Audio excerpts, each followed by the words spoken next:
Hey, everybody, it's Saturday night. It's Modern Comic Mayhem time. The show, the premiere show on the Flipside channel that's like hanging out at your local comic book shop. All the talk without having to drive. And always remember, we play a drinking game.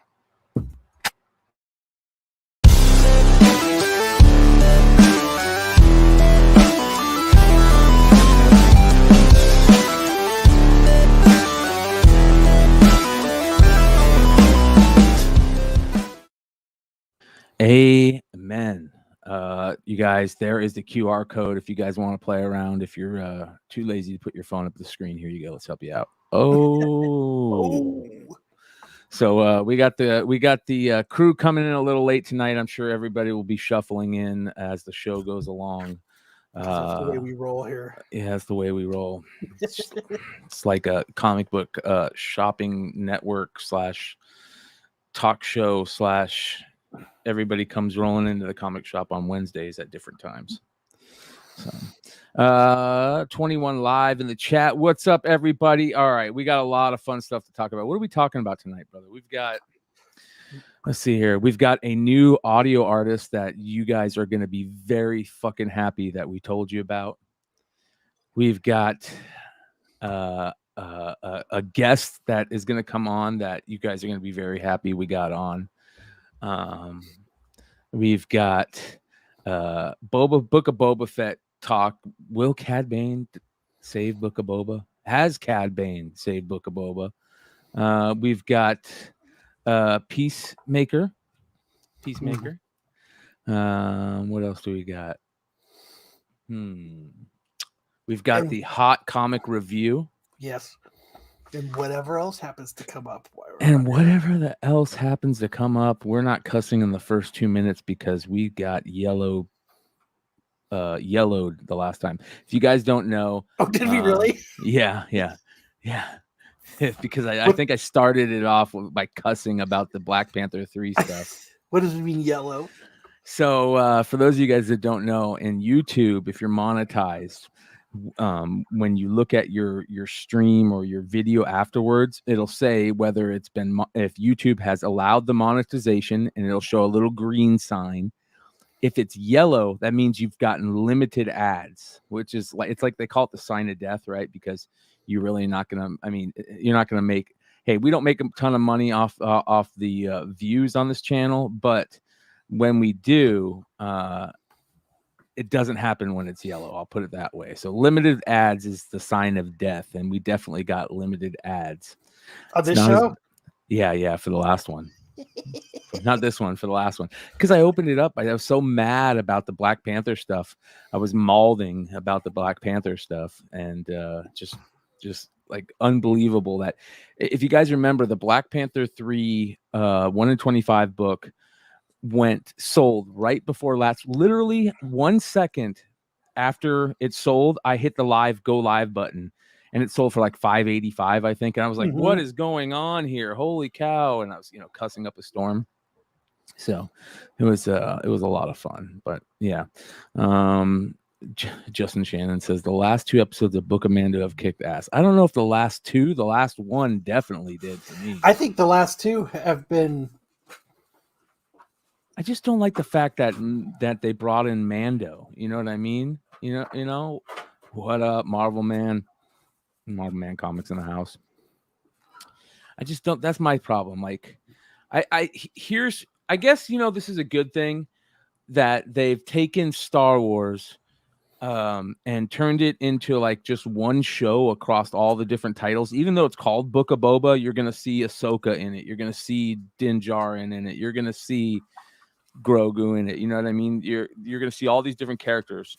So I think that's how they're gonna rock. Solo Wookie, what are you doing in the chat and not on the show, dude? I know he's there's like 2 of us minutes. There's 2 of us on here, and you're literally not even on the show. You came and had lunch today, and then you get out of here. Get out of here. What are you doing? Actually, get in here. What are you doing, dude? Shout out to Joe's Duel, and he says, "What saved Book of Boba was that it stopped being the Book of Boba." Yeah, right. I think what it is like they were writing Boba Fett, and it's not. I think they had a rough time with it and a flow with it, but for some reason they can write Mando really easy. And there's just something about Mando being there that just, even though it's just as freaking slow as Boba has been, but there's something about Mando being there that doesn't make it slow, that just it makes it flow and it makes it work. I don't know. Well, the problem is also that they've pussified Boba Fett. Yes. Right? He's yeah. Well, Boba Fett seems shy. Well, he doesn't seem shy because I know you're talking about Solo, but he doesn't seem shy because he's always got his damn helmet off. Put that helmet on. You know what Boba Fett needs to do? He needs to put that damn helmet on and just start blasting people. Like, you know what? Like Cad Bane did. Like Cad Bane showed up with that evil voice and those teeth. Dude, those teeth, man. Yes. Oh, dude, they were so badass. And the way he talked and he had the like, Spawn gunslinger like look, and he walks in, it's all dead. Like they set it up perfect for Cad Bane. So yeah, it was pretty good. It's pretty good. So all right. What else do we have? I think the Hive boys, at least James is gonna show up. I think Jonathan, let's do our weekly look in on whatnot. It's asking me to log in again. Your session has expired. All right, let's fix this here. What is that? What testosterone makes a man a man? All right. So yes, it was. All right, let me get in this. There we go. All right, whatnot. Let's see what's going on with our fellow our fam. Matter of fact, Hive-Comics is live right now. Let's give some love to Hive-Comics. We got some Good Boy. Hey, check out our listing. We got Check this out, ladies and gentlemen. I want to say thank you to the 74 live viewers that are hanging out with us right now. If you guys aren't subscribed, please, that red button below that says subscribe, hit that for us. We'd really appreciate it. If you are subscribed, if you guys want to support us, thumbs up, give us those likes, hang out and chat, and also hit that super chat. We appreciate it every time you do it. Shout out to Nimesh Patel for the $20 super chat. He says, keep up the awesome work. Nimesh, thank you, brother. We appreciate you immensely. And $20 super chat. That's huge. Thank you. We appreciate the hell out of that. All right, let's get back into this. Shout out to Jonathan. Let's see. These things are going pretty well. If you're not aware of this story, an Aftershock just got optioned by Peacock. He's rocking the music. For about 20, $25. We're gonna get copyrighted. Hey, yeah, Radiant Blacks, man. I got those foils. These things are listen. Yeah. And these are not. I mean, you can find some on eBay, but Aftershock store sold out quick after the announcement. It's got the John Jang medal coming up, it looks like. Oh yeah, I remember that, man. Ooh, I think I remember that. All the Department of Truth. Dark Blood's rad. Good Alex, you could scan you could scan the UR code, and I've got the drinking game words up.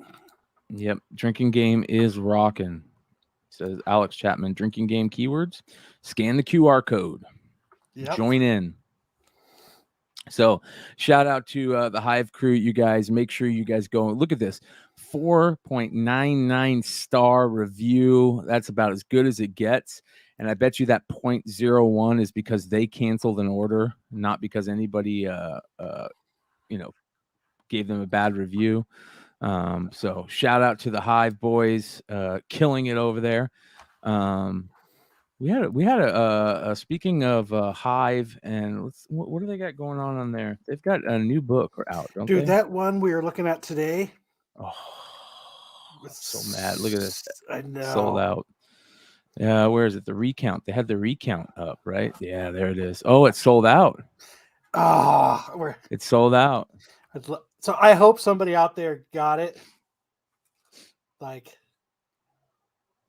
Yeah. I hope somebody in this chat got it, because I was talking today and I was like, I can't wait to get that. And I was showing it off today to a bunch of people. So hopefully people are showing it off too. Yeah, this is a dope cover. Shout out to Illis Illuminati. Make sure you guys are checking him out. Illis Illuminati.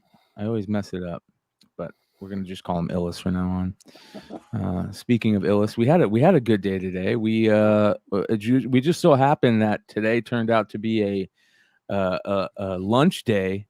Drew from Wanted Comics, shout out Wanted Comics. If you guys don't know about Wanted Comics, and there's a problem. WantedComics.com, another one of the best retailers on the planet. Drew was in town, so he hit me up. He's like, "Hey, you want to go get some lunch?" I'm like, "Yeah." And next thing you know, I'm sitting at lunch with Kyle, Solo Wookie, Drew, Illist. The only people that weren't there were Anthony from Bird City. We got to get Anthony there next time. I know he's all like, well, "Thanks for the invite." Dude, it was like, I apologize for that. And we need to get Jesse there too. A matter of fact, it was at the place that Jesse took me to the first time, that Bubba's 33. That was actually a pretty good place. It was pretty packed. It was a lot of fun. Yeah, it was fucking packed. Yeah, it was a good time though. That's for sure. Let me see here. We're waiting for everybody to show up. Let me bring that up. Here you go. See a bunch of us fat fuckers, and then there's Solo Wookie. And then there's Solo. Solo Wookie. Yeah, Solo Wookie's lost more weight by shaving his beard than we have in years. Yeah, much facial hair lunch. It shows that I need to go on more fucking walks. Yeah, and I should have eaten that whole pizza. What up, James? Pizza, you fat fuck. How you doing, brother? Oh, doing pretty good, man. Doing pretty good. We were just talking about your guys's what was it? The recount number 1. Oh yeah. God, it's such a badass cover. Yeah, we're still waiting on medals to come in, but it was cool. Javan's gonna have, I think we basically sold out, but we knew Javan was moving into his new spot and all this other stuff. So he talked to us about comps, and we said, dude, how about this? You sign our books so we can submit some to CGC for our customers, and we'll send you a ton of comps. So we're sending him like a stack that I think he's going to do like live remarks and live signings on his whatnot after he gets them in. So we're just waiting for medals to show up, and then I think we're sending them off to him. But I'm going to shoot him the link, and if he wants to come on, he's more than welcome. Okay. Yeah, man, this stuff is dope. This is a really good cover. Yeah, it came out really well. Reported. It is the camera that makes me look fat. Yeah. Well, he's doing a bunny mask variant for us. Ooh. Oh. He just got started working on it. So it's gonna be crazy. Yeah. You guys go give Illist a follow. Just got this in the mail today. Yesterday. That's a badass cover. Yeah. Beautiful. Beautimus. So that one's really, really good. Not bad. What you guys got going on? Anything new over on Hive-Comics? Anything crazy, new, and exciting? I mean, we just found out our first con's going to be Philly, so we're kind of ramping up for that. When is that? 8th, 9th, and 10th of April. Ooh. We've got some special celebrity comic book guests that are going to be joining us at the Bryan? There's a chance. I might have to jump on that train. That's going to be a good one. I think Philly and New York are probably going to be two of our better. Just with what we've got planned, I think they're going to be some of our better shows that we're going to be. I've never been to Philly, and I've never been to New York, and this is the year that I travel to these cons, so we might have to do that. I'm going to Laughlin next week. Bet some money on the Super Bowl on the prop bets. Love the prop bets. We'll see what happens. Here's prop bet. Am I gonna try and cut this up and sell this as hits of acid in Laughlin? You never know. You never know. I put $40 on it. Oh man, this is beautiful. So at some point tonight, I'm gonna keep a watch on Whatnot, but I've been messing with Jonathan. I've been getting some stuff in lately, some books, and I've just been hoarding them away. He had no idea I had them, so I packaged some up in mystery packs, and I was like, "Dude, sell these on Saturday's show." And he's like, "What are they?" I'm like, "You can't." Like, I sealed them. I'm like, "I'm not telling you, and don't open them." They said, I want to see like a genuine response from you. I want to see it. So I handed him 10 of these packs and I told him, so he's got them listed as just mystery packs, but I told him, I'm like, dude, start the bidding at $200 and after the first one sells, don't worry about it. Like, it'll be fine. But, oh, nice. Yeah, we're definitely going to have to check in on that live. That's the fun part, right? So I'm going to keep an eye on it and I'll let you guys know if he ends up putting one up, but all right. he might not even put them up. I think I saw him list them though. So I'm assuming he's going to, but well, we've got it running in the background. So let us know. Yeah. So shout out Tomb Toys who says, I love that blotter. Yes, I love that blotter too. Oh, you mean the Department of Tooth blotter? Oh, I love that too. Yeah, I love that too. I love that too. Yeah. And shout out to Tomb. I've been talking to him. This is why I love doing this show, is because I get to meet cool people, and now that Tomb isn't scared that I'm going to steal his BMX bike, he finally reached out to me. Yeah. We're gonna talk about that. Tomb, you're not off the hook yet. Check it out. Hold on. First mystery box going up. It's a book, one book. Hey, it's in a top loader. Turn the radio down. And I'm gonna rip it after we see. I'm trying to describe it when he doesn't know what it is. In a bag.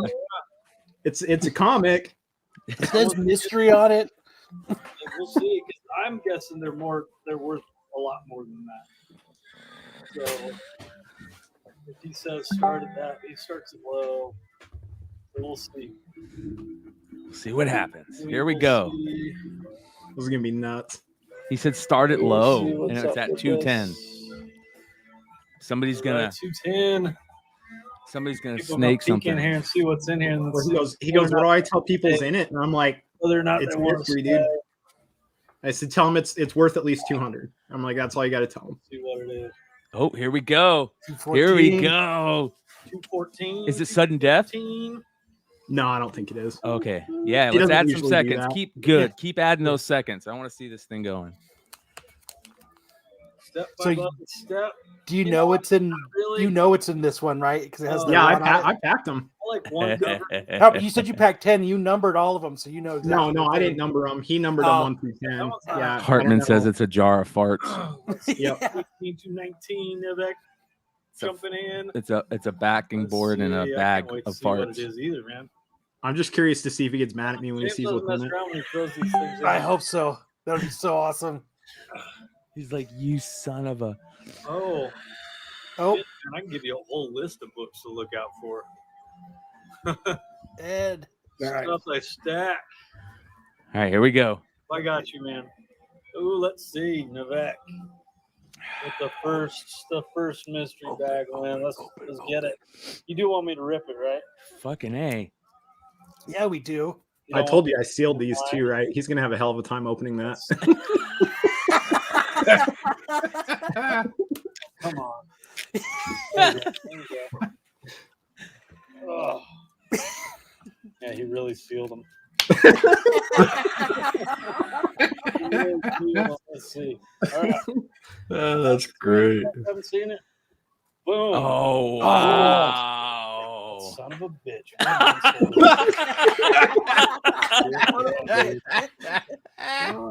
21. I'd say that's a steal. Yeah. I guarantee the next mystery pack goes for more now. Yeah. He's been asking me forever if we got any of those in, and I've been like, nah, man. Nope.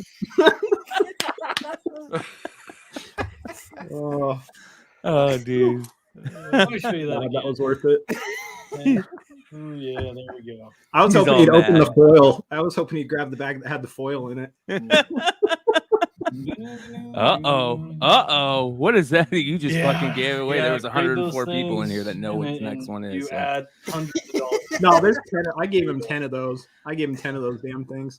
There we go. But raw sign books? Yeah, everyone's going over there now. They're like, yeah. Foil, I know all our listeners are slowly going away.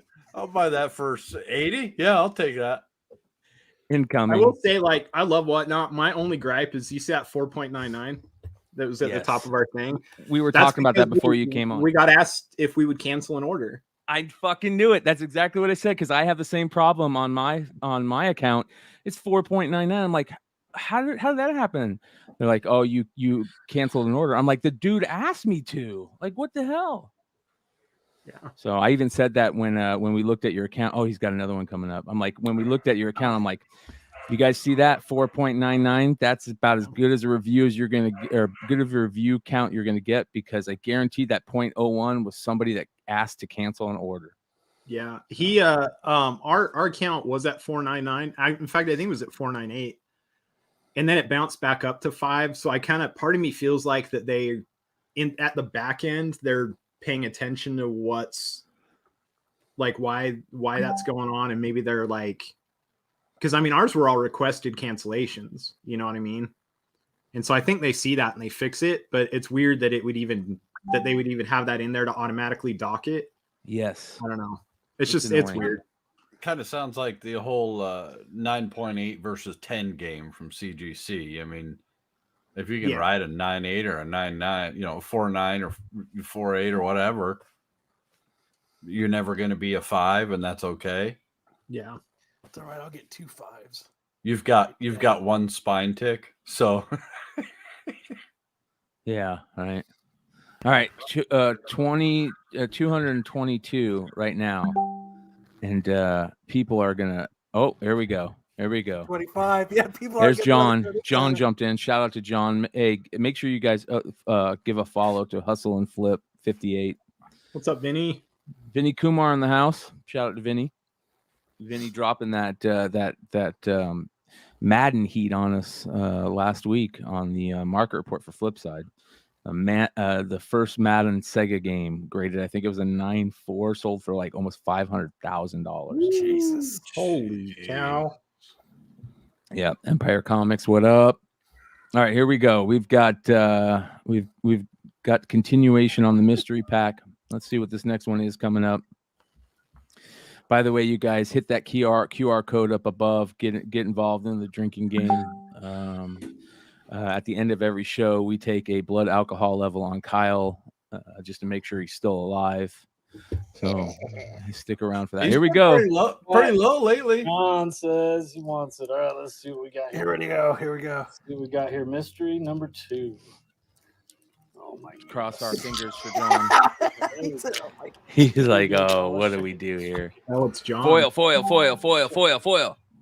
Oh, Black and white. There Wow. we go. That's the second rarest other than that gold foil. Wow. Hey. Get the top loader, yeah. Hell yeah, man. 233 for that? Mm-hmm. That's fire. I think he's mad. Yeah. Good grab. Yeah. Oh, that's awesome. That's awesome. All right. While we got the chance, I want to segue back into what we were talking about. Shout out to Tomb, who hit us up. I think Tomb came over from somebody's Whatnot, one of our Whatnot shows, one of the fams Whatnot shows, and ended up just becoming a mainstay over here and a great part of the community. I really appreciate him.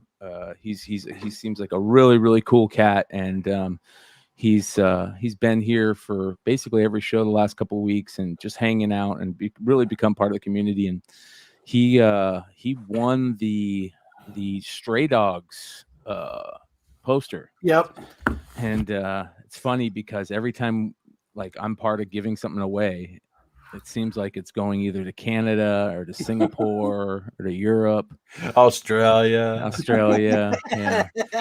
So, but it's going to Canada again this time, but that's okay. That's okay. It's going to a good home. What I like about it is it's going to an actual Stray Dogs fan.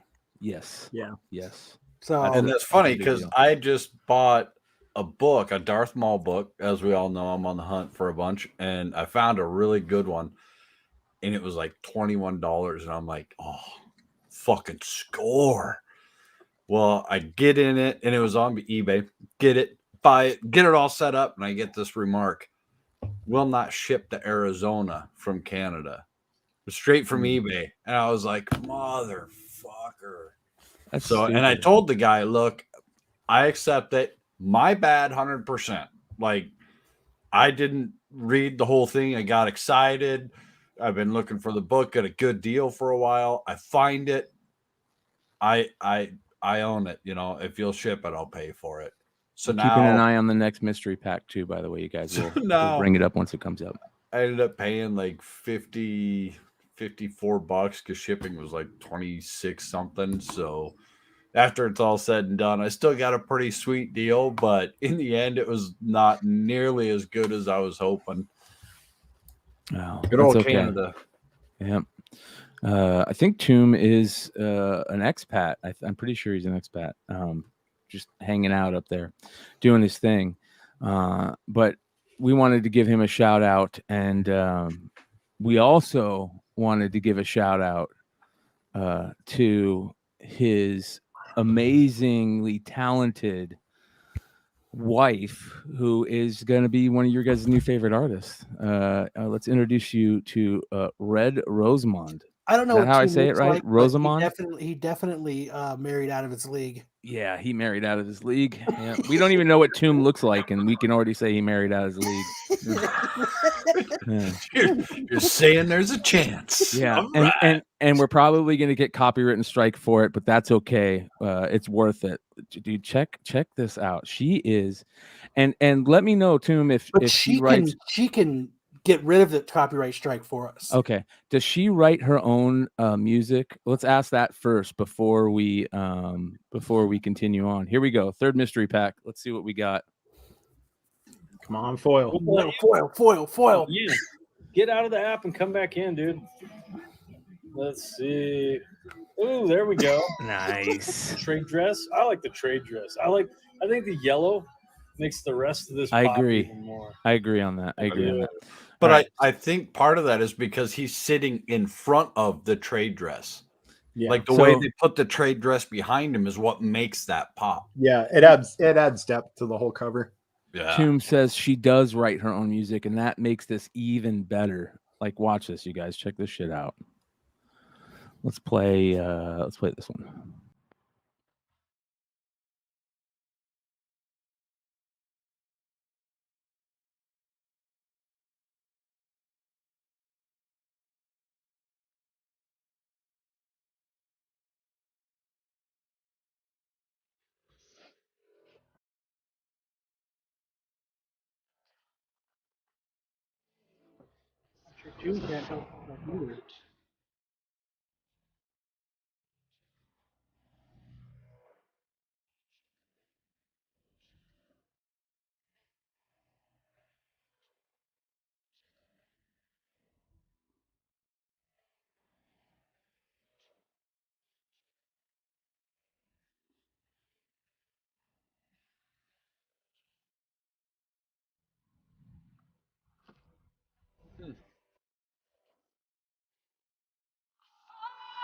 I thought it sounded familiar. She's fucking awesome, dude. Holy shit. It's a hell of a voice. All right, that's that song. Let's get into a more upbeat song.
baby, everything you want.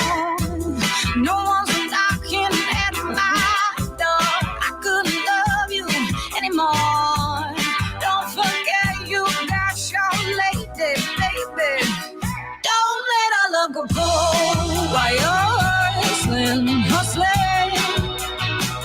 Don't let our love go cold. Straight busted. Don't let our love go cold while you're out in the Got a little bit of that. She like Andrea Day and I She got a can't. fucking She's like, voice. yeah, she does, man. She's fucking. That's dope. I like it. I like it a lot. Yeah. So make sure you guys go check her out. It's totally worth it. She'll become one of your new favorite artists. So shout out to Tomb. We definitely wanted to spotlight on this because it is great. There's nothing better than finding new music to me. Like even over comic books, anything. If somebody comes to me and goes, bro, you got to hear this new band or you got to hear this new artist, I'm like, thank you so much. I have such a hard time finding new music. So I don't like that picture of her though. I feel like I'm in trouble, and she's looking at me like, "Dude, you totally just fucked up. I'm so mad at you right now." I was like, "I'm sorry. I don't know what I did." You came in at 3 a.m. instead of 11 p.m. My girlfriend looks at me as just like that. Like, well, it's a picture. It's a picture from Tomb's phone he took when he walked in too early in the morning. Yeah. So we know she's on Spotify. So make sure you guys follow her on Spotify. I'm sure she's everywhere else out everywhere else. She said, "Wow, she's got a song coming out in Batwoman show next month. Wow, hell yeah." Well, he said that he shot this in Arizona, shot one of her videos in Arizona. Let me know the next time that you guys are out here, man, for sure.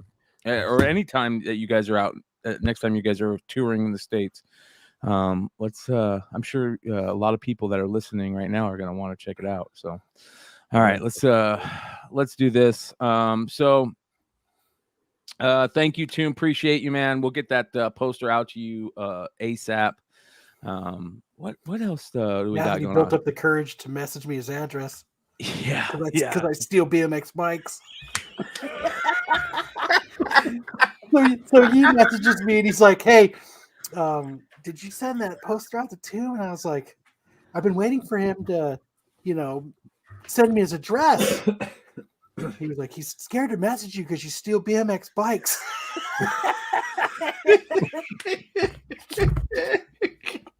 I love Yee, dude. I love Yee. Shout out to Yee. Yee hit up the card show, I believe today. He had a TriStar show out in Dallas, so I'm really looking forward to see what he picked up. It'll be very interesting. But all right, let's get back into some of this Boba Fett stuff because I definitely want to talk about that last episode and where we think it's going. The Cad Bane stuff was a game. So you haven't seen it yet, James? No, man, I'm behind. All right, don't worry about it. No, you're fine. You're fine. I'll catch them all later. I don't care about what I'm saying. Don't worry about it. Like, we can tell you what happened, and you're still gonna like it. Yeah, that's how good it is, dude. All I can tell you is Luke Skywalker's a bitch. I mean, I've always known that. Get the fuck out of here. Get the fuck out of here, dude. Luke Skywalker. I'm jealous, and I'm gonna make you. I'm jealous that the Mando likes you, so I'm gonna make you choose. Well, a Jedi can't have any distractions, bro. You can't have any wants. Yeah, attachments. So we can't have a badass fucking chainmail. That was okay. So let's talk about this. Hold on here. So this is one of my biggest problems with Book of Boba Fett the last couple episodes. Like, Mando shows up, and it's a whole episode about Mando. And he goes and talks to the armorer, and they kick him. She kicks him out. She's like, you're not a Mandalorian. Get the hell out of here. Dude, yeah. Did you ever take your helmet off? Yeah. You just set up that whole season. You made how badass that armorer was. You made that was one of the coolest parts about that season is the lore about the Mandalorians and the armorer and all that stuff. And then you just destroy that whole backstory. Like, get the fuck out of here. That was a waste. That really pissed me off. And then when he's like, I need to make a little thing for Grogu, I'm thinking two things. I'm like, first of all, If that's a helmet, I'm gonna quit watching this series. If they put Dude, a we helmet got on that helmet dude, with the ears on it. oh my god, dude. He's so bad. That would have been it. I'd have been like, this is Force Awakens to me, man. That's what this is. This is done. Dunzo. Fuck that. So fucking Mando bat. So the only thing that is just a little bit less worse than that is chainmail. What the fuck is chainmail? That's fucking. Hey, it saved Frodo's ass when It's that troll come around the corner and jabbed that little halfling in the chest. That's the only thing that saved him was the mithril fucking armor. So why not Grogu? He needs some good mithril armor as well. Yeah, it was so dumb. That the only thing I thought was cheesy was the way he tied it so that it had ears. Yeah, and the little, it was like a little, yeah. Have you ever made chainmail? Have you ever attempted to make chainmail? No, because it's stupid. I have, and I'm here to tell you, it's that stupid. lady busted that shit out quick. There is no way she melted that down, made all those rings, and then wove all those rings in that 15-minute span. Mando would have been there for like a year waiting for her to finish that entire thing. Like, armor or not, she ain't that good. I mean, come on. That was terrible, dude. It was so dumb. And they kick him out. That chainmail fit the bag. It was like this big. Yeah, right. Yeah. And you know what? Here's the one cool thing about the Mando stuff. I love that he's flying around in that Naboo starfighter. I think that's cool. I think that's really cool. Put him in a fast, really quick ship. Usually his old ship was big and slow. Put him in that fast ship, dude. That's what I want to see. Hell yeah, that was cool. No way. You didn't like it? Really? Unless I thought it was cool somehow too. he gets like another Razor Crest and he attaches that to the top, and that's just like his going to town Corvette race car. Because like, what's he gonna do? Race out into the galaxy and grab him a fucking Sunday shit. Yeah, it's a Sunday driver or some shit. You know what I mean? Because like, what's he gonna go get a bounty? And okay, so now every bounty he gets, he's lobbing off the freaking head. They come in cold, and that's the only way. Because all he's got is a container that she gutted from the droids, And so the only place he's gonna fly back to turn in his bounties with, it won't be a basket full of heads. It'll be like a fucking droid pit full of skulls. That's where Grogu's gonna sit, dude. And here's another thing. If Grogu chooses that fucking chainmail, I'm done with Star Wars, bro. I'm done, dude. I'm serious. Like, if Grogu, if he chooses to be a fucking Mandalorian over being a Jedi Knight, game over. You know what I mean? I'm going to say this right now. Training to be a Jedi, fuck that. How boring and slow. Fuck that. Here, I'm with Luke Skywalker. Let's meditate some more. You got to learn how to force jump. Hey. Luke, what are we going to do? We're going to meditate some more. Hey, Luke, what are we going to do now? We're going to meditate some more. Well, and here's so wait a minute. I get to hang out with this really cool motherfucker with some armor that beats people up. Dude, he could be the new Or Star I get to Lord. hang out with you and where you sick this little droid ball thing after me that shoots and makes me hop around like I'm a fucking monkey with cymbals, Like, dude, fuck off. I'm gonna go hang out with that Mando guy. He was cool. He did all kinds of crazy shit. Like, he wouldn't have stopped me from eating the frog. Like, yeah, that was kind of a weird scene. It was really weird. And I'm gonna be a little picky. There was some times where Luke kind of looked weird. He looked a little weird sometimes. I don't know what it was. They just need to hurry up and put what's his name in as Luke, and then they don't have to do any of that stupid face changing stuff. I thought they did really good with the CGI this time. They did a good job. They did. Really yeah, it wasn't bad. Impressive. It was just a little bit off. I'll be excited to see what they do with Han next week. Oh, spoiler alert. Get out of here. See, if Grogu was smart, what he would do is he would take both, turn that lightsaber on, cut off Luke's head, and just bounce. And grab the mail, throw on the chainmail, take the saber, and be like, just walk out like a badass dude. Yeah. Sebastian Stan should be cast as Luke ASAP. Yeah. No, we don't need a younger Luke for anything. We don't need to do anything with Luke Skywalker. So what if There's And a I'm just reason gonna we throw this out concluded there. the Skywalker series. We don't need him to be the young Luke Skywalker. What if Grogu chooses neither and says, I'm not going to be a Mando. I'm not going to be a Jedi. I'm going to be something different. I don't need either. What's different? What's better than being a Jedi, bro? I would like are you fucking kidding hanging out me? with Mondo? Fucking Maybe getting being a some Sith. bounty, fucking- Maybe being a Sith. being Dathomirian? Hey, would it trip you guys all out if Darth what's his name showed up in this? Darth Maul? No, the dude that everybody hates. What's the miso silly guy? Oh, Jar Jar? Jar Jar, yeah. Jar Jar? Yeah. Oh Like, my they're like God. this is gonna be a big, huge. We're gonna change everything here. Well, they Darth said Jar they Jar. still have a huge drop. They said we still have a character that's going to blow everybody away when they show up. So suppose I don't know if they were referring to Cad Bane or if we still have one more person that's going to drop. Where the or hell is even maybe Boss? two. Like that was a lock. Like we had the Absolutely, it's little a thing lock. with the Transdoshians. They Yeah. like they set that up. Well, they didn't set it up good. They actually they screwed the pooch on that one by not explaining that Wookiees hate Transdosians and why. They screwed the pooch on that one. Like, you know what I mean? But where is Bosk? Bosk needs to be there. He should have be there already. Absolutely. And here's another thing that really pissed me off. The fuck is what's his name doing kicking over that big fucking box of spice? Like that shit was worth more than your whole town, bro. Get out of here, dude. You Oh, can man, off that man, shit quick. He's not a spice runner, man. He he's New like, mega- hey, mega I don't mystery. Oh, mega mystery. All right, here we go. foil. $36. Oh, I was about to say. All right. Oh, I'll just start bidding on it. Mega mystery. Number 4. Let's see what we got in here.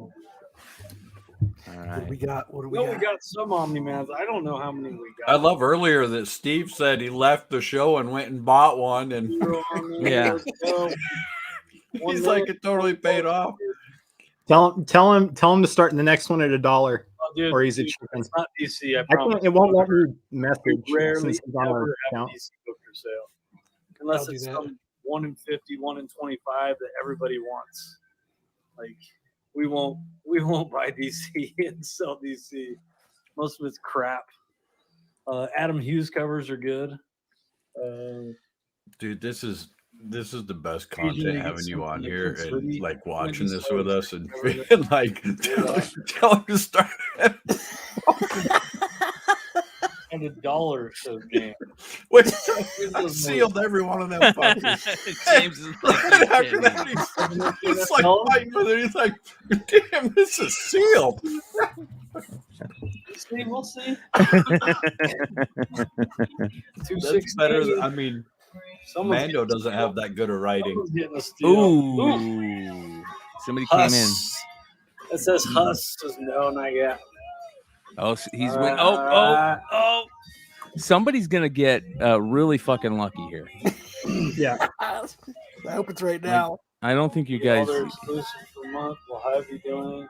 We did have a monthly box, man.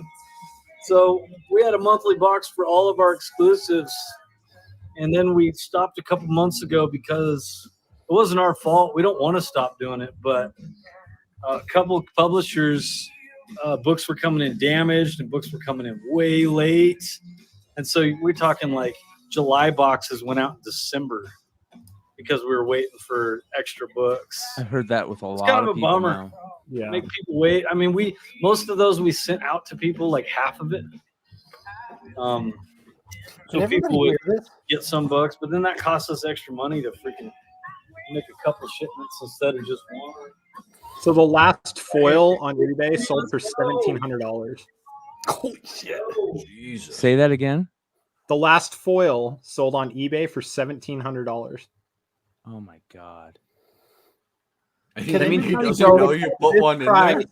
At this price, somebody could basically buy the last of the mystery packs, guarantee themselves a foil, and still come up. Yep. publisher that is, and I love those guys, but I don't know if they will be for much longer either.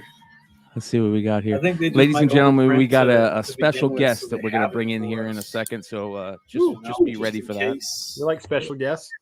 We like special guests. We love them. We're about to 90s make grind, somebody 90s very, action very today, happy. boys. Ooh, Smokey 666. Here we go. All right, let's see. Big Rip money. it or ship it. I know Big you money. want to rip it. I know you want to rip it. Yeah. Let's He's go. getting better at opening those. You're right, Yeah. man. Here we go. Got a funny You'll have story to add about tape that. next time. Maybe tell one of these days. $238 for Number 4. See the foil. Oh, the suspense is killing me.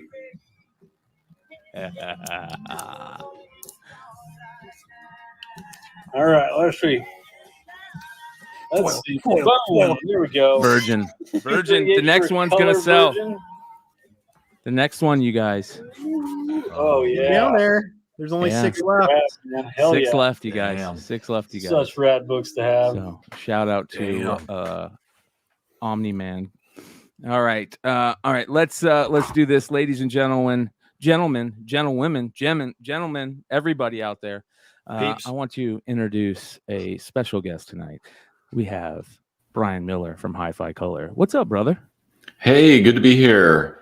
Nice, I feel like man. I'm popping in the middle of the party. You are, dude, but that's That was okay. perfect. That's okay. That's perfect. That's how we like it around here, man. We love bringing on guests and just being part of the show and just hanging out with us. Basically, that's what we do over here. So we appreciate you coming on. I was telling the guys before, I was like, I had you sign when I got back into going to cons probably 10, 15 years ago. I was like, I made sure to have you sign all of my G.I. Joe books. I think I had you sign all my G.I. Joe books. So we have somebody that's worked on one of the best series in comics in a long time. And that early Image Devil's Due G.I. Joe run was so freaking good. So ladies and gentlemen, say hello to Bryan Miller. Hey, Thank it's a you for being pleasure. here. And that was a great run. And there's nothing that makes a Comic-Con exciting to me than like someone bringing up a book that's, 5 or 10 years old that maybe I haven't seen in a while and just here's issue 1 and 2 and 3 and 4. And just to sit and reminisce about what a kick-ass comic that was to work on and the stories and the characters. I mean, it's just a blast. Yeah, I definitely want to talk about something that is absolutely amazing and that I'm really glad that we can talk about tonight. And that is your how do you say Oh, Octopolis. It's like Octopolis. Octopus and Metropolis. It's Octopolis. Octopolis.com, you guys. You're gonna listen. You guys are gonna thank me for multiple reasons this episode. You're gonna thank me for the new music, and you're gonna thank me for introducing you to this site because this is crazy badass. Look at all these awesome prints that you guys have going on over there. Thank you guys. I appreciate it. I've been so fortunate. Comics has been so good to me that some companies like the X-Files and Archer and Star Wars have reached out to me and been like, hey, what's your interpretation of our licensed products? And so it's really fun to work on all that stuff that I love, including G.I. Joe and other things. So it's been a real treat the last few years to be able to, I love coloring, but to get to do some illustrations has been a real pleasure too. Yeah, I absolutely love the X-Files one. I love collecting old UFO ephemera and all that types of stuff, and this is so good. Same with the Revan one. Look at that. That is absolutely amazing, you guys. Gorgeous. Yeah. I'm The just Archer inspired one, by my like favorite. all the vintage propaganda, enlistment art, and all that kind of stuff. And so it just kind of like it flows through everything I do. It was funny because I'm glad you brought that up. We were talking about that old propaganda enlistment art a couple shows ago. There was some original posters that had sold where it was telling the GIs and stuff to be careful about venereal diseases. And it was propaganda art with pinup girls on it. I'm like, this is so awesome, man. Well, it's funny. And like in comic books, there was, I don't remember if he was like Private Snafu, Sergeant Snafu, Yes. whatever in the war where they're like using comics to like communicate with the soldiers and like tell them things not to do so they don't like screw up or whatever. Yeah. Ed Gaines, not Ed Gaines, Jesus. Who's the guy that did EC Comics, the OG? I'm spacing on his name. Yeah, I'm gonna blank on it too. Yeah, I think it's Gaines something. Somebody in the chat remind me. Really, really famous OG creator. He got his professional start doing a venereal disease comic that they handed out for free to the GIs.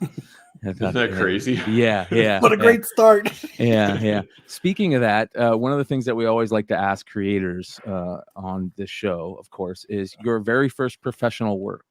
Do you remember your very first professional Yeah, work? I mean, of course. So, I think like a lot of people, I did several years of like indie stuff that no one's ever heard of, and so it looks like you're like a hit right out of the gate. But my very first San Diego Comic-Con was in 1998, and I was there with like an indie publisher helping them out. And on my downtime, I was just going around handing out my portfolio to like everybody I could meet. And it was maybe like 6 months later, I get this phone call in like, I don't know, late afternoon or evening or something. And it's just basically like, hey, is this Bryan Miller? And I'm like, yeah. It's like, I'm looking at your portfolio. This stuff's really cool. Can you help me out with some Wolverine pages? And I'm like, yeah, I guess. Who is this? Like, this is Rob Liefeld, and I'm holding your portfolio in my hand. So apparently at one of the, they used to have like drop boxes back then. So one of the places there, Rob got a hold of it. And so I'm still like, I'm in my teens, and I'm like, wow, this is incredible. And so I'm like, okay, what do you need to do? He's like, I got 5 pages. I need you to color. I'm like, great. And I'm thinking like, all right, 5 pages, I'm going to have this done like a week or something. I'm like, when do you need it? He's like, I need it when I wake up in the morning. So I stayed up like all night and I colored those pages. And I think I talked to him at like 2 a.m. my time. And he was like, yeah, these are cool, tweak this and give them to me. And this is old times. I had to do like, AOL Instant Messenger dial up to send him these files. And so I pass out at like 3 a.m. in the morning. I wake up the next morning to the phone ringing. I pick up the phone again. It's like, hey, is this Bryan Miller? I'm like, yeah. And like, this is Mark Powers at Marvel Comics. Now I'm just in a sheer panic. I'm like, WTF, what did I screw up? What did I do? He's like, are you the guy who colored these 5 pages? And I'm just like, oh no. And I'm like, yeah. And they're like, we love them. We want you to do the cover. And so I was like, okay, well, when do you need it back? And they're like, tomorrow. And I'm like, I see what's going on here. And it's just been that like never ending rush ever since then. That's awesome, man. That is, yeah, as his first work. Yeah, that's amazing. That is amazing. So what was it? Wolverine? So it was, I think it was Cable, I want to say Cable 75, which was an anniversary issue with Wolverine versus Cable. And then within like 30 days of that, I was working on Wolverine, not New X-Men, Uncanny X-Men, on just a bunch of like the X-related titles. And in our studio at the time, I was the only colorist. We had like inkers and pencilers and writers. And then that explosion happened. That's when I was like, oh, I'm going to have to like teach people to do what I do so that we can make all these deadlines, because it just went from like 1 book to like 10 books overnight. Wow, that's awesome. Is it this? Let me know if this is it. Let's see here. So do you still talk to Rob now because of that? Off and on. Yeah, that is the issue. That's the one. I didn't do that cover, but I did 5 pages on the inside of that one. So this story I was so geeked out on this story when this story was coming out, man. The Apocalypse of 12 story was such a great story. It spanned through all the different X books. It was so good, man. And it was one of the first times that I ever remember a variant cover, because they had those covers where they had the headshots behind everybody, and they would fit together. I forget what issues it was, but if you guys haven't read the Apocalypse of 12 run, it is amazing, and it's got one of the coolest Horsemen of the Apocalypse characters that you guys will ever see in comics. It's really cool. So I won't ruin it, but it's awesome. That is cool, man.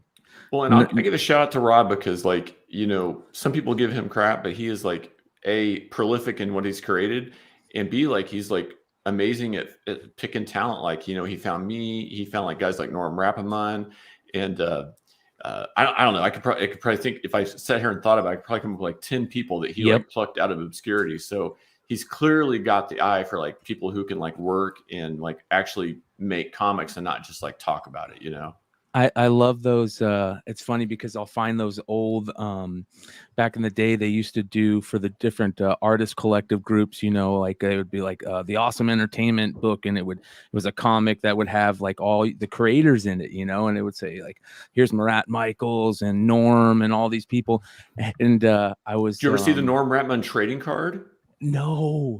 Image did trading cards, and there is a Norm Ratman trading card and a bunch of those guys too. Yeah, and it's for still sure. when he had long hair. Yeah, he had the long hair. That's what I was just gonna say. I was gonna say like I opened up the comic and there's Norm and Marat and they got this real long hair. And one day, and I swear to God, you guys, this is the 100% honest to God truth. Jesse will come on the show and say it's true. I'm looking at the comic and I look up and then Marat walks in Jesse's shop and you know he's full on bald and I'm just looking at like this is like serendipity right here. Like this is the way it should be. Like so make sure you guys look out for those books and then have them sign it. That's and those original image creators and some of those offshoot studios, I mean, still just some of the like powerhouse creators, you know, like some of them are still working in comics. And talk about people who know I mean, you can hand Norm a page penciled or even just layouts by like anybody and he's going to finish it to like the top level, you know. Yeah, Norm's one of my favorite all-time creators in this industry for that reason, and he's super cool, dude. I think that's one of the coolest parts, and we kind of talked about it earlier. You said, you know, one of the things you love about going to cons, you know, is people coming up and talking to you. But that is still like such one of the coolest things. Is, you know, sometimes they say, you know, don't meet your heroes, but I'll always say, don't ever listen to that. Don't ever take that advice. Every once in a while, you know, you'll run into somebody on a bad day.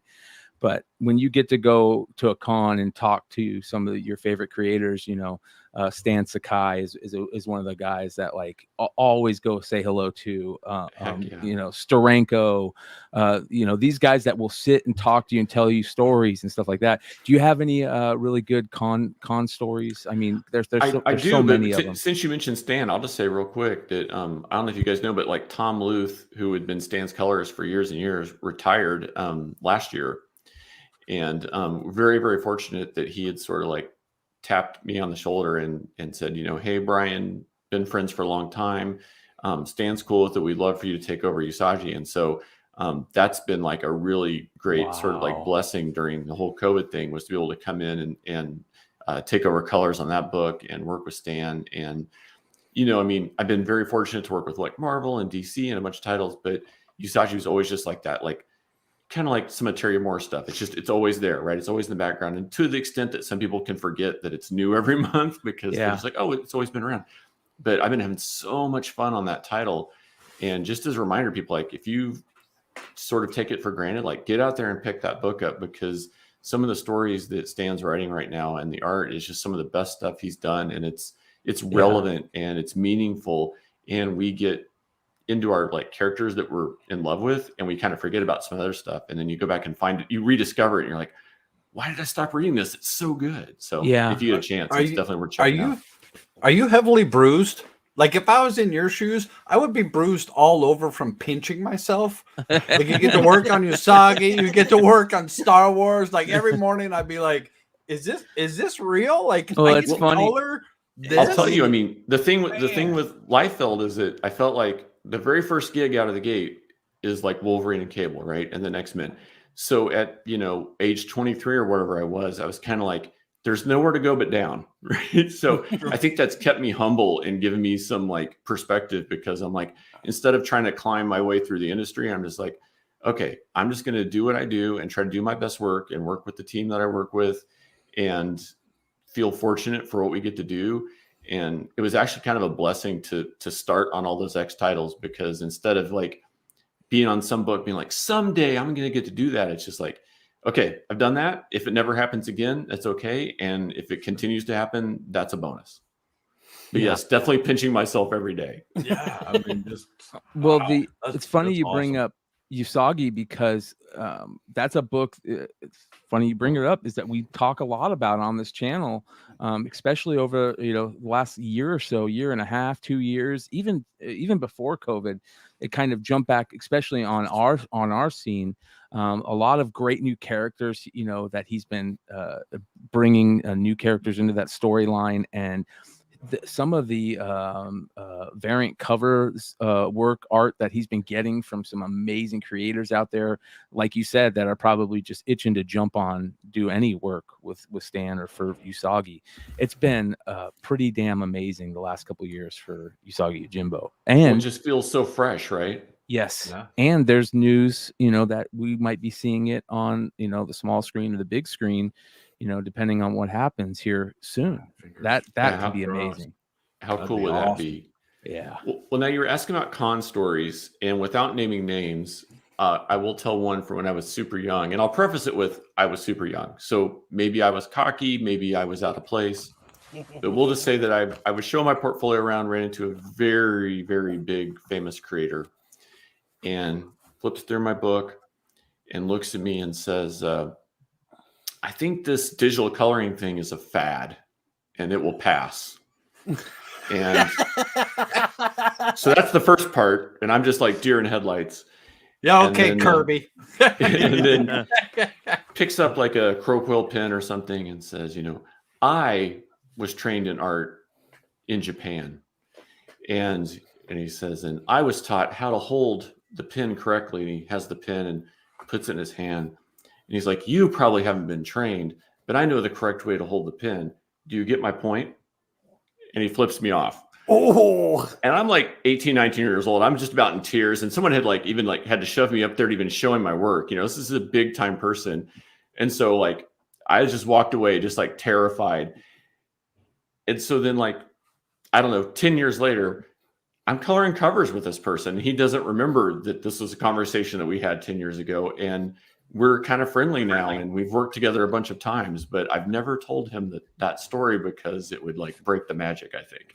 Yes. Dude, Yes. no, man, you gotta show him how to hold a pen. Be like, this guy one time at a con showed me how to hold a pen. it was like this.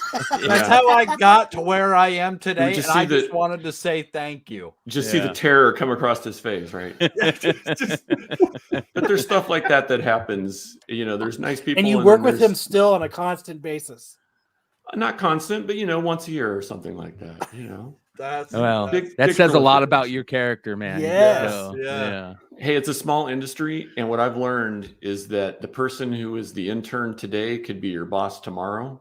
Yes. And the person who works at some fly-by-night publisher today could be the head editor at Marvel or DC tomorrow, because it's very, very small. So it's best to just focus on your craft. And, sometimes you got to draw a line in the sand, but other times you got to be flexible because the sands shift beneath your feet, Well, we were talking. A couple of us got to go out and have lunch together today, and we were talking about just that the whole art, the new art world. I shouldn't say it's new because, like you said, it's been around for years.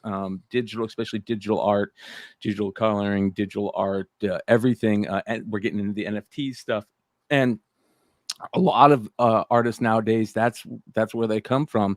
And definitely being somebody who's been in that world for a while, what are your thoughts on how it's progressing, this whole digital art world? Oh man, that's a big question. But I'll say when I got into color, it was sort of the only part of comics making that was digital at the time. And I was very fortunate to just sort of be in the right place at the right time. I had the Photoshop skills and everything and the painting skills when Marvel needed it, and then when DC needed it. Before even the college I went to wasn't teaching Photoshop, right? That was just not a thing yet. And so I'm doing fine art painting 6 hours a day in college, and then I'm going back to my little tiny apartment at night on this Macintosh, okay, how do I do what I just did but do it in the computer? It wasn't a thing yet. So I think we just see that progressing to where there's more people who are inking digitally, or if they're not inking digitally, they're taking scans of pencils, printing them out, and then inking over them. Or even artists who are starting to incorporate grayscale Photoshop stuff into their, Howard Porter, mind-blowingly good artist, right? Mm-hmm. But you can go back and track when he made a switch from just traditional, ink and pen on board to, okay, he's drawing stuff, he's bringing in the computer, he's now adding in textures and gray shading and all this stuff. and doing it at like a master level, right? You know, Yes. I think we've all seen comics where you go, oh, that looks kind of hokey and digital. And then things where you're like, how do they do that, right? And Howard's one of those people where you just, you know, it's almost like he just restarted his career. Like he just reinvented himself. And you see some of the stuff that he's doing like now on Deathstroke or in the past on like the Flash and Superman and stuff, just in like the last 5 years. And you're like, where was this? Where did this come from? And his artwork is not only has some digital elements in it, but it's color friendly. Like it's like he's thinking 3 steps ahead. And he's like, someone has to color this. Someone has to letter this. This has to get printed. And he's like adjusting everything he's doing to that. Versus sometimes, you know, we'll see some art where there's like some like digital gray effects on the page that are so dark. You're like, well, this can't be printed. How are we going to make this work? So it's interesting how some people can like adapt to it and like it just becomes second nature. It's like it's just another tool in their artist toolkit. And then for other people, it becomes like a roadblock or it becomes like a stumbling block where they're just like, I don't want to learn something new. This is how I do it. And then they get left behind. So there's a lot of weird like forks in the road right now. Yeah, it's weird because, and that's just not that left behind comment and them not people not wanting to, or they get stuck in their ways. You see that in a lot of different areas, not just art, but a lot when that happens. It seems like a lot of those people never progress. They never progress. Their art always stays the same, or whatever they're doing, it's never progressing. One of the things that I love about my favorite bands is that every new album you can hear them getting better. It doesn't sound like an album from the past. There's little tinges. I mean, you can tell that that's the same band, but their music is progressing, because they're progressing in life, right? Everything about them is different from when they were 19-year-old angry people, and that's how the art gets better, in my opinion. And one of the things that happens on that same kind of level is, especially with colorists, is that you get involved with a certain collective or a group and you're coloring the same artist, or you're working with the same artist for a long period of time. For example, one person that, we've had on the channel before is Scott Williams, and, his relationship with Jim Lee is something that he is definitely known for. But Scott's art is also like just amazing and stuff. Is it hard to kind of like balance that, working with somebody that you work with a lot, and then not being able to do some of the stuff that you love to do? I think it's not even a double-edged sword. It's almost like 3 forks in the road, which is that I love variety. Like variety is, it's the cliche, right? The spice of life. But Yes. When I first got in, they're just throwing artists at me all the time, and so I got used to just being like, I think as an artist, you have this choice. You're like, you have a style, or as a colorist, you can like, this is what I do, or you can adapt. And for me, I like the idea of like, I want to try to make the colors suit each different type of art. So that was always kind of like my specialty was, if they throw Dan Jurgens at me, I'm going to do one thing. And if they throw, some other artist, I'm going to do, George Perez or whoever, I'm going to do something else. And so just try to adapt all that art. And I love it. I thrive on that. So it's this weird thing where it's like, there are artists I love working with over and over and over again. Howard Porter, Dan Jurgens, Aaron Lopristi, people like that. Yeah, Emma Lupacino. I mean, gosh, she's amazing. So that is fun. And you get a routine and you get a rhythm and you go, oh, I know how to do this. And so you can make every page better than the last because you already have sort of like answered all the questions and solved all the problems. But at the same time, having that freshness, having the new artist and the young, hip 19-year-old or whoever, or the person from Europe coming in, oh, it's so exciting and it's so much fun. And so it's hard sometimes to communicate to like an editor or a publisher that that's what you want to do, right? They're like, oh, well, you're the person who colors Dan Jurgens. Like, well, yeah, I want to color everything Dan does. Like, I would be perfectly happy if for the rest of my life I got to color everything Dan Jurgens did, right? But at the same time, I want that freshness. I want that newness. I want those new experiences, and I want to challenge myself and I don't want to stay here. I want to keep climbing creatively. And like you used music as an example, I think that's a perfect example, is that, whether it's a fan or a publisher or an editor, they can be like, we want you to do that thing that was a hit, right? That thing you did on X-Men or that thing you did on Batman, whatever it was, like, that was a hit. Just keep doing that. And you're like, well, I can do that, but I can do more. I have more to give and I have more to say creatively. And some people are open to that. They're like, we want you to go crazy. And other people are like, no, we want to put you in this little box. This is what you do. Just do that. And so trying to find balance between those things is really, really challenging sometimes. Yeah. You mentioned the young bucks that are coming, these people who are coming, just kind of getting some steam. Is there anybody that you've seen recently that has just blown you away, artist wise, or any creator in the comics world? This probably won't actually be recent, but I've really enjoyed the influx of female creators. Yes. I think Hi-Fi was at the forefront years and years ago of bringing in like female colorists. And, I've always enjoyed working with like female editors and writers, people of color, just like every kind of variety. And for some reason, maybe it's just because I grew up in Kansas City, I'm just very open-minded to like every kind of person. And in comics, it wasn't always that way. It is now, but it wasn't always. And so when we got the opportunity to work with people, like Elsa and Emma and Kelly Sue DeConnick and like, all these like really strong female voices, whether they're writers or artists, whatever, to me, that's really exciting because you're seeing a take, like a perspective that's a little bit different, and it feels fresh and it feels exciting. And sometimes it feels like needed, like, we can get ourselves into like this vertical where there's just one voice. And so then when you get this little voice coming in from the side, you're like, oh, this is really exciting. I want to be a part of this. So, to me, that's where a lot of the like excitement has come in. Like recently we did the RWBY, I think Justice League crossover comics. And I'm the first to admit, I'm so square. I didn't know anything about RWBY. I like anime and I like something. I was totally clueless.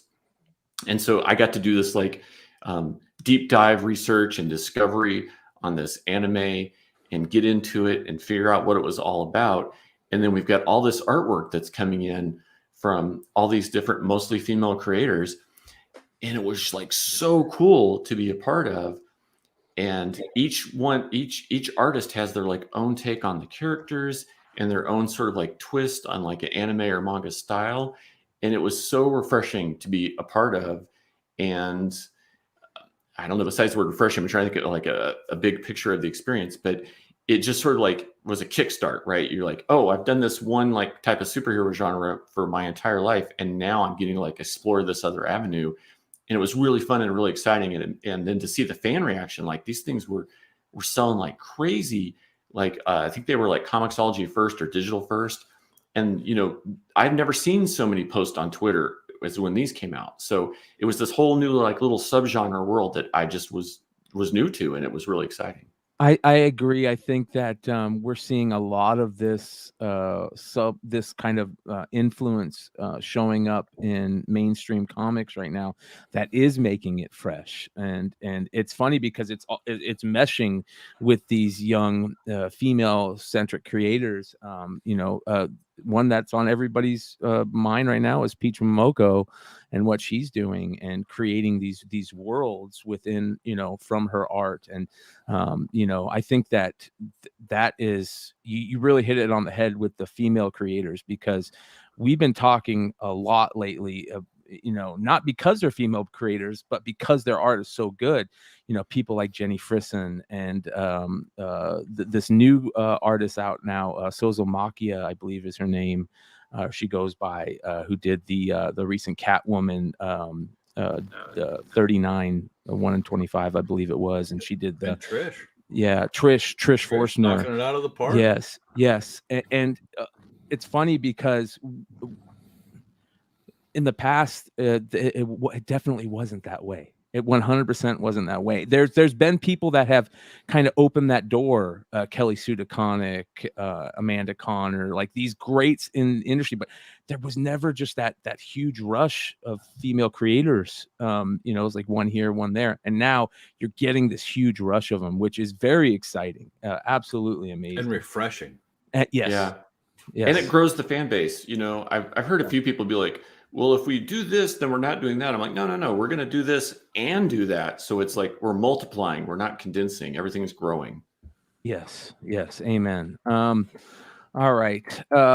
We're talking. When you jumped in, we were kind of talking Star Wars, and I wanna kind of bring you into the conversation because that's what we like to do. You know, just hang out and talk about what's going on. And we were talking about Book of Boba Fett. Have you been following it? I have, definitely. What do you think? A little bit of a slow burn. The last couple of episodes have been really kick-ass for sure. So, you know, I have faith, you know, in Favreau and Filoni and where they're leading us down.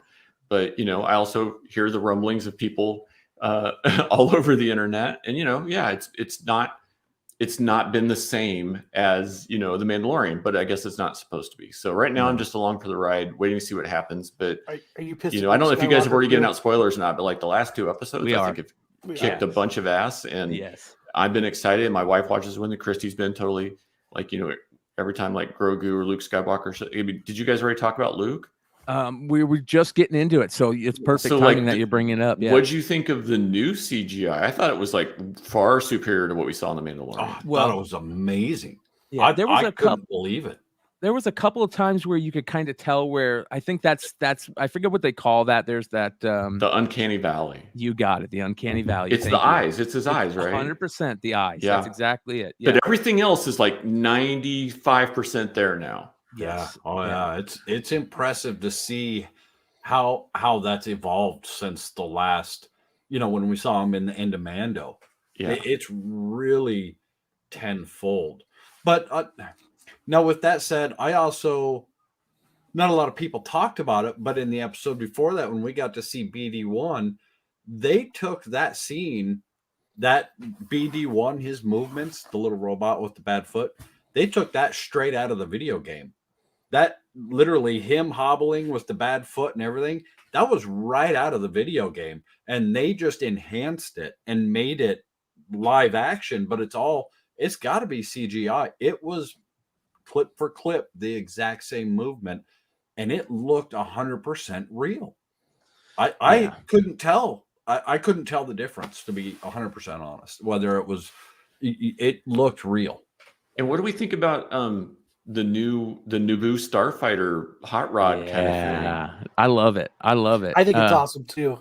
Yeah, Solo Wookie doesn't like it because he's a Mando purist over here. No, I think it's a nice going to town rig. You know, it just If you carry behind the boat, you're gonna hunt bounties. You got to have a place to carry bounties, and I think this just means that everybody gets killed from here on out. There's no more bringing them back That's alive. what I said. I was like, so now everyone comes in cold. Like Yeah. you're bringing back the head, and that's it. So we got rid of the droid. So or is this going to be our little Grogu bubble? Exactly, and if That's that, what I'm thinking. if that happens, I that's one of the things that I am mad about. If Grogu chooses Mando over becoming a Jedi Knight, I'm gonna be mad. That's definitely Yeah, I'm drawing the line right there. But if Grogu was at the school and then, you know, people from the sequel show up, wouldn't Grogu just like take care of that? So Yeah. maybe Grogu Well, can't be there. Yeah, that's a great point. They've wrote themselves in a corner, like we were talking about at lunch. So how are you going to explain the Knights of Ren, which they've announced they're going to do the Knights of Ren, and they're going to have this little exit. Okay, so now you're going to tell, you know, Kylo's story, and we all know that Kylo flips out and has it out with Luke and destroys everything and finds the Knights of Ren, blah blah blah. Oh, they're Where was erasing that. Grogu They're during all erasing that? all that from canon, bro. We're forgetting about those 3 movies. I'm telling you, we'll just forget about those 3 movies. But I mean, that's in the comics. That's in a lot of stuff. So where was Grogu during that? I'll So just say what I now- said before, which is I've got faith in Filoni and I've got faith in Favreau. They've been killing it so far, and until they don't, I'm just going to be like, I trust you guys. I'm along for the ride. I can't wait to see what you're doing next. Yeah, You know that's where Grogu was, Solo? with Ahsoka. He's with I- Mando getting bounties and being the new Star-Lord. End of story. That's it. That's what's going on. well. I think the way that you put it, Brian, about like, you know, you're along for the ride on whatever Favreau and Filoni do. Same way I feel. It's the same way I feel about Kevin Feige and what he's done over at Marvel. Like, I've given up complaining about castings and stuff about Marvel and all those, like we used to get mad about certain castings back in the day, and I'm like, oh, that doesn't fit with that character at all, and then they're just amazing, and so from now on, I'm just like, that's how I feel about everything Marvel, everything Filoni or Disney, Star Wars. As long as what's her name isn't involved too heavily, I'm very happy. And the name that will not be said. James Gunn should start doing for DC. Ooh, that'd be cool. What do you mean? To be that person? That the Feige the Filoni person? Yes. Yeah. Well, can we talk about that a little bit? Because over the last couple of weeks, like DC has been on a lot of people's minds, whereas they have been in the background for a while, and now we're starting to see some cool stuff happen with DC. And Peacemaker has been excellent. James Gunn has been just huge. Yeah, really done a good job for that. So, have you guys all been following Peacemaker?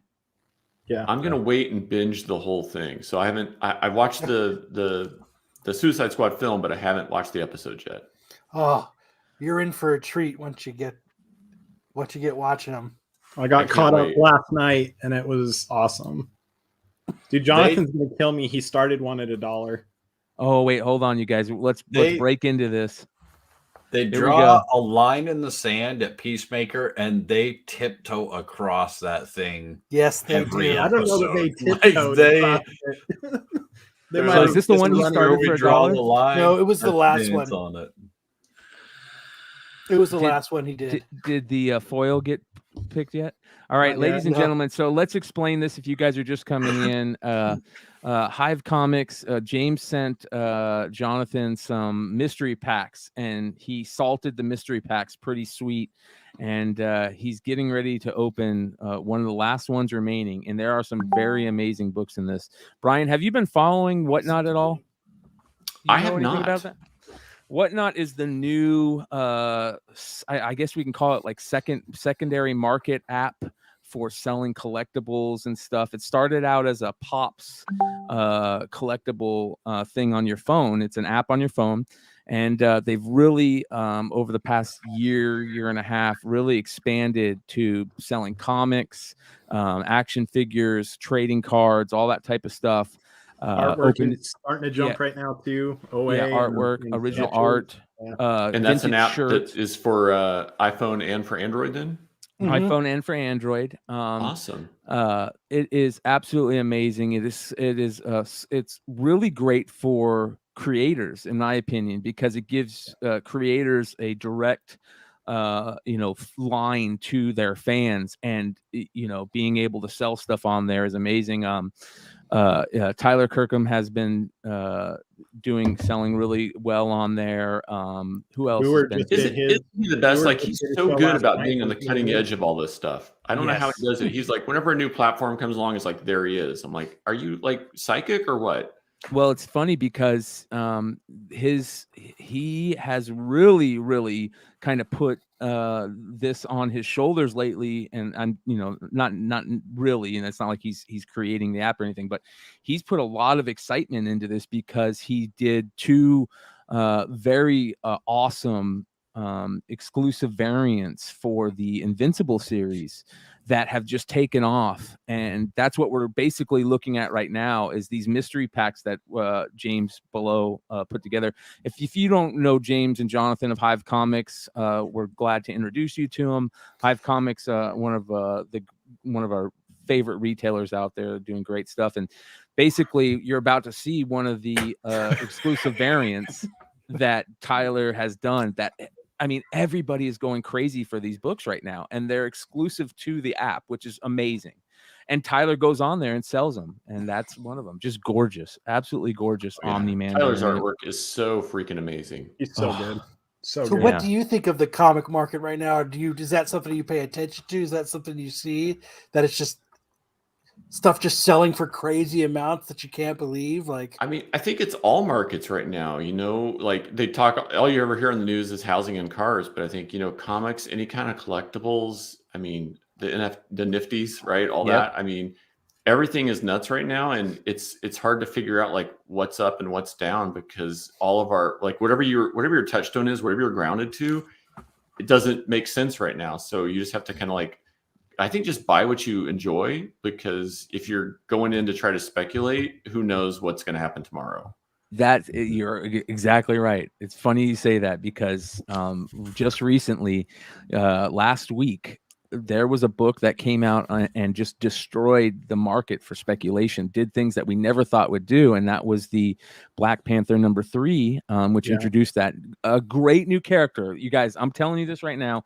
Just from if you guys have read Black Panther 3, you know what I'm talking about. There's 3 stories in that book. The third story is Tosin's story. And I've said from the beginning, even on last week's show, that I think the character is awesome. He's great. They're setting up a cool backstory for him. He's got the way his costume is, and the vibranium tattoos are awesome. And it was his first appearance in this new book, and it was seeing, sales of $600 on a 1 in 25 variant. It was crazy. Wow. A day after it came out, so the speculation market is absolutely crazy. So good and bad, right? I'm happy to see people, one, talking about comics, being excited about comics for any reason. I'm excited for that, and two, it's nice to also see some people make some money off of it, right? Like the world we live in today I like to say, there's been a glitch in the Matrix. I feel like we're living in a simulation, and there's alternate reality, right? Yes. And now people are able to make money. Literally all you need is a phone and a pair of sneakers to get to the latest garage sale. You know what I mean? So, hey, I'm going to remind everybody, if you've got that cash to drop, go find your favorite comic book creator and like commission them to do something, because odds are, if that comic's selling for $600, they're not seeing any of that. So if you've got some favorite artist, some favorite writer, whatever it is, drop them a line and be like, hey, I want you to draw this character. And I bet you would be surprised at how reasonable that is. And you might just make their day. Yeah. Well, let's talk about that, because that is something that we love to, push our viewers towards. You creators always have not only the ability to create original art for you. A lot of creators have original art available for sale that's already done. How can people get in touch to you to get that type of stuff? Well, I'll be really honest right now, because I'm doing some stuff for Lucasfilm. I'm not taking on new commissions, but obviously people can go to octopolis.com and buy my fine art prints. So that's great. But it doesn't have to be me, right? If you've got another artist that you love, reach out to them, because I can tell you, especially, we're not out of this pandemic yet, and not everybody's working full time like they used to. So that person who you might thought a sketch was unattainable or a commission was unattainable, that I bet they'd be more than happy to hear from you. Well, I definitely I dropped the Octopolis link. I love that Ziggy Stardust. Oh yeah, thank you, dude. Did you see that Lando? Oh, that Lando was sick, because it had Han right there on the hip with his blaster. Yeah, look at that. Yeah, that was a Star Wars Celebration exclusive, and unfortunately, that Star Wars Celebration was canceled because of COVID. So, that piece, it was released, but we didn't have that event. But this coming year, we are going to have a Star Wars Celebration in Anaheim. So anybody who's a Star Wars fan, or if maybe you've been to a Comic-Con and not a Star Wars show, come on out to that, because it's going to be fantastic. Yeah. Star Wars Celebration is one of the best events to go to if you're a Star Wars fan. It's nerd hoarders. Star Wars fans are just nerd hoarders. I hate those guys. Yeah. Well, you haven't lived until you've seen like a 20-foot tall Lego Darth Vader. That's all I'll say. That is awesome right there. Oh my God. Thank you. Shorts. Yeah, I love that. My second favorite Star Wars character is the Royal Guard. So that is really, really cool. Very cool. All right, I dropped the link in the chat. I'm gonna drop it again. You guys go check out Octopolis. There are some amazing prints that you guys definitely need to pick up. There's nothing cooler than getting cool new prints framed and looking good, and go to your local framer and get some of these prints framed, because it makes them look amazing. I know you said like it was exciting doing Rob's, coloring for Rob, but who was that other artist where you were like, where it was hard for you to even like, I can't believe I'm coloring his art. Like I like where you were so hesitant to even start because you were like, I can't believe this is what's in front of me. There's two. I would say George Perez. So, I feel really bad that he's sick now. It's really sad. But over the decades, we've had a really good relationship and become friends. But he was already a legend long before I got into the game. And so, when I got some early assignments at Marvel for like Avengers and things to color some of his artwork, I was just like terrified because you're like, there's always like 100 characters on the page, but also honored at the same time. So it's this weird thing where you're like, well, I don't want to screw this up, but I'm just going to have to like put my head down and just like crank all night to get it done. So that, because you have to get the work done, you don't have the fear because you're just like working through it. But he's everything you think you want him to be. Like he's that person. He's jovial, he's fun, he's loving and lighthearted, and his artwork is amazing. So it was definitely intimidating, but I think the best part of that was when like long after Marvel contacted me and they're like, yeah, we're going to do like a re-release of like Infinity Gauntlet, and George had done like a cover and they just wanted me to like recolor it for the re-release. So that was really nice. The second one would be, it was on the tip of my brain just a minute ago. George Perez, and this is what happens. I start talking and I space out. I know. Don Bluth. So Don Bluth is probably the reason I became an artist, right? As a little kid, I got to see like Secret of Nim, and I got to play Dragon's Lair and all this stuff. And like, he was it. Like, he was like my God, right? So it's like, this is my art hero. And years and years later, I got to meet him at San Diego Con a bunch of times. He did some sketches for me. I tell you, if you've never met him, first of all, he lives up to his reputation. Second, he's an amazingly talented, gifted artist. You walk up to him and he'd be like, yeah, what sketch do you want? He'd be like, I want a Mrs. Frisbee from Secret of Nim. No reference, not even a beat. He just sketches it on the paper and hands it to you. Like, it's perfect Mrs. Frisbee. Or you come back the next time and you're like, I want something from Dragon's Lair. Just whatever character, any of the Disney movies he worked on, it's all up here. Like, it's amazing. But I got a chance to do like a digital painting based on like, I'll call it a napkin sketch. It was better than that, but it wasn't finished artwork. And the publisher wanted it to be like a cover, like a fully like rendered painted cover for a Dragon's Lair book. And I was just terrified because it's like this really like loose sketch. And I'm like, okay, I know what this is supposed to look like. And this sketch is awesome, but it's not a cover, And so you have to sort of like go through the process. It's almost like an inker trying to do finishes, right? You're just like, you're biting your fingernails and you're like freaking out. And you're like, I don't want Don Bluth to kill me. But in the end, it all got to print. It all came out and he signed one for me and it was really nice. But I was terrified. That's like that Don't Meet Your Heroes thing. I was just like, I worship the ground you walk on. Please don't kill me.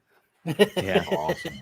One of the things that we always talk about anytime somebody brings up George is the fact that he is probably the my best experience ever with an artist at a con because of how nice, jovial, just one of the nicest people you'll ever meet. And I remember the first year that he was doing, like, he does this cool thing where he would give out tickets and to do, if you wanted a sketch or a quick little signature from him, he would hand out these tickets and then he would say, you shouldn't be standing in line. This is an amazing convention, take a ticket and then go walk around, and then when you walk by me again, see where the first person in line, see what their ticket is, and if your ticket is there, you can jump in front of them. And it was just so genius. And not because, it made the line go faster, but because he's saying, this is such an amazing event. You shouldn't be standing in line. You need to be going and checking out all the other artists, all the, vendors, all that stuff. And it was just game changing, for how a creator like handles cons and stuff. But the other thing was he was doing these amazing, like 8x10 head sketch, like half body sketches, like quick Sharpie sketches for $5, and he would say he would be like, yeah, $5 and whatever money you want to put in for the heroes fund and this little thing. And of course, people would be dropping just big money into the hero fund, and it was just mind blowing. These amazing sketches you're getting from one of the greatest comic book creators, artists of all time for $5, and I don't think that changed for years. And you could tell the ones that he was like, you could tell the ones that everybody asks for, because he'd be like, all right, cool. But if you got him one where you caught him off guard, he'd be like, oh, and there's a huge difference between the sketches. Yeah. And very a lot of people don't know that, like, he'd come into these conventions sometimes an hour or 2 hours before they opened for the retailers. I'd seen him, he would come in and he'd go to his table, and it might be 90 minutes before the show opened for the day, and he'd just have a line of retailers there, and he would just do sketches for retailers before the show opened. Who does that? Like, who at his stature does that? Yeah. Nobody.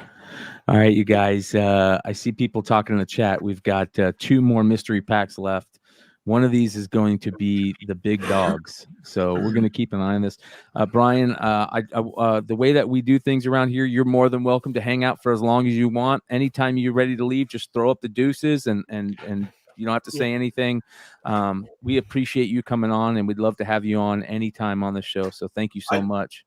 I got a pleasure, and I'm down to hang out for at least another 20 minutes. So we're good. Awesome. Brian, another quick question for you, Brian. Do you ever go back, like, just to relax or just to get back in like a reset, and then just bust out like the Prisma marker set and just go to and color like old school way on the easel, and just, do you ever get to that point where you're just like, you know what, I got to put down the computer for a day or two, and I gotta go back, and I gotta feel like a kid again with my, I mean, obviously, the marker set is now $800 instead of, the pack of Corolla colors, that are $10 or whatever.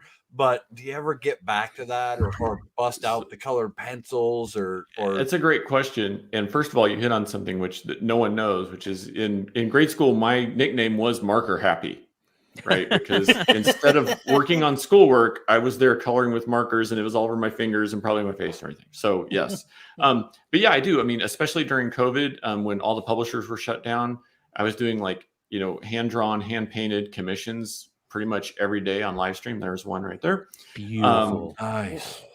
And I do. Badass. Oh, thanks, man. I appreciate it. But yeah, whether it's paint on canvas or markers and color pencil on paper, I mean, I try to keep myself fresh, challenge myself.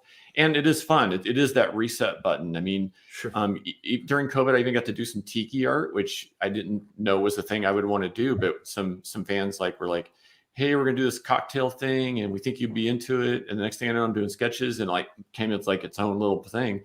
And so there's even some tiki mugs that were released, I think 2 weeks ago, that I designed just kind of for fun on the pandemic. So yeah, anytime you can get your hands dirty and get involved in things, I think it's just going to help push you to do more and do better. Yeah. Wait. Go back. Did he? Go back to what? Yeah, that right there. This is beautiful. Yeah. That's incredible. And that is available on the website. So the cool story on that DeLorean art is that was going to be, so I've done some Hot Wheels packaging in the past, and this was going to be for an anniversary Hot Wheels. But of course, San Diego Con was canceled. So we just did an art print release on that. I like the one with all the breakout panels. The one. Man. Oh, there's the Falcon. All right. Yeah. Star Wars stuff is so good. Oh, here, take my. Look at that. Look at all the panels. Like, it's got the tail light. It's got the wheel. Oh, dude, that's sick. Here's the tiki art too, you guys. Yeah. That's cool. Yeah, and that was all fan. That was even something I was doing. That was all fan driven. They were just like, hey, you like Disney, you like this stuff. Will you do these sketches? And I was like, I don't know if that's for me. And then it just kind of blossomed. Yeah, love the. And of course, I love G.I. Joe. We all know that. Yeah.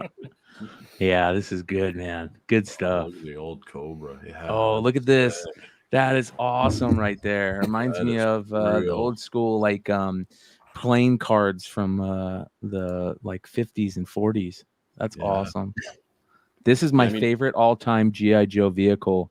It made me fall in love with the A10. What is it? The Warthog. The Warthog. Yeah. The A-10 is like the burliest, baddest looking plane because of the Rattler to me. And I remember being a kid, and my parents had in the house I grew up in, it had two like coat closets right next to each other. And my parents said, okay, for your birthday, you get to pick which gift you want.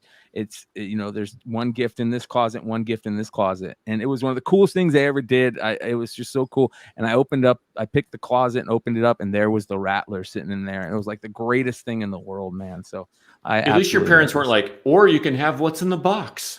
Yeah. Or do you want box number 2? No, I mean, Beautiful. G.I. Joe, A Real American Hero is, just one of the coolest cartoons of all time. And like Christy Marks, who I worked with on some DC projects, was one of the main writers. And, it's funny, like when those cartoons were new, the Senate like actually had hearings being like, these are commercials. And, Marvel and Sunbow are like, no, it's just entertainment that happens to feature things that are toys. And you talk to people who are involved like years later, and they're like, oh yeah, Hasbro told us exactly what vehicles and stuff to put in every episode. You're like, okay, they were commercials, but we didn't know. We were kids. We loved it. Yeah. Still love it. Still to this day. Yeah. This is awesome. All right. So back to the whatnot. There it is. Oh, Look at that. It ended up being the last pack. The last guy got to choose between the last 2 packs and picked black and white, I guess. So this is the foil edition of this, you guys, and here you can see just how crazy this market has become, and what Kirkham has done, to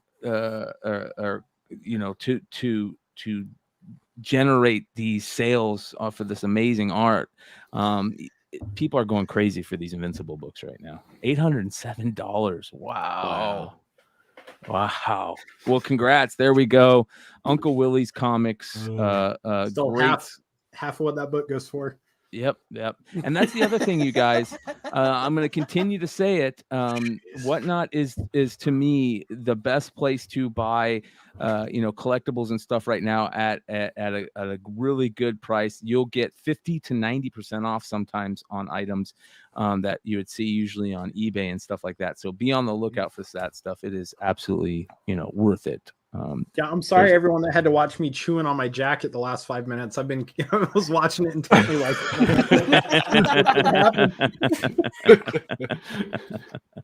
What's great is I've got more for Monday, but I don't know that I'm mystery boxing mine. I think I'm just gonna let people buy them.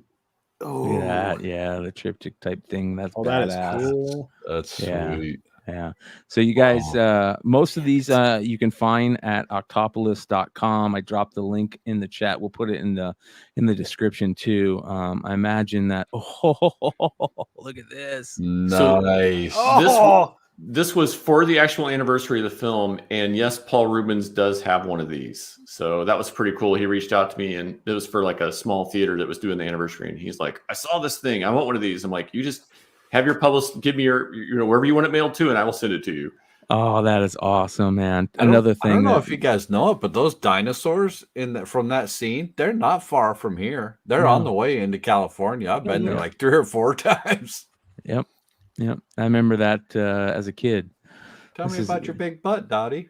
That is gorgeous right there. That is awesome. Nice homage to Marvel Spotlight 5. Wow. Well, while we're talking about Marvel, I want to tell you guys a Wolverine story. Yes. So years and years ago, it was an X-Men issue, and it was an issue where Wolverine was like the star. And so he's on every page, almost in every panel. And lots of shots of him holding the stogie, biting down on the stogie, stuff like that. And I forget what the actual story was because I'm so traumatized from it. But, it was, instead of a team book, it was really just like all Wolverine. And so we get the thing done.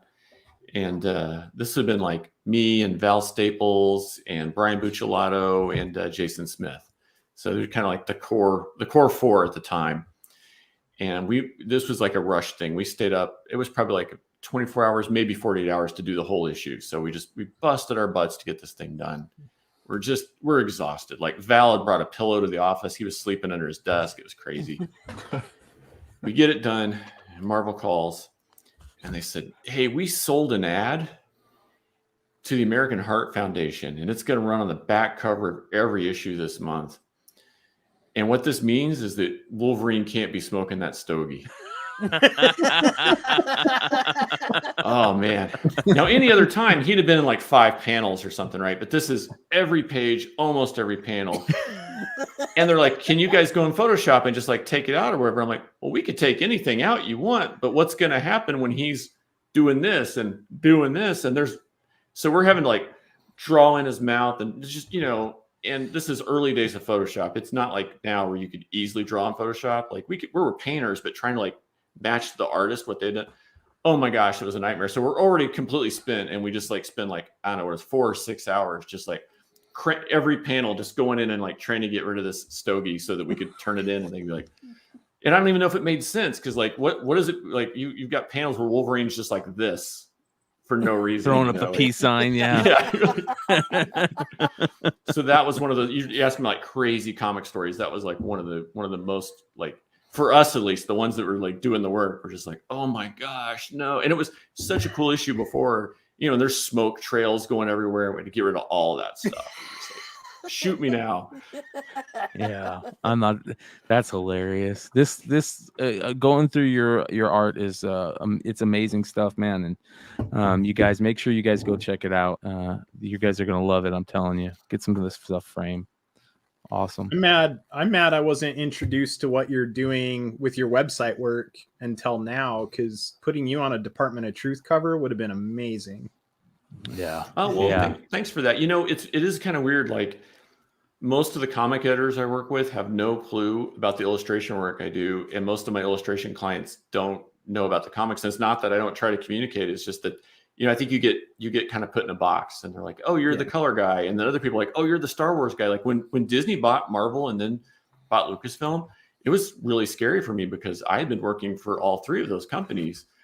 And then there was one point where, when they all come together, where one group's like, well, if you're going to work for us, you can't really work for the other guys anymore. And you're like, what do you mean? I'm like, I'm a freelancer. I'm just trying to feed myself, And so it was kind of crazy for a while where, I'm used to just, I'm doing Disney, I'm doing Marvel, I'm doing Star Wars. They're like, well, you're the Star Wars guy now. I'm like, no, I can still do Spider-Man and Fantastic Four and everything else too. So you just have to kind of like prove yourself. But thanks for that compliment, because I've got to do a few covers here and there, and it's really fun to get that opportunity when sometimes you're thought of as like just the color guy. Well, somebody brought this up in the chat earlier, and I definitely want to show it because it is awesome. And it is the Star Wars print with all the different suitcase tags on it. How awesome is that, you guys? That was almost an accident because so I've been invited down to Epcot for the Festival of Arts a few times to represent Lucasfilm and Star Wars. And I noticed after the first year I was there, a lot of parents come up with their kids.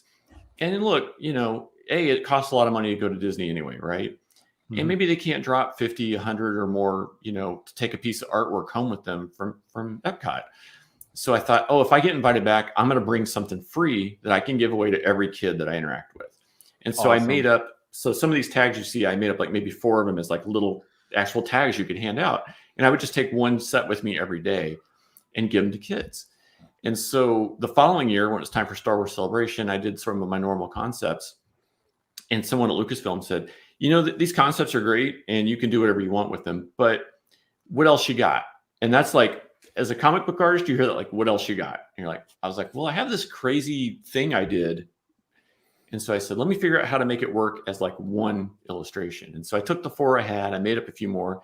And then I had like this aha moment of like, oh, the Death Star, we're going to rip that ticket because the Death Star exploded. Like the trip was canceled. When I came up with the rip ticket, I knew like, okay, I got this. And so I sent it to Lucasfilm and like my inbox just like exploded. They're like, yes, you have to do this, everything. And so as far as I know, it was the first Star Wars Celebration artwork that does not have a ship or a character on it.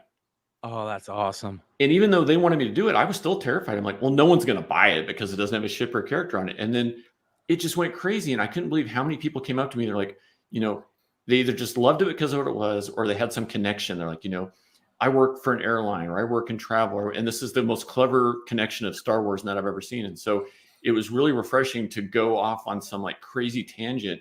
And instead of being told like, that's crazy. That's off brand. Don't do that, to be like actually accepted and be like, oh, this is a cool, fresh idea. Let's see what people think about it, which was really fun. Yeah. And how many people in the chat, as soon as he said that he made the tags up and took them in and gave them away, how many people in the chat are going, damn it, now I'm going to have to find those tags? Yeah. How many people are instantly on eBay and another tab? Yeah. I was already thinking about it. I was I mean, they're out there somewhere. I gave away, you know, probably 100 or more of each at Epcot to like just little kids and families and stuff. Oh man, people are going to be searching for them now. And then this print is available on my website. I have a handful or so of these left. So if you want one, you want it autographed, you know, order it there and I'll ship it to you. Yeah, your prints are all hand numbered, hand signed. I saw that on there. Yeah, all the Star Wars and like Fox limited editions and stuff like that are all numbered and signed. Oh, there you go, you guys. Go score you some sweet goodies from octopolis.com. And you guys will not be, well, you guys seen it. I mean, I don't have to tell you, you're not going to be disappointed. You've seen and there's it. Easter eggs on those tags that you probably can't even see on this little JPEG. So you'll find little things you like. And it makes it even better, man. That's awesome. Yeah, I like that though. I've worked with artists for years and years, whether it was before comics. I've owned a tattoo shop for going on 7 years now. And like with the comic art, a lot of times we'll give people a basic direction. Like, yeah, we kind of want something that's like pre-code horror homage. And then we just let them do their thing. But most of the time we're just like, read the PDF, whatever you want to do it. You know, we picked you because of your style and because of your talent. Just do your thing, you know? And I feel like you get the best work out of artists that way. But my favorite thing is to see artists take leaps of faith into something that they've wanted, you know. Whenever an artist is like, oh, I've been wanting to try this new thing, I'm always, yes, please. You know, and with the tattoo stuff, like even if you look at the portfolio of artists I have in my tattoo shop, they're weird.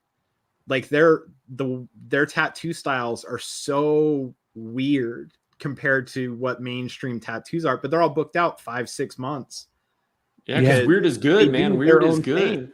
Yeah, and they're happy to design work constantly. You know, people, they design the work beforehand. Nobody comes to them and says, hey, I want this. They design their stuff beforehand, and they've got so many people that are so into their work that they're just, the second a piece is available, they're like, yes, I'll take it. You know, and it's cool to see that though. It's fun to see artists be able to like do their own thing, their own way, and people still be so supportive of it. So yeah, it's really cool. I enjoy that. Do you collect any art that you've bought or original art or anything that's like your prized pieces?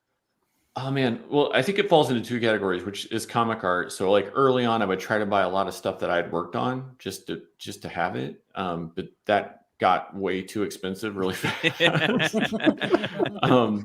But I do have some like some really choice stuff from Dan Jurgens and Aaron Lopristi and some other people. So I definitely have some of that in my collection, and then a lot of vintage stuff. So like some really cool silk screen art, mid-century art. Some like pinup stuff. I mean, nothing really crazy. Like, you go to San Diego and you see like the original like Gil Elvgren pieces for $23,000. I don't have anything like that, but I've got stuff that inspires me, or even like Don Bluth, some of that kind of stuff. Just things that touch me emotionally or take me back to my childhood or whatever it is. Yeah. Well, that's what we're all searching for. On that, then, what artists out there right now that are working inspire you? Oh man. That's tough just because I work with so many different people, but like I would say like John Timms is someone who I think's really grown over time. Like if you look at Tim's work on like Harley Quinn, which was already amazing, and then like the stuff on like Superman, Son of Kal-El, I mean to go from like a mainstream book to then like telling these like delicate, sensitive modern stories. I just think shows growth. So, even if you're, not a fan, but like, even if that isn't your style of art, just to watch that person's progression, I guess, is what's exciting for me, because, I'm looking at stuff like on a weekly, monthly basis. So you see people who their stuff like, oh, this looks the same as it did last month, is the same as it did the month before. But then you get other people where you're just like, oh, they're doing something different, or, oh, I've never seen them draw a face like this before. So I guess it's a little bit different when you're when you're inside maybe than collecting, but that's what gets me, is when you see some little spark or some little twist or something that they've done that you didn't see in them before. Well, this is actually something that, I'm glad you brought up, because this is something that you've worked on. It's literally a game-changing, it's game-changing work, right? I mean, this story, whether you like it or you don't, it's game-changing, and it's a big deal. What's going on in the world, and then putting this out, and some people don't like it, some people love it, but I will say this is one of the few books that I read the first issue and I went, that first issue and the second issue were two of the best Superman stories I've ever read. And it's been absolutely a really, really good story so far. And Taylor has been just on a writing, he's a monster right now when it comes to writing amazing stories. So what's it been like working on this project? So first of all, I'll be like 100% transparent that, Hi-Fi was not the original colorist on this book, and maybe we weren't even who they wanted to work with. I have no idea, right? But something happened and we got the phone call, right? Mm-hmm. So happy to step in, because like I said earlier, I believe that we can grow comics, right? It doesn't have to just be one thing. So it's like, hey, if you don't like this, don't read it. It's not for you, it's for someone else, right? Just like we were talking about some of the other comics earlier. It's like, we can have all this mainstream stuff, we can have things that are new and fresh and alternative, and we can have things that are created by female creators and things that are created by gay creators. So as far as I'm concerned, it's like, the more comics we have, the bigger our audience can be. And if it's not for you, it's not for you. But isn't that kind of the point of comics, though? Is to relate these issues that are going on kind of in the world, and a way to bring it to people in a way that, like, it's so that people can, be able to bring it into their lives and understand it. And that's the point of comics, in a sense. I think, and for me, I have friends who are, gay, and I have friends who struggle with issues of, identity or coming out to their parents, or, whatever it is. And so for me, when we got the phone call, I'm like, Christy and I were like, we're all in without hesitation, because, DC is honest. They're like, hey, some people don't want to be involved with this. We're like, no, 100% happy. So fun to be involved with. I think that Tim's nailed it on the art. Yes. Tom Taylor is not only a brilliant writer, but he's a real trooper, because he's been getting death threats and all kinds of crazy stuff online. And I mean, over comics, like how silly is that someone's getting death threats over comics? So ridiculous. Yeah, it is ridiculous. 100% ridiculous. Yeah. So proud to work on it. Proud of the work that we got to do, and glad to see that it's selling well and had a second printing and all that kind of stuff. I mean, I don't think it's about the numbers, but I think at least it kind of tells the naysayers that, hey, there is a market for this, and there's people who want to read it. And if it helps, in my opinion, if it helps one person, if it makes one person feel better about themselves or feel strength about their life choices, then it's a win. Yeah. Yes. And also, it's always great to discuss anything, in my opinion. I think that the discussion part is the most important part, right? To find out, your views on it, why your views are like that, and to always know that your views can change. You know what I mean? Like, I like to say a lot, change my mind. If you don't like something I'm saying, like, change my mind. I'm willing to say I don't know, or this isn't something that I understand. And what you said, Kyle, is so important, that comics needs to be one of those outlets. And I think that's what was so important about what, like, Denny O'Neil and Neil Adams were doing, and Stan Lee, and they were doing at that time period, that whole Green Lantern run. We've talked about it before, about how important it was, because it was for the first time that comics were kind of taking that look. Like, there's the people reading these comics are going through problems in their life. And it's not just about, Batman and Robin beating the bad guy. So. Well, and we should be pushing the envelope, and we should be breaking boundaries. And, we should sometimes be, whether you want to call it pissing people off or poking the bear, whatever you want to call it, right? Because if we go back in time, comics have always been on the radar, where, parents were against it, or certain groups were against it, or, the comics code came from all of that, right? Yep. So if we're in a time where people are ignoring comics because it's just ho hum, then we're probably not doing our jobs right. But if we're in a time where there's writers and artists and creators who are out there and are, trying to relate new stories and trying to push that envelope, then I think that's when we're at our best. Amen. Mhm. Amen. If you're not creating controversy, you're not creating people to think. Like that's what generates conversation. That's what generates thought. That's what opens up discussion. So if you're not pushing the boundary and dancing that line in the sand, you're not invoking creativity. You're not invoking a better Change, different. evolution. Yep. Evolution. Amen. Yeah. Well, thank you, brother. We appreciate you coming and hanging out with us. And like I said, we'd love to have you on again. So, hopefully we'll be in touch and be able to get you back on the show and come hang out with us. It's nice to have, creators and people in the industry come just talk about comics, not necessarily, be interviewed or have to talk about themselves all the time. We'd love to hear, what you guys think about comics, what stuff you're doing into, what stuff you're into. So thank you for doing that. Yeah, it was absolute pleasure, and likewise. I'm here in my little art cave, without very much contact to the outside world. So it is good to connect with you guys too, and go, oh yeah, right. There's actually people who are like reading these stories when they're done. So it gives me some perspective. So I do appreciate it. Amen. All right. Well, thank you for everything you do, and we'll catch you again next time, sometime soon. Thanks so much. You guys have a great night. Thank you very much. All right. Thanks, Bryan. Bye. Oh man, that was awesome. That was Yeah, really Bryan's cool. awesome. Yeah. Yeah. Well, you got to fun. remember, his sister is also a big part of Hi-Fi.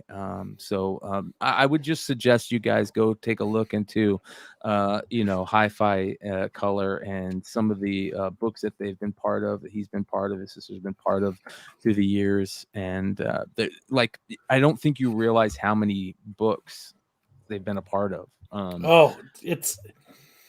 It's crazy. so many. It's crazy. All right, let's it's funny we ended off with that discussion and change topic and everything, because one of the things that I do want to bring up that has just been a crazy story over the past couple weeks that isn't necessarily a comic story, but I think it's something that I want to talk about, and that is the craziness with Joe Rogan, right? It is. You know what? I boiled it down to I think we talked about this earlier, Bryan. I was like, people who are outraged about this, they're not listening to Joe Rogan. No. And that's it's the same people that used to petition to get Howard Stern off the air. It's these people that don't actually listen to him. They're not, and people forget, it's okay to have a different point of view on something. And you know what? Joe Rogan has a lot of different points of view on a lot of different things. And it's all right to have that.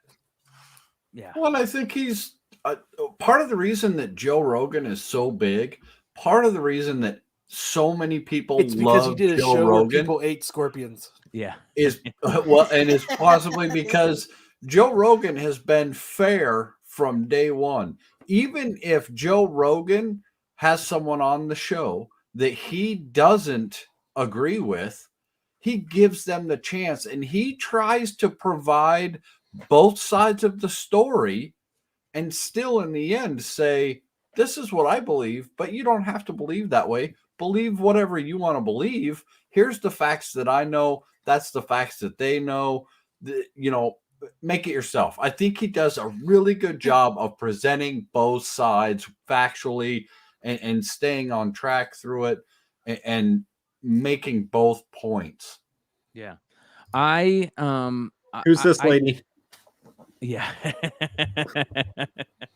The main reasons that I wanted to bring it up, even though it has nothing to do about comics and stuff like that, is because I think what Kyle said is such a great point, is that I think the majority of the people that are talking shit about him have never even listened to him, or don't listen to him enough to know what he's about. And that's what he's always been about, is the discussion aspect. Like, if there's anybody in that I would rather hear a discussion with, it's Joe Rogan. He's like the Johnny Carson of our time, right? I can't tell you how many times I've listened to Joe Rogan and be like, I disagree with you 1,000%. Yes. and it's the same. And there's other things he's talked about, and I'm like, okay, I got you. I'm stepping in what you're dropping. Yeah. Well, the interesting thing is that, and I see a lot of people talking about it, is that they're if Spotify does drop him, it will be Never happen. It'll be like the worst thing, like Obi-Wan said, like striking me down is like the worst thing you could ever do at this point. You know what I mean? And Spotify, they dropped Joe Rogan. No, I don't.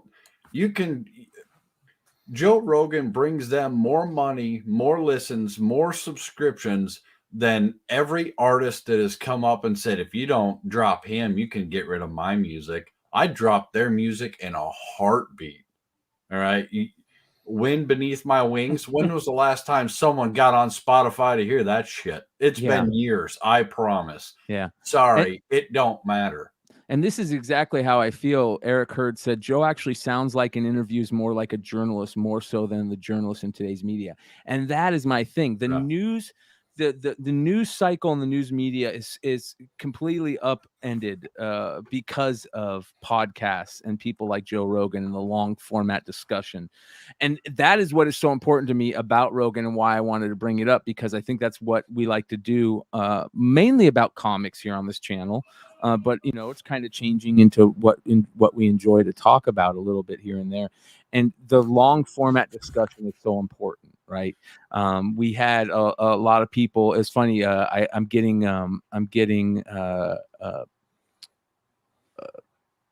people are saying that I hate the Black Panther 3 book because I missed out on it, so I'm talking shit about it. And it's like, no, like, change my mind. You know what I mean? Like, that's why I bring it up. That's why last week, like, I came out of the gate so crazy about it, is because we're all finding this stuff out as we go. And these discussions that we have with retailers, like James, creators like Brian Miller and Tony Fleece. And that's the important part, is the discussion. So, I just wanted to again reiterate how important that long form discussion. I've listened to Joe Rogan a bunch of times, and I go, Joe Rogan's a fucking idiot. And there's sometimes I've listened, man, where you're just like, no, you fucking stoner, you've gone too far into stone land. Like, those old school stoned conversations where it's just. And and there's other times you're like, yeah, that's cool, man. It's cool. There's been 100 times where I've done the same thing and said, yeah, you know what? I totally disagree with Joe Rogan. I 100%. What a fucking asshole. But in the same breath, I've also said, but I really enjoyed the way that he presented the information, because he gave me a bit of both sides for me to decide, and I don't have to agree with him. And he's not going to tell me I'm a bad person because I don't agree with him. You know what I mean? Let me ask you this though. Like, if you're watching a show or you're listening to a show, right? And all it is someone sitting there and they're interviewing somebody or having a conversation with somebody, and their opinions are just perfectly in line the entire fucking time, right? Is it worth even listening to? No. Like, people listen and watch those shows because they want the intellectual debate of it, right? Yeah. And that's one thing he's proven through his show. Whether or not you like him, he's knowledgeable. And I think that's the thing is like, I think a lot of times the stuff that he says isn't even necessarily something that he agrees on. He's just trying to push the counterpoint. Yeah. Right. Because if you push the counterpoint, you get the best dialogue and response from the person you're interviewing. Like Bryan the other day, he might not have, he might fully believe that Black Panther 3/1 and 25 is going to be a $10,000 book 2 years down the road. But how boring is it with 7 of us sitting on the show going, oh yeah, this thing's going to be fucking huge. Yeah. And Bryan was trying to push a counterpoint. And I think that's like, I think a lot of good interviewers and a lot of good people that produce good content, they know that if you can't bring on people that are going to automatically push counterpoint, right? Which I feel like Tails does a good job of that. We all kind of have our thing that we're like all in on, right? And that will die on those hills. And because of that, mine is Hive-Comics covers. Well, Yeah. a perfect example. Well, no, a perfect everybody's example unanimous is about that shit. But a perfect example are topics like the Dinesh topic with what's Yeah. going on with those books. Listen, I'm never gonna believe that is like a super fucked up move that he did, because I don't look at it as him trying to fuck over the comic community or fuck over or CGC. I looked at it as him saying, "Oh, this is a funny, cool idea that is gonna get people to talk about bad idea or whatever," and that's what he's doing. I don't look at it, but here's the thing: I'm willing to look at it from the other view. Dennis is 100%, of the view that CGC is soiling their brand by letting him do that. I'm willing to have that conversation. You know what I mean? I'm willing, but I'm also willing to let here and have Dinesh come on and talk about it. But just like our conversation last week, like, I don't think the CBCS labels are that bad. Like, Yeah. I don't care about them. Like, I don't mind getting them. It doesn't bother me. Yeah. But you and me and Dennis are just in our own CBCS group, I guess, because nobody else agreed with us. But I mean, on the same note, that doesn't, the label didn't bother me. I don't give a fuck. Yeah. Well, and Joe Rogan actually is a huge comic book collector and has been for years. So, He loves CBCS. Yeah, Werewolf by Night. I think well, fuck Werewolf that by guy. Night. Why are we even wasting our breath on him? Yeah, I know, right? Fuck. He Yeah, loves the labels. My He said they're mind the just best labels changed. out there. Yeah, my mind just changed. And he just posted a picture recently. It was either yesterday or the day before, and he went down to the secret stash, and he was there and bought a bunch of books. Yeah, Joe Rogan did. Well, did you guys? Let's get into some of the quick news stories that I thought would be fun to talk about. One of them is this. We talked about the Cad Bane stuff. I saw this. I saw that a lot of fans are bummed out that he didn't look like he did in the Clone Wars stuff, right? So fans went and made a change. Right? Like, what the fuck? Are you kidding Why are me? we listening to I'll Bush? leave some music on. Let Oh, wait, you guys hold check on. it out. Check out our That's bite what now. not. Hold on. Oh, You can't please everybody. Like it's you can please some people some of the time. I'm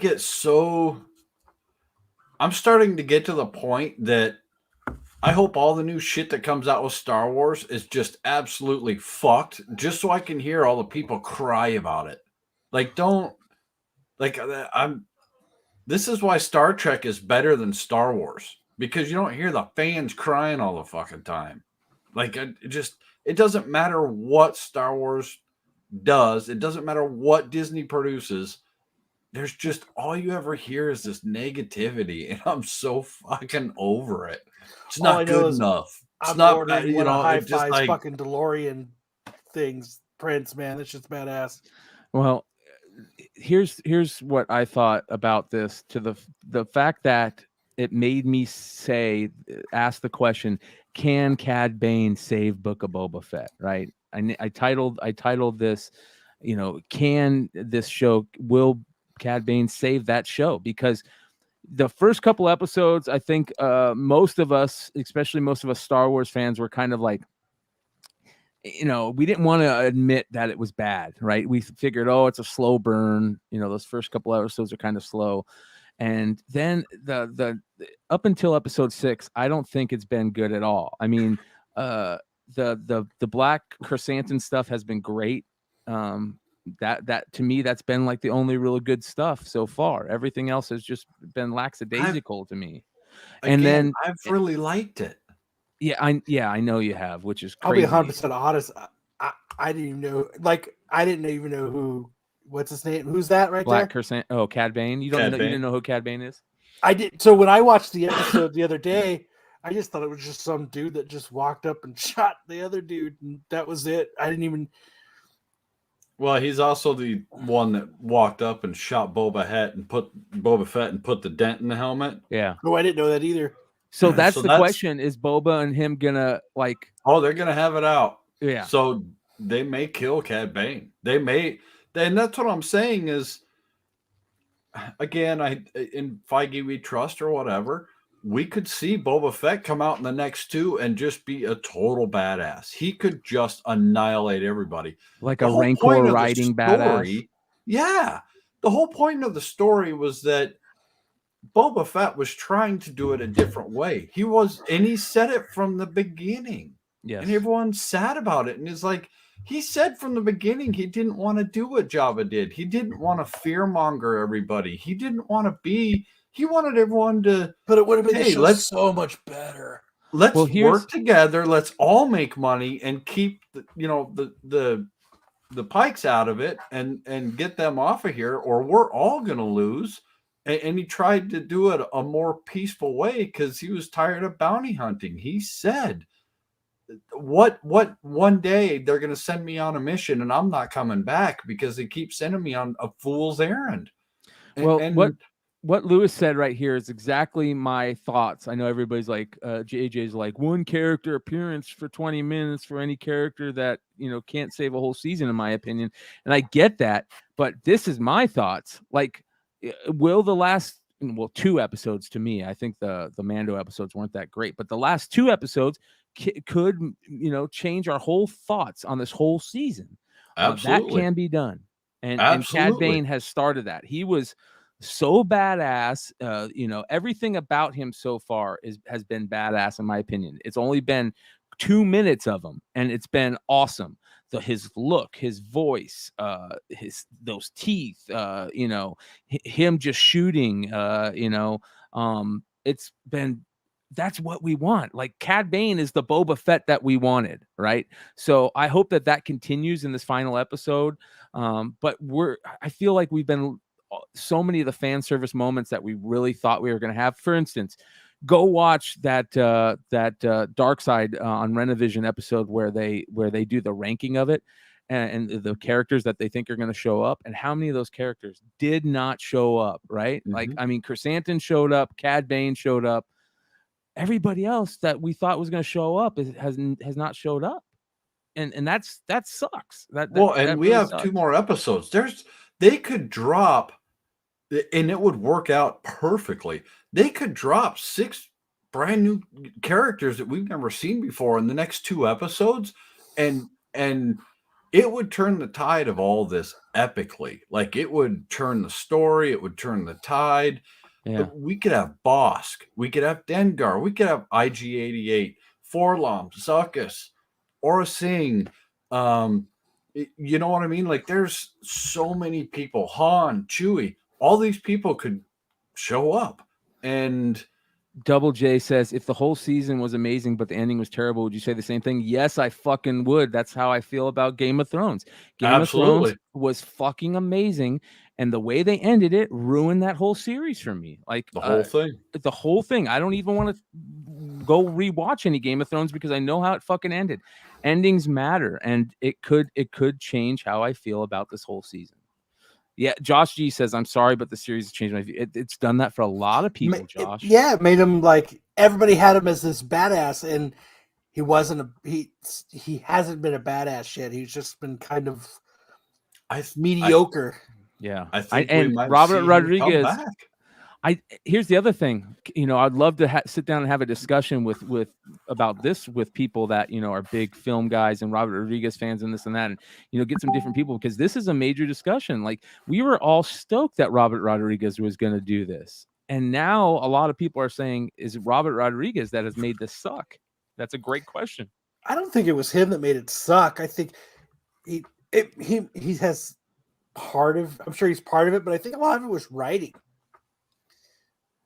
Yeah. They could have made him they could have made it, even if he was doing more of the Al Capone, more of the hey, I don't want to instill fear. They probably could have done it in a way that was more exciting. Yeah. I don't know. No, I agree with you. Let's do a quick live look in on whatnot. Let's do a quick look in on our boy Mighty Mel V. Yeah. There we go. I don't like the snow thing. Like Star Wars, good win. Not mad at that. Not mad at that at all. Mel, Sean Got that damn Darth Maul book up again. He's putting that up tonight. It's got available for 1,100 right now. Yeah, he's had it up a couple of times. It's a 150 I can't afford it, man. That book became unobtainium. Yeah. It looks like Yee's going to start in 10 minutes, too. Yeah. Supposed to change heat number one. It's a 1 in 50, which means stores had to order 50 Shang-Chi's to get one of these. And it's Art Adams. $1 1 minute. Let's go. Let's see what he sold tonight. Ironheart. Look, he gets some really he's one of the few people that I think that can sell some of these bigger books. Showing up for me. To get Mel isn't. high ratio. It's one of the reasons why me and the plug decided Get blocked too. Great opportunity. Oh, there he is. He better not be. Very high ratios and very, very good prices. Just to do whatever you want to do with it. Because you go to the stores for $150, you're paying at least $50. But here at Lizard, you see what the $150 go for. Giving you great opportunities to get some great books at low prices. I tell you, retailers coming to my sale and be like, hey, my Mel V got some good shit for cheap. We can get this shit. Get it at the CDC, make a couple dollars. They're retailers. They're allowed to do that. Always slanging. At $20. Always slanging. All right, we'll keep an eye on him. Here's what I do want to do. I want to do. Let's go over the hot comic review. Let's do the hot comic review segment. This, ladies and gentlemen, is the hot comic review for this week of February 5th. Let's go ahead and start with the cover price top 10. For those of you guys that don't know, the cover price top 10 is put out every Monday. So these are basically last week's books that kind of we're talking about their hot list. So shout out to the Cover Price crew. Their number 10 book this week was Black Panther number 3. Obviously, top weekly sale. Book. Yeah, my favorite book now. Top weekly sale of $585 with 44 sold. The Black Panther number 3 Torrin Clark variant. That A cover is starting to see some pretty nice sales too. We'll talk about that later. Number 9 on the cover price list. Teen Titans annual. What is that? Number 2. First appearance of Vigilante. So there you go. 7-day trend, 123%. Top weekly sale, a graded sale. Don't know what it was, but it sold for $339. Don't know if it's a 9.8 or not. Number 8, Moon Knight number 1 from 1980 series, the first solo series. This is a $100 raw book every day, all day now. Book blows my mind. Yes. Yeah. $1,325 was a graded sale that it had. It's got a 100% 7-day trend positive. Strange Academy number 15 at number 7 on their list. A great book. Love this book. It's getting a second print cover. So Strange Academy is just like any speculator out there should just have this, pick up 5 copies every week. Cool cover. It is. Strange Academy has been awesome. That's all. Nothing more we can say about it. Number 6, there's that Dr. Harrow book. It's still on the list. I don't know if we're seeing much movement on this anymore, but it is number 6, Moon Knight Fist of Khonshu number 2, the second solo Moon Knight series. Number 5 on the cover price list, Thor number 21. The Donny Cates series, still seeing some love. Weird change in that series. Why this book? I don't know anything about this one. God of Hammers, man. That's why. The God of Hammers. I know. Yeah. Never mind. Yeah. I'm done. We need to get him on because I got questions for this guy. Donnie? Yeah. Yes. Yeah. I would love to get him on, man. Number 4, Hulk number 3, another Donny Cates book. Now we're going to see these 2 books combine here soon. We're going to get a Thor versus Hulk series, of course, because it's Donny Cates. Of course we're getting that new Hulk character. I believe his name's Titan. I want to say that's his name. So number 4 on the cover price, hot 10 is the Hulk number 3. Number 3, Dead Day number 1. What's going on this? You know what with this, James? Jonathan's more on that, but the book, it's optioned. Okay. That's why it's option news, but there's a ratio on this book that most people didn't even know. Ooh. So Yeah, I'm it gonna was, look out for it. I think there's a 1 in 10 on it. It was nuts. We threw some up on the website, and I think they sold out instantly. And then our order got allocated from Aftershock. Yeah. Which we have a really good relationship with Aftershock. So for our order to get allocated was pretty crazy. We're like, and they're like, we'll send you what we can, but we don't know how many that is yet. So yeah. Number 2 on the list, Mouse, Art Spiegelman. Now, I saw, I think it was JJ that said that when has my mind ever been changed on anything? Well, here's where something my mind was changed. If you guys remember, I was super hot about this book being so-called banned and taking out of the curriculum to me are 2 big differences. And through multiple conversations that I've had on comic shows, i.e., shows on this channel, Comic News Weekly, we had a great conversation with Simple Man over on Simple Man's channel, talked with teachers who have went and read the transcripts from that meeting that they had. And, my mind has changed on this. And I'll drink to the Russian bot. Yeah, drink to the Russian bots. I will say that I think that the way that we're crying over this being taken out of a curriculum is totally different than crying about it being banned. This book wasn't banned, all right? I mean, people can still go and buy this book. But that being said, it's amazing what they have done to get this book in people's hands now. It has become, on the I think he raised like $80,000 so that people can get this book. Yeah, at the local comic shop in that town. Yeah, which is amazing. And my shops here, they're not slouches. They have huge back issue. They order quantity. They're on their 3rd order of Mouse in a week. Yeah. And that's out of the 2 stores they run, and they're ordering cases of the book. And I was in there the other day picking up some books that we did with them, and 2 people within 20 minutes were like, "Hey, do you have this Mouse book?" And I think if anything, what happened, although it's a shame what happened, I think it's awesome, because I think the amount of people that are actually going to sit down and read this damn thing is gone through the roof. I wouldn't be surprised to see this damn thing on the New York Times bestseller list at the end of the month. Yes. Yep. You know what I mean? Well, I think it's taken up like 8 of the 10 spots on the Amazon bestseller list. Yeah. It was Barnes and Noble's highest sold book. And I agree with what a lot of people are saying. Like it's still silly that for their reasoning for taking it out of the curriculum.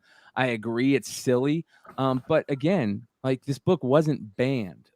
We still should talk about why this book is important, but at the same time say, like, we need to realize what's really happening here. And again, my mind can be changed again. Like, when we hear facts of the case, and we can always change our mind. And there's Jonathan. He is so mad.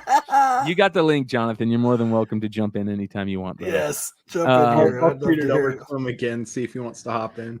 And here it is. No, he's in the Facebook thing. He's got it. Yeah. Here it is. Talking about that A cover, number 1 on the cover price list, which I give them a lot of respect for putting this at the number 1 book instead of the Torrin Clark book, because they base it a lot, on their sales, the 7-day trend.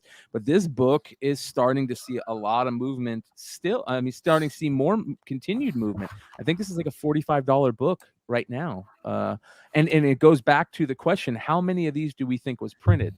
And I was asked last night on Drunken Chat if I thought that there was more than 15,000 of these printed. And hell yes, I think there's more than 15,000 of these printed. Oh, yeah. Yeah.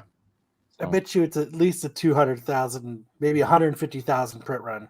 Well, okay. And so here's the thing. Like, those of us that are old hat to the speculation game, which is almost everybody in chat, right? And those of us on here, we'll all agree.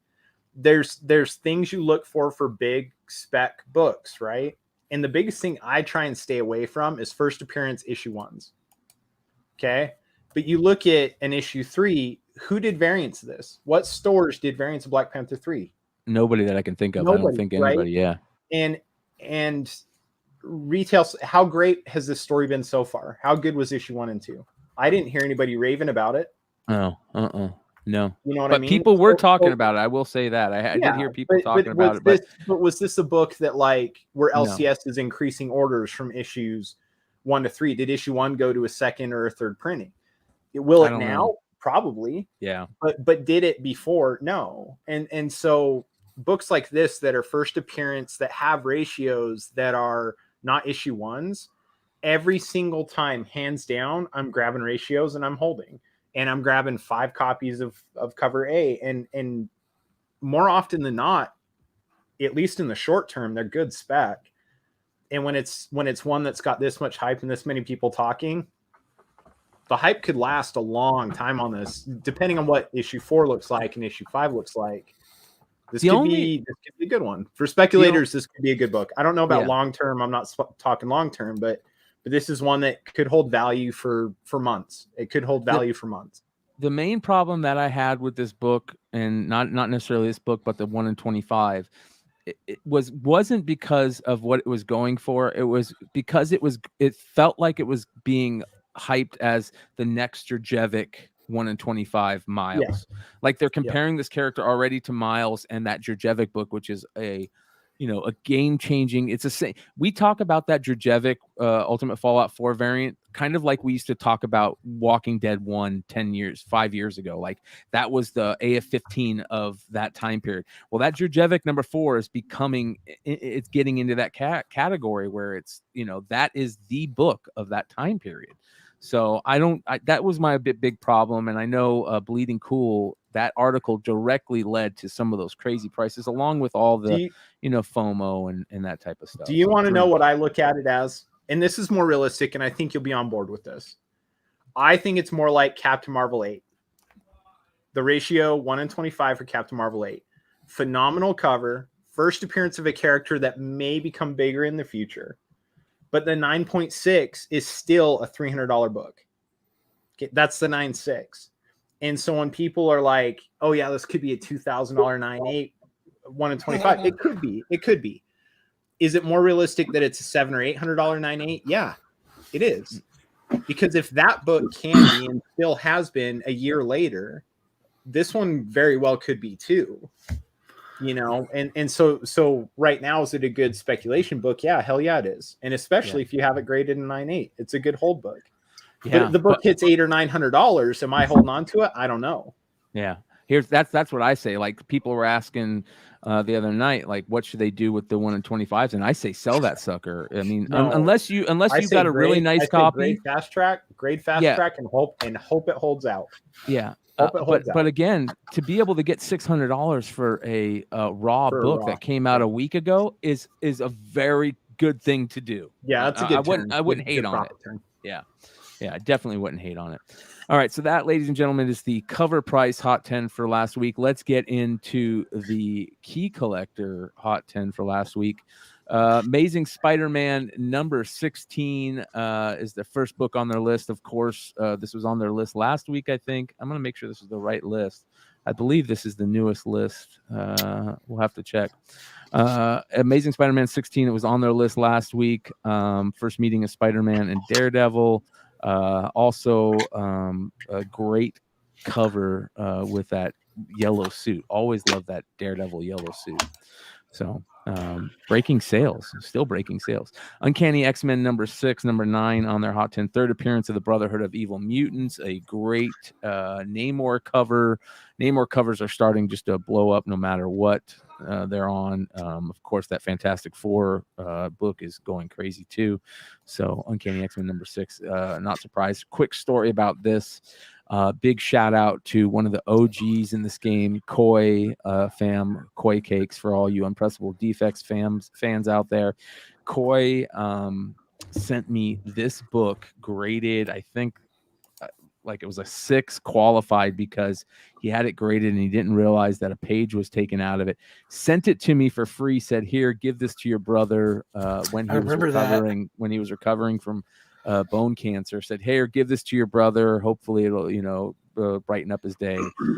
And that's the type of stuff that, I'll never get rid of that book. My brother will never get rid of that book. And type of cool stuff that makes this community awesome, makes you remember books. So shout out to Koi. Next book on the list, number 8 on the Hot 10, Key Collector Hot 10, Amazing Spider-Man 101, first appearance of Morbius. Of course, yep, definitely makes sense. A lot of record-breaking sales. I've seen the second print sell too, which is was put out like 20 years later. That's also been selling. So yeah, big sales on first appearance of Morbius. I'm very interested to see what that movie is going to be like. I think we're gonna get some vindication for Jared Leto out there. I'm crossing my fingers that we're gonna get some vindication. I hope so, but it's a Sony property, so who knows? Yeah, I agree. And Tom Hardy being in it is a plus for me. Definitely a plus for me. Tom Hardy being in it scares me. Yeah. We'll see. Hopefully he's in it more than just sitting at a bar and talking. Number 7 on the Key Collector list, Daredevil 131, first appearance of Bullseye. This is interesting. This book is getting hot again for some reason. I guess there were some record-breaking sales. 9.2 sold for $9.19, which is only $23, whatever, $22, $20 more. 6.5 sold for $385, up from $350.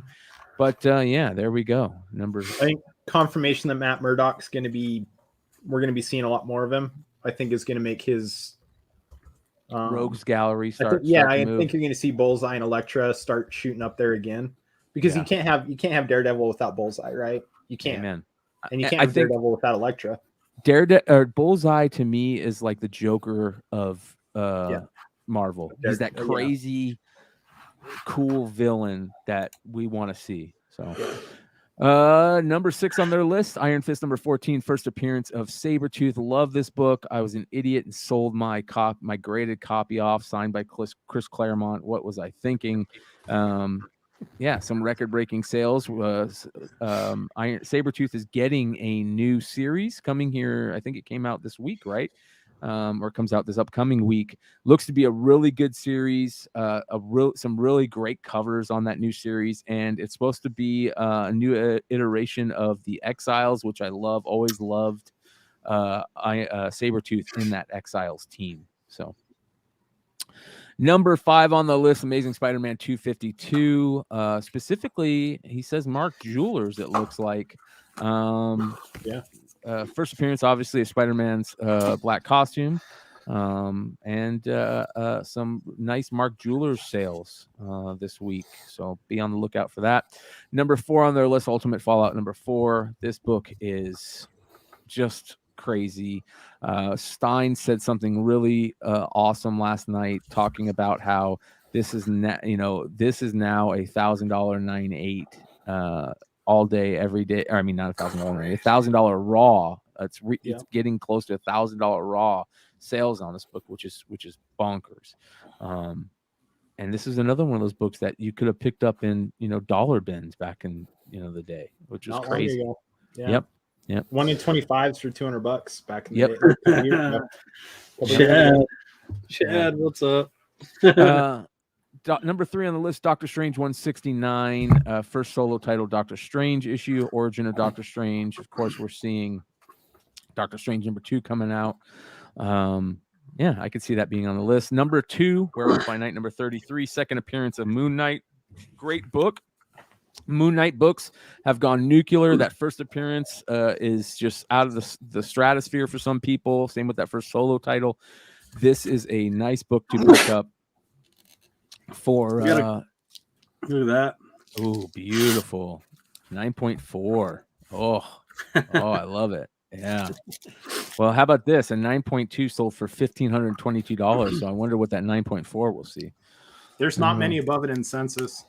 Yeah, I'm not surprised. Werewolf by Night, number 33. There's their number 1 book, Moon Knight number 1. We've seen it on multiple lists this week. Like I said, this book is a $100 raw book all day, every day now, which is crazy. I've seen 5-packs sell for over $500 and 10-packs sell for over $1,000. That's crazy. Yes. That's crazy. Bonkers, bro. Bonkers. A 9.8 sold for $1,700, which is up $400 since November. So that's pretty awesome. So there is the Key Collector Hot 10. Let's get a quick look in on the CBSI Hot 10 list. Number 10 this week for CBSI's list was the Crimson Rain Walmart variant. And what Ben writes in here is something that a lot of people need to remember, that quote unquote, this is not rare. Remember, 3,500 Walmart Supercenter stores in the country, and a lot of those stores get multiples of these packs. And I know a lot of people are going to say, well, a lot of Walmarts don't sell comics. Well, guess who do? Myers. Myers also sells these comic packs. So you got to throw in those Myers stores also. There's a ton of these books out there, and I hate Crimson Reign. There's one series I do hate, and it's Crimson Reign. And if it's not Raza covers, I don't even want to talk about it. So there we go. Number 9, Archie 601, another book that a lot of people are sour about. Cad Bane again. I think this is cool. I love books like, there we go. I love books like this. I think that finding cool little things like this in books are one of the fun things about comics. To me, it'll always be, finding like, that early advertisement of Wolverine in the 3 books that it's in was such a cool thing to me. Finding out that, there was a little, extra in this book is a cool thing to me. So, it definitely makes it a lot cooler than him hooking up with not Betty. So, Not Betty. Number 8, Noctera. Number 7, the Stegman 1 per store variant. People love this cover, man. I think, and again, I'll say it again. I love Stegman when he's not doing Donny Cates Venom. I think I'm bored of Stegman's variant stuff, but then when I see Stegman doing, or not variants, bored of Stegman's Venom stuff, but whenever I see him do non-Venom stuff, I love it. Absolutely love it. So I think we have one of these, don't we? Our variant's better. It's in a mystery pack, awesome. Jonathan. What? Yeah. Throw it in a mystery pack? Yeah. Yeah, that's in a mystery pack. You never know, we might do that shit. mystery. If I think it's in this box behind me. I might just sell it on Monday on Whatnot. Yeah, $50 plus on this. That's crazy. Yeah. Number 7 on the CBSI list is third appearance on the list this last couple weeks, 3 weeks in a row, I believe now. Mary Jane and Black Cat Beyond, which I always thought it was the Beyond variant. I didn't know that Beyond was in the title, which is kind of weird to me. But Mary Jane and Black Cat Beyond number 1, the Adam Hughes 1 in 50. Absolutely, we knew this book was gonna just take off. Second we saw it on FOC or in previews, and I'm not surprised that it's exceeding the $200 mark. How long will that last? Noctera was 1 per store, right? Yeah, one per store. Yeah. So, all right. Number 6, Amazing Spider-Man 637, the Grim Hunt storyline. There's 2 covers for this and a second print, so 3 different covers. I really like the second print cover, and this is Madam Web Julia Carpenter spec, which I really like. I'll be honest. I don't like the original Madam Web character from movies, but I like the Madam Web, the Julia Carpenter iteration of her, and I think Dakota Johnson is a great Julia Carpenter casting. So we'll see how that plays out. Love this storyline too. The Grim Hunt storyline was amazing in Amazing Spider-Man. So anytime you get to use that character, it's good. Number 5, here's the original Amazing Spider-Man 210, and this cover, like I said, always creeped me out because I always looked at it as like a big abdomen on a Black Widow instead of her little gaming chair she's sitting on. I always felt like that was her. This was spec like 2.5 years ago. And I picked up, I've probably got at least half a dozen copies of this damn thing. Well, it's moving, brother. It's moving. And here's the thing. How long is it going to see movement like this? Are people going to start looking at it like Julia Carpenter rather than the original Madam Web character? But yeah, don't hate the character, as Ben says, but it definitely seems off. Number 4, a gorgeous Daredevil cover that doesn't have Daredevil on it. It has Elektra as Daredevil on it, so I guess it has Daredevil on it. But Daredevil Woman Without Fear number 2, the 1 in 25 variant, is stunning, really, really nice. $80 to $90 out the gate. So, yeah. Number 3, the Black Panther Torrin Clark 1 in 25. No need to say anything about that other than over $600 on raw copies. Number 2, the Darth Maul number 3, first cover appearance of Cad Bane. A amazing book right here. Love this cover. And like Ben says, the second printing is amazing too. But just great cover. Love Aura Singh, and Darth Maul is my third favorite Star Wars character of all time. And here we go, Raphael Albuquerque. Here you go, Kyle. This is your boy. Fucking Solo. I should never sold that cover. Yeah. Kyle is the guy that loved Raphael Albuquerque so much he told his local comic shop to put every Albuquerque cover in his box, and the only one that he missed out on was the one that everybody wants. Poor Kyle. The Thanos one is the only one I didn't get. Yeah, Fucking pissed. Yeah, but first Kyle, appearance of Cad Bane. I feel for you. First appearance of Cad Bane is moving, absolutely moving. $200 raw, 9/8, 800, 900, and this is going to be $1,000 9/8, and which makes the reason to go buy any Dr. Aphra first appearances at 9/8 for less than $1,000. Scoop those things up, man. Pisses me off. Yeah, I could have bought several of these like 2 weeks ago. Yeah. And the one in 25, the AHA variant. Oh, speaking of that, let's take a quick look in and see what Mel has got. He's got the Scotty Young Groot cover, which is awesome up there, the 1 in 50 black and white. Yeah, thank you, Chad, for the $20. Yeah, I was going to get to that. Yeah. Thank you for all people that are watching live right now, 140 that are hanging out with us. Make sure to hit that subscribe button. If you guys want to support us, hit that subscribe button, hit that thumbs up button, or do like Chad did and make us all super happy and super appreciative for the $20 super chat. He says, mud mask money for the handsome Hive boys' faces. Send it. I don't know if you're aware, Brian, but your numbers went up by about 30-something viewers as soon as Jonathan got off Whatnot.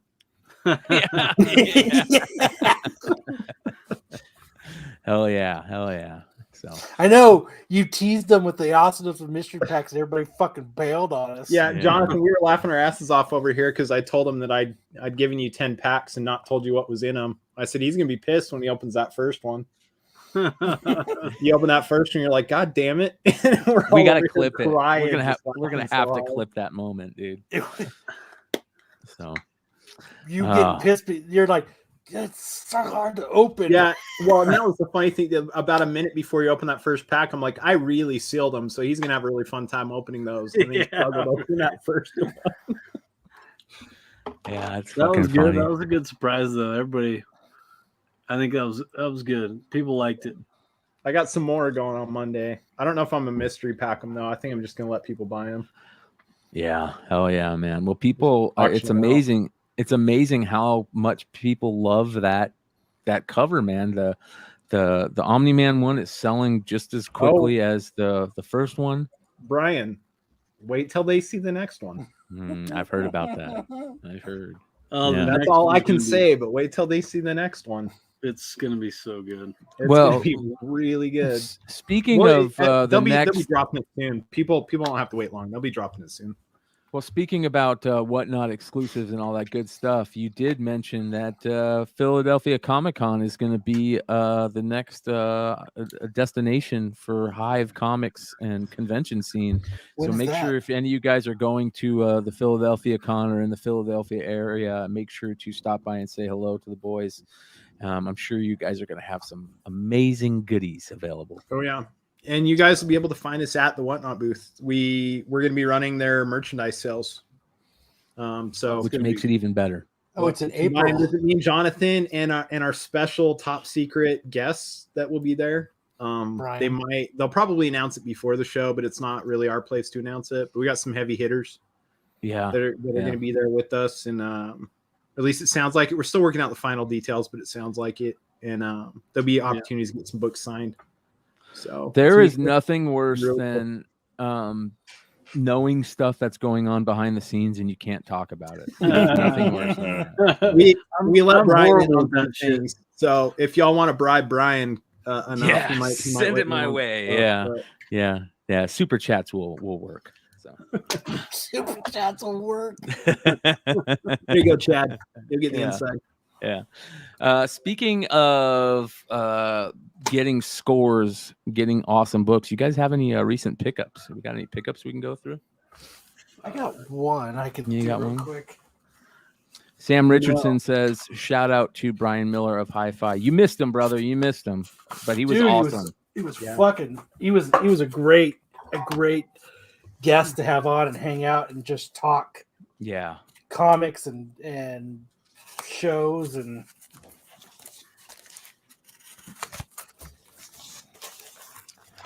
I guess I can open some mail. I haven't opened in like 3 weeks. Yeah, I got an AOK that I want to open real quickly. I'm gonna go grab it.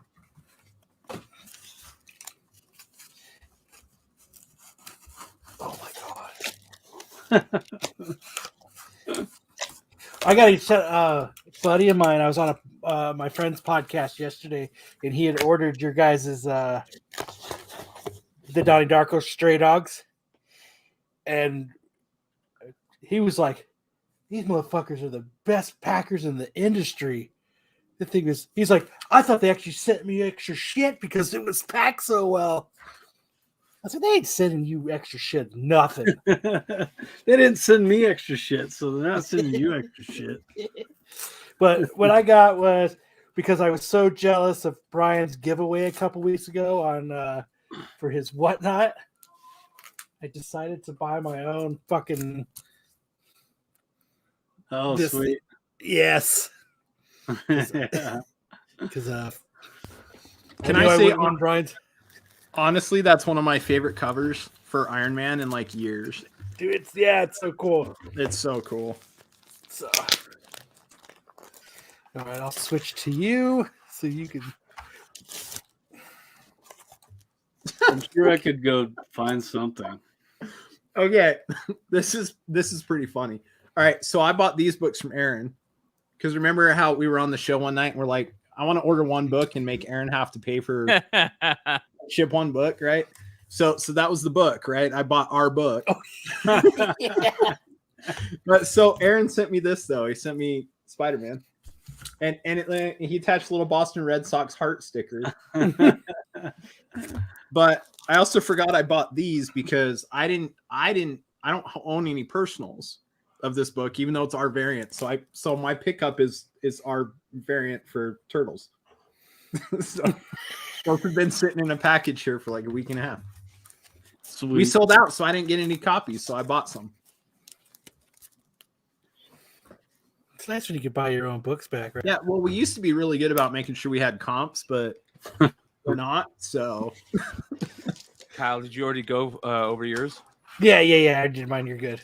All right. So I got I'll be right back. I'll talk about this tomorrow night Monday night on the show too. But I got this basically it came to me and it says from random acts of kindness, always paying it forward. So we'll see if we got a name in here. But I know who it's from.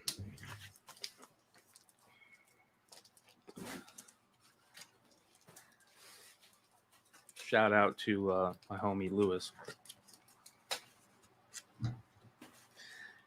I love this paying it forward stuff, you guys.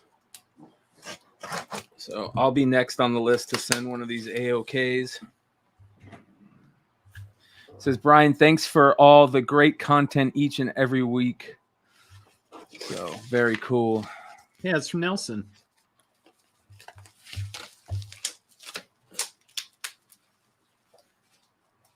Jonathan, you're muted. All right, here we go. It better be look an at this. AOC cover. Look at that'd be this. a good- better We've be got good. Jay Lee, Department of Truth number 14 variant, limited to 400 copies. I haven't seen that one.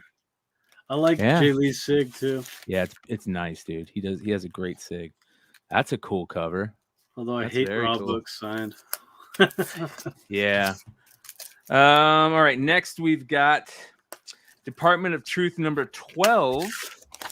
Ben Harvey, limited to 500. Ooh. Oh wow. House of Slaughter number 1.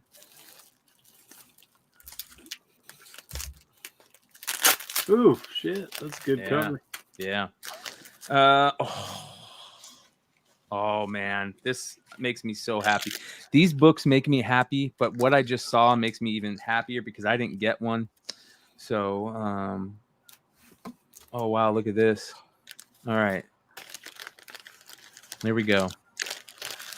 So, my first issue of the Gun Honey #3, Javan Jordan, Illis sick. Illuminati. Oh, Dude, I yeah. want Damn it, that. Nelson, where's mine? I know Javon's supposed to send us a couple, man, but shit. Oh, is he? Dude, Yeah. Javon was supposed to be on the show tonight. He was doing I don't know if you know this, Brian. He was doing a live sale when we were on earlier. That's why Yeah. he No, I hop didn't. on. Oh man, that's a Yeah, he bummer. I was doing didn't. a charity live sale. Okay. So I told him, I sent him a message, was like, dude, come on and talk about your charity. He's trying to raise 25 grand over this year to give to charity through I Whatnot. saw that. That's really cool. As a matter of fact, yeah, we'll talk about that in a second because I have that pulled up. Cool. Yeah, this is awesome, man. This is cool. I was stoked about that. So much love and thank you for that. Appreciate you. Here are my other pickups. All right. I got my, speaking of Illust, I got my Ice Cream Man copy in. So beautiful Ice Cream Man composition cover. Just his designs are just awesome, man. Like he's got a another level of thinking for his compositions, man. This shout out to Drew at Wanted Comics. I got this gorgeous 9.8 Dark Knights lucky. Death Metal #3. And guess what, you guys? Speaking of paying it forward, I think I'm gonna and no offense, Drew, but I think I'm gonna we're gonna give this away on the next Whatnot because it is fucking cool as shit, and we're gonna pay it forward because I need to pay it forward. So next Whatnot sale, this book will be the giveaway. You guys know how I do the giveaways. Sweet, I'm buying books. And then finally, we're just gonna show this quick. Simpsons #4, great comic. All right. That being said, Javan Jordan, Illis Illuminati, cool dude. He has some aspirations to do some cool stuff for charity. He says, my goal this year is to sell my artwork and my personal copies of covers I have done to help raise at least $25,000 for nonprofits and other organizations that make the world a better place. That's awesome. Yeah. Good vibes bring good karma. A portion of every sale from my Facebook group and my Whatnot shows will go to a good cause. So if you support what I do and if you buy anything from me, then you should feel good inside knowing not only are you adding something dope to your collection, but you are also helping do some good in the world. That is cool. And he's just a cool dude. Just talking to him today, he's just a fucking cool ass dude.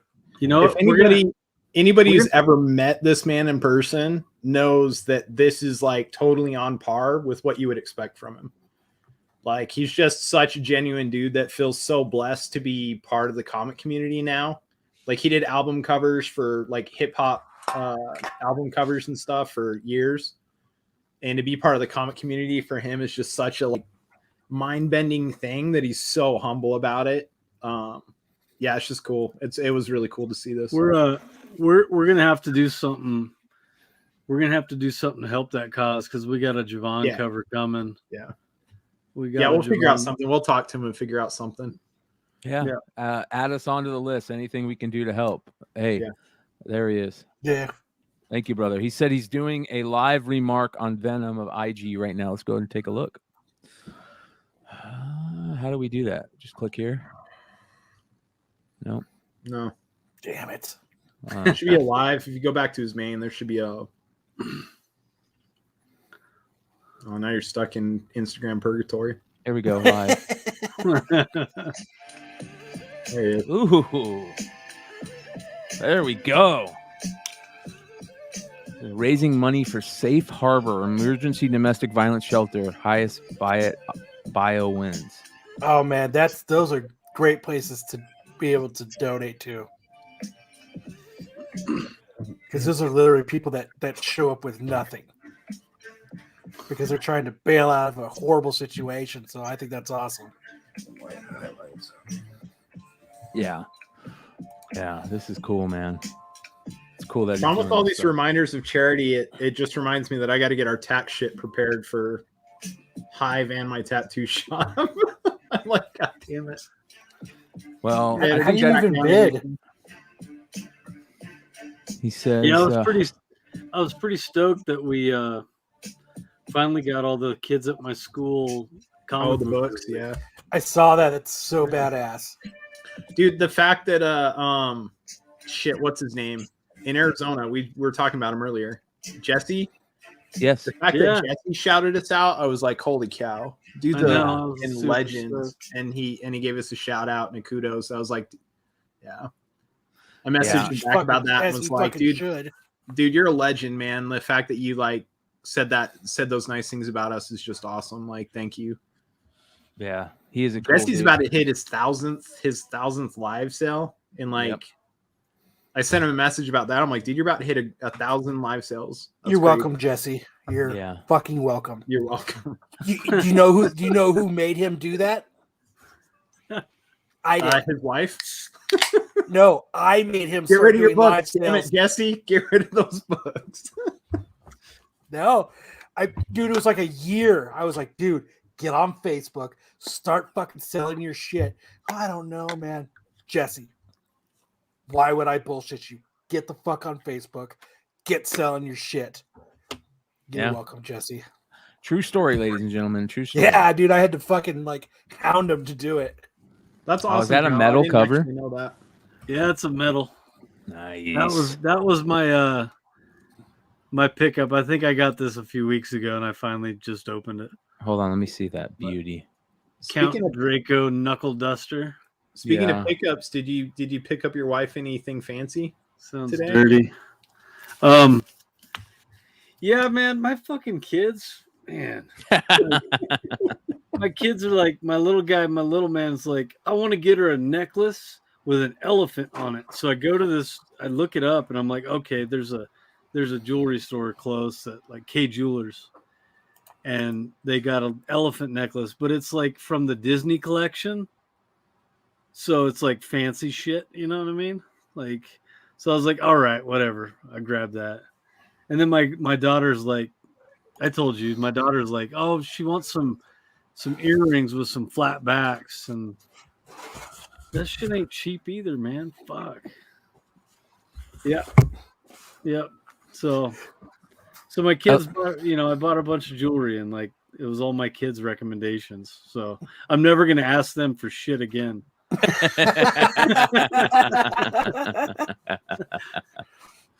Yeah, I me and love how he's Jonathan both screwed. His wife's birthday is right before Valentine's, and my anniversary is right before Valentine's. So Is your wife's last year we birthday did the same today, thing, and we Jonathan? were just like, No, her his- birthday's, well, technically East Coast time it's today, but Okay. it's Sunday. tomorrow. Yeah. Yeah. So every year Dino's we do the wife's same birthday. shit where we're like, dude, what do we get our wives? Well, add Dino to that list. He's Dino's that's wife's birthday right. was today, I think. Yeah. And my mom's birthday was the 4th. Well, I'll buy your mom a nice necklace or something next Dude, year. and There we go. My oldest turned 17 like in 6 days on the 12th. Look at that. Grouping. Yep. Is it she or he, your oldest? It's a he. Oh, okay. I was gonna say all females in February. There's that little fucker right there. He gave him his PlayStation back, right? Yeah, he's gaming right now. What's he He needs playing? to play Call of Duty with me again. I'm playing What- Dark Souls. He's playing Dark the Souls. Dark Souls Well, game. Tell him when he's done being a nerd, I'm down to play Call of Duty with him. Get on that Halo Infinite, man. Oh my god, Halo's so amazing. I think it's not they don't have it on the PS5 anymore. They like No, Halo? Halo's Xbox only. Yeah. Or Xbox and Microsoft, so PC. but they were Yeah. gonna do that where it was like No, No? never. Well, they might now that Yeah, they Microsoft might just now. bought. Yeah. Yeah, they they own might they own Halo Well, now. In a year, they Or- might. Yeah. Or what am I saying? Microsoft just bought Call of Duty. Sorry. So Call of Duty might not be on PlayStation anymore. No, but Sony bought Bungie. Bungie. Yeah, That's which what it was. Yeah, Destiny, right? Bungie went and did Destiny. Yeah. Yeah. Yeah. Well, I got to give it to 343 Studios. I mean, they did put out a really good game. I know there's some, glitches and some weird things going on with it, and we got to give them some time to fix that. But all I've been hearing about Halo lately is, how awesome it is and how it feels like you're playing the OG games again, like you were in the day. The multiplayer is phenomenal, but they promised 20 multiplayer maps. And what they gave us is 6 multiplayer maps playable like 5 different ways. And they promised like 20 multiplayer maps. So if they don't start dropping those soon, people are going to get pretty pissed. Louis Levo asked, "Did you like the Halo trailer?" Yes, I amazing. did. It looked awesome. I've never been happier. I submitted a book to CGC than my first appearance Master Chief that I submitted like 2 weeks before. Yeah, and that was a present we for my talked brother. about that. Now my brother's like, dude, I want the book back. And I'm like, you can't have it back. No, that's a tough book to find too, especially in high grade, man. Oh, in high grade, it's almost impossible. Yeah, because they gave that thing away free. Yeah, Dude, mine's probably a 9092. It's we should rip. We should rip a box of Nightfall right now. I knew you were gonna say that, dude. You want to rip Speaking of that, cards for no reason. Yeah, speaking about that, I need to talk to you guys about that. I need to send you guys some scratch for I need to get in on one of those just to put away, right? I mean, we're talking MetaZoo, and I think Illust just recently did a really cool. He got a sketch cover or sketch card of who was it? Let me leave his thing here. He got a sketch of where is it? I know what we can do. We could rip a release event pack. There's actually 3 packs in there. Plus you get another card. It's kind of cool. This is that idea. We haven't even opened one of those. Oh, the poncho card. That's fucking cool. Yeah, old scratch. Yeah, and that's who sent it to him. So that is really cool, man. We're I think Jonathan. I can't because I've got a bachelor. Okay. Long story short, I became the best man at a friend of mine's for his wedding because some shit. I'm not gonna get into it. Yeah. By process of elimination, this happened. So I have a bachelor party to go to the weekend of the Orlando. There's a card show in Orlando. Well, it's cards and comics. But I think Jonathan might go, and they're supposedly dropping the next the Wilderness. Yeah, Wilderness for that at that show. We're trying to get more details. But if they do, Jonathan's probably going. Ooh, yeah. And we're gonna try and get some poncho signed shit. So we'll see what we can do. Yeah, we got connections in with those guys, so we're hoping we can work some magic and bring some cool stuff to. Because we're going to start doing sales on whatnot with MetaZoo here pretty soon. As soon as Jonathan grows the balls to do them, we're going to start. I'm beat lately. Yeah. Hey, man, that's a grind, brother. That is 100% a grind. Look at him; he's getting at it. Oh, dude. I'm all about these. I don't think people realize what a grind whatnot can be because it's fun selling stuff, but then you got to ship. You got to ship it after. Yeah. You can't do more than 3 sales a week and ship it on your own. So these release boxes, Nightfall event release boxes, there's 2 cards I guess you want to get in the little packs. It's like this one and Headless Annie. So we got her. We got the Headless. Ooh, nice. Yeah. It's a hollow too. Full hollow. Yeah. It's a full hollow. It's pretty. Nice. And then it comes with the pack, and then you get a promo card. Yep. And then you get 3 packs of Nightfall. Ooh. So let's see Get what's at in. Nostalgia says the actual old scratch sells for like 10 grand if you can find it. Oh, it's ridiculous. Yeah. Yeah. Yeah, there was only like 100 of them. Wow. Randomly inserted into boxes. Yeah. Of first edition? Yeah. No, is it first? Nightfall? It's the gotta old be scratch. first edition, right? Old scratch is Nightfall, right? Yeah, it is. Yeah. Okay. They only made 100 of that card, old scratch. This is a fucking buzzard. I don't know. It was a buzzard till you dropped It it. was. was. Now it's dead. Now it's a dead buzzard. Yeah. That's a good card though. What's that? That's Prism Beam. Okay. The full hollows of that are pretty good. Let's see. We want to, out of these though, there's like Adam Sinclair. Yeah. Mothmans. They got Mothmans in here though. That's the only one I ever hear everybody talking Blue about. Ink. The Mothman. Blue ink over red ink. Hi, Nathan. I like the Wendigos. Wendigos are cool. Let's see. What's the difference between the blue ink and the red ink? It's numbering. It's Okay. quantities of cards. I'm still barely learning about that stuff, but I'm pretty sure Ooh. we got a Mothman Hollow or That's a regular though. But those are still decent cards. Yeah. It's a Mothman playable regular. card. Yeah. Oh, this is a good one though. Full Hollow Grim Reaper. Ooh. Oh That's yeah. dope. Hey, I want that one, Jonathan. All right. That looks centered well, and Yeah. Yeah, I that's want that one. actually that's a really nice centered card. yeah. Yep. Yes, sir. Rocksteady says, very cool to see this. That's cool. Let's go. One more. So I didn't even know. I thought these release decks had just the deck in it. And I saw a guy I thought so too. We bought, how many of these did we buy? We bought like 20 of these damn things, right? I think 10. Where were these available at? C2E2. Emerald City. Oh yeah, Emerald. Yeah, sorry, not C2E2. Emerald.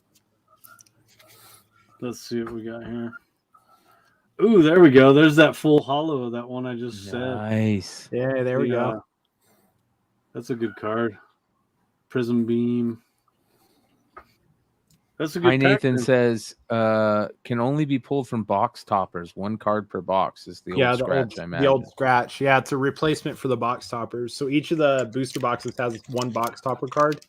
Most of the time they're what are they? They're like, I don't know. Jonathan, what are the box toppers? They're like a storm thing, right? They're an element, almost like an element. Yeah, there's like lightning and mountains and ocean and shit like that. It's like there's nothing to them. There's like they're pretty blank. They just say what they are. There's no I don't think there's any gameplay with those things. They're just straight up collector cards. Yeah. Wilderness drops. When Wilderness drops, it's supposed to be a mass. It's like Target. They're going to be available on Target. And I found more available. Booster boxes won't be available at Target. No, not boosters, but they're going to make their packs will be. Blister packs will be. Oh, I saw some guys showing those CN2 boxes are already at Walmart. Walmarts. Yeah. Yep. Which remind me tomorrow, Jonathan, there's a Walmart by me that carries cards. I was going to swing by there. Yeah, there's one right by me. I'm going to go there, check it out maybe. Yeah. We'll do that tomorrow. My Walmart by me quit selling cards. So did the one by me. I'm gonna guess it's because of you, Brian. I'm not stealing. I'm not stealing, but I've thought about it a couple times.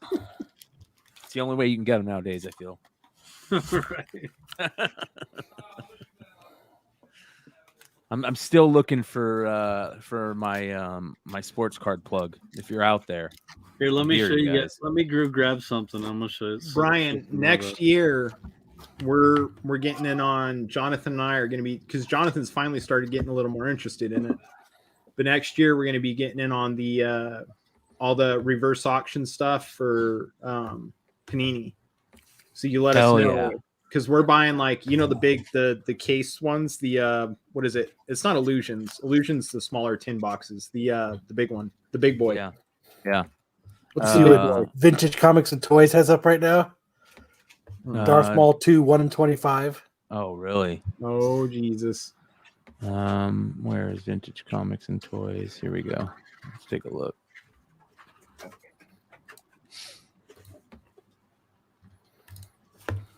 It's got it at $350.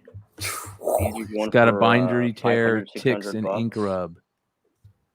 Lowest price. If it doesn't go, no problem. We'll send this to CGC, and then maybe it gets back when Bad Batch before it ends. Perfectly fine with keeping this copy. All right. Ooh, No mine's behind takers. you. All good. We're gonna tuck it away. How much did it didn't go for $350? Mm-mm. It's in a top loader. Very fine to yeah, it's in a top loader. Wow. Okay, so People don't want to buy big books on Whatnot. It's just it's weird. It's not it's not gonna there go to yet. CGC. So I mean, there's gonna be more future Whatnot events. Because there's still so many deals to be made on Whatnot. I think that's why. People don't want to spend that much money there yet. I don't think. I think that they still, even though that could be a deal, they still are like, man, that's a lot of money to spend on a comic book, right? Because I think a lot of Whatnot people aren't necessarily looking at it the way we look at things through a speculator's market, right? I think they're just, yeah. Mel has a 9.6 available for, I think he said, what, 1,100? Crazy. But yeah, Let's what take I a was look. saying, Brian, is we're going to be doing like National Treasures next year. We're going to be on the auction. So we're gonna buy a case of National Treasures. We're gonna hold it for a year though. We're not breaking them. Yeah. Because if you've seen the return on holding those over a year, Yeah. those first year National Treasures, a box, so a case which had 4 back then. A first off the line National Treasures from that first year, it's like $70,000 for a case. What goodies you got there? Dude, I got all sorts of good. We got all sorts of goodies. Like, I believe these mermaid scales aren't being printed anymore. Oh, wow. Here's one of those box toppers we were talking about. A full hollow. See how they're like, there's nothing to them? Yeah. Here we go. Some Mothman full hollow. Nice. Here's the reverse hollow. I like, this is my favorite. The Wendigo. Oh yeah. Yeah, that's cool. Those are cool. Yeah. Dude, yeah, we got all sorts of.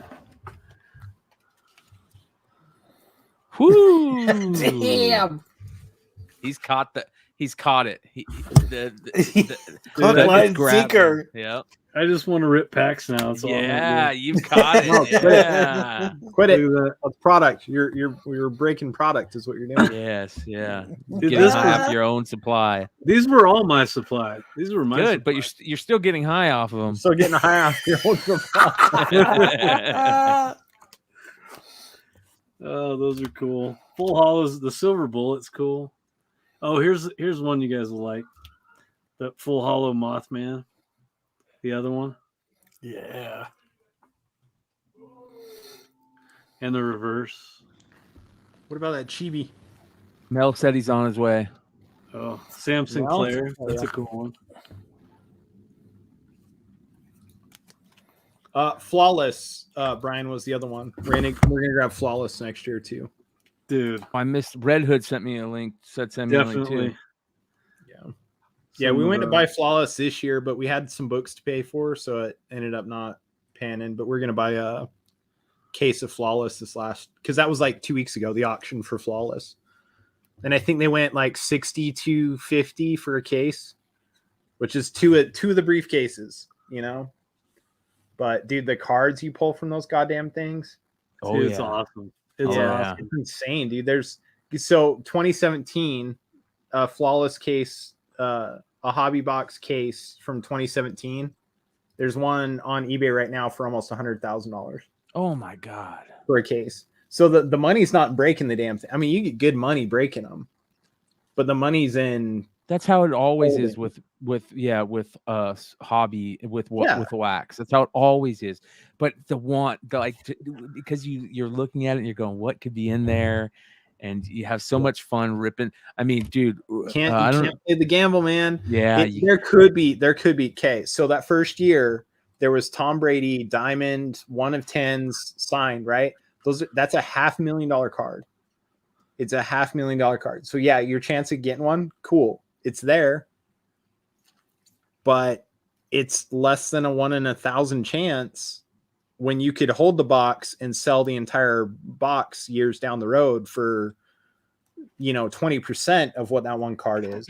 But the thing is the first off the line, right? Because you buy the regulars and you get 2 of the cards, you buy the first off the line, you get 3 of them plus the 10 additional. Yeah. So it's the first off the lines are those are the big boys. The interesting thing is going to be to see where Panini takes things in a couple years. Yeah. Yeah. What are those? Chibi Mothman foils. Mothmans. Oh, nice. Little baby Mothmans. Nostalgia So says they he's start gonna get a doing few events first this year. edition box. First edition booster. Oh, this was a hell good yeah. one. Do it. This was a good one. This was a headless coal miner. Oh, that's cool. Yeah, dying for Kickstarter. Us too. If they weren't $10,000 a box. Right. What's in the Kickstarter box? Do we know how many cards are in there? It's the same. Is It's it like a booster. regular It's the booster same box? thing. Okay. Yeah, it's 36 So I cards, think- but the I think cards a all big- say Kickstarter edition. It was I think a small big, print huge one. people are making a big mistake, collectability wise right now. They're going for these, Mothman, which is great and all, but there are some better cards, way better cards that are playable in the deck. Yeah. That people are going to be, once it gets big, the playability gets big, people are going to be looking for those. Yeah. Couple examples here are Flood the Earth. Huge card playability wise. Drink to the Russian bot. And Born from the Earth or something like that. That's another big playability card.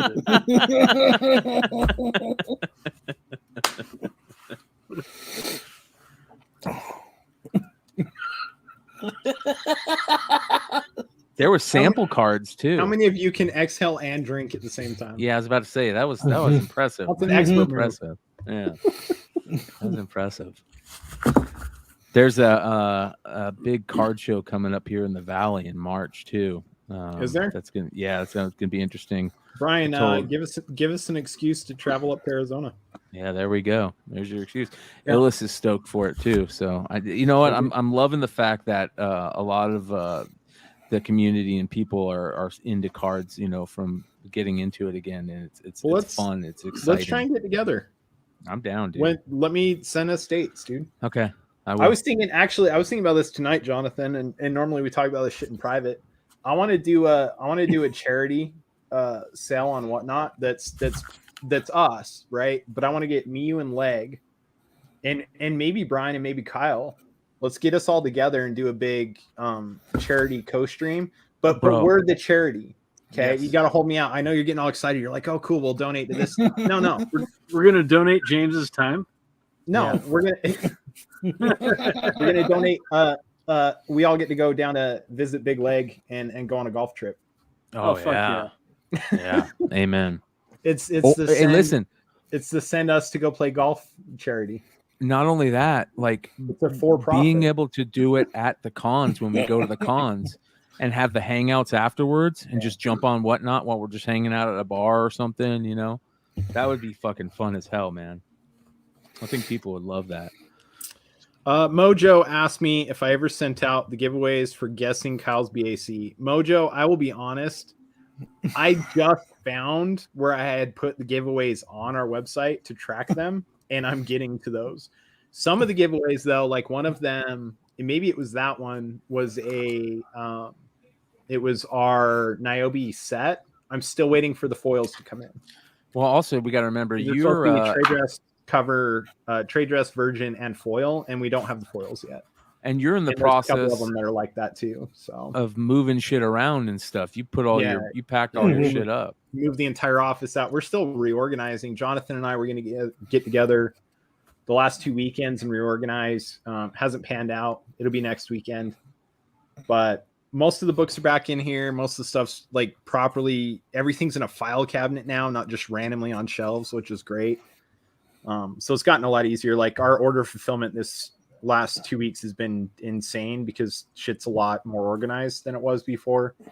But yeah, we're getting to them, man. We're getting to a lot of those give outs. But from here on out, anybody who likes our giveaways, just know that we're not doing them anymore. What we're doing is we're sending books to guys like Kyle and Bryan and Mel. We're going to be sending these guys books, and if they choose to give them away, that's their prerogative.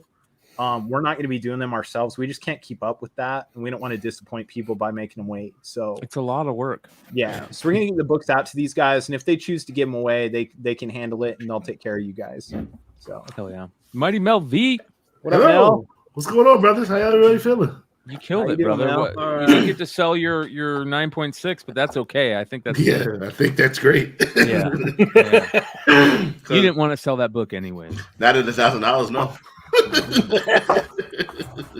At the same time you had yours up, Phil had a raw up for $350. It didn't sell either. Good. Yeah. It's because he's Yeah, here. Remo in the house. Remo, what up, baby? Yo, Hey, hey, Mojo, send me an email, man, if you wouldn't mind.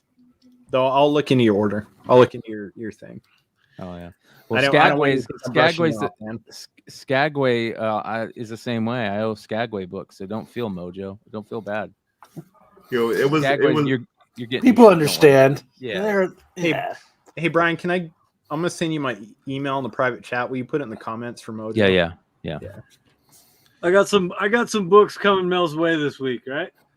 I hope so. Oh, I Ooh. fucking love that cover. Yep. Oh, look at that. I need that. I need that. I need Well, Mel, that. these are coming to you, man. Like I they're love on their that. way. There This you go, man. much appreciated. Because I got a lot of faith in that recount shit. Oh, hell And yeah. when I sold my copies, like I was trying to press the whatnot crowd, I was like, "Fuck, I didn't want to sell." I'm glad I could get it back. But it was a great battle, one of the greatest battles I've ever seen on whatnot. Miles Morales, Spider-Man number 10, the 150 McGinnis variant between Card Gyms and Comics Are Crazy. Went for I saw that. Oh wow. 2.5. Yeah. Card Yeah. Gems got it right though.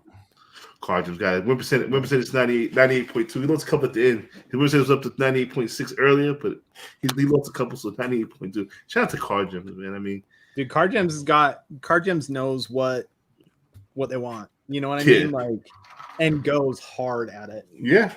Yeah. Mm. I just kind of met him the other week, so looking forward to talking to him a little bit more.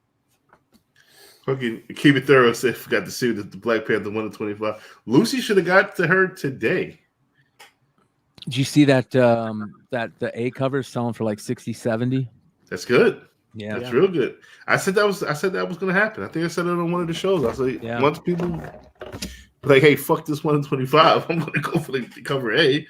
It's gonna shoot up. It's gonna shoot And up. I'm okay with that. I think that A cover at a $40 book is a great price. 60, 70 is a little high. I'm okay with that too. Don't get me wrong, but I think if that levels out at a $40 book, I'm okay with that every day of the week, man. See, So but- subtle brag here. I've been working a relationship with our LCS, mine and Jonathan's LCS, for years, right? We do high books. I take him to him. I've known the guy for a while. Always treat him well. Anytime he needs anything, I'm there for him. Anytime I need anything, he's there for me. Every time somebody drops off ratios on a Marvel title, I'm the first on that list. So at this point, Thor 1 in 25s, Black Panther 1 in 25, any new title ratios, they're mine. And this dude sells ratios. His 1 in 10s he sells for $7. 1 in 25s he sells for like $10 to $12. So I always have a stack of ratios. So that week when all those dropped, I told Jonathan's like, dude, I picked up some stuff from your hold. Can I sell it on whatnot? I'm like, what do I got? And he starts going through the list, and he goes, this isn't any shit I would have bought, but goddamn, I started looking some of these up, man. And I was like, and he starts showing me copies of the books. And I'm like, yeah, dude, sell them. But holy cow, like, that was a good 2 weeks on ratios between DC and Marvel. Now I don't know if you guys seen the show last night. I was not super drunk, but I'm feeling all right. Lucas brings up this fucking Trial of the Amazons. Oh. 1 in 100. Bro, I'm kicking. Listen, as we're talking about this goddamn book, it's a fluorescent light, gorgeous rose beige cover. So you put the black light on, it glows in the dark. The buy-in at ground level price is like $500. I'm like, man, I don't want to drop. It was that 170 on eBay last night. What did you They get any? fucking sold. They sold. Oh, yeah. When did that book come out? Skagway, find me on Instagram. And What's it message called me. again? Trials of the Amazon. It's a When rose. did It comes out in like March. FOC's on Sunday. It's in my hold then. How many you got? I'll have one. I've got Rose Besh on my hold. Well, I don't know It's that a he ordered 100 fluorescent- copies though. I might not have one. Here it is. It's the fluorescent Amazon, right? It's for any of you guys that don't know. Here's the cover. There's one of it. There's a couple available. I mean, it is definitely moving. That's for sure. But there you guys can see it. Beautiful. Some people said in the chat last night say, Mel, don't do it. Mel, do it. No, don't do it. No, do it. It was so back and forth. Yeah. I was like, you know what? I got to make that move. Did you buy one? What, 2? Really? Yeah. I went crazy. I think that's smart, dude. I think that's smart. I think Mel, it's gonna be. We might be trying to do a signing with her with some of these medals that we've got. If we end up lining that up, let me know if you want in on it. Yeah, and that would be dope to get signed and signed. send them off to CGC for you. Yeah. Yeah. So the cover, I think cover price is like what, $6? Yeah, $5.99. And the buy-in, I said, Lucas, what's the best you could do for me for the deal? I want to, but I don't want to get stuck with a whole bunch of other shit.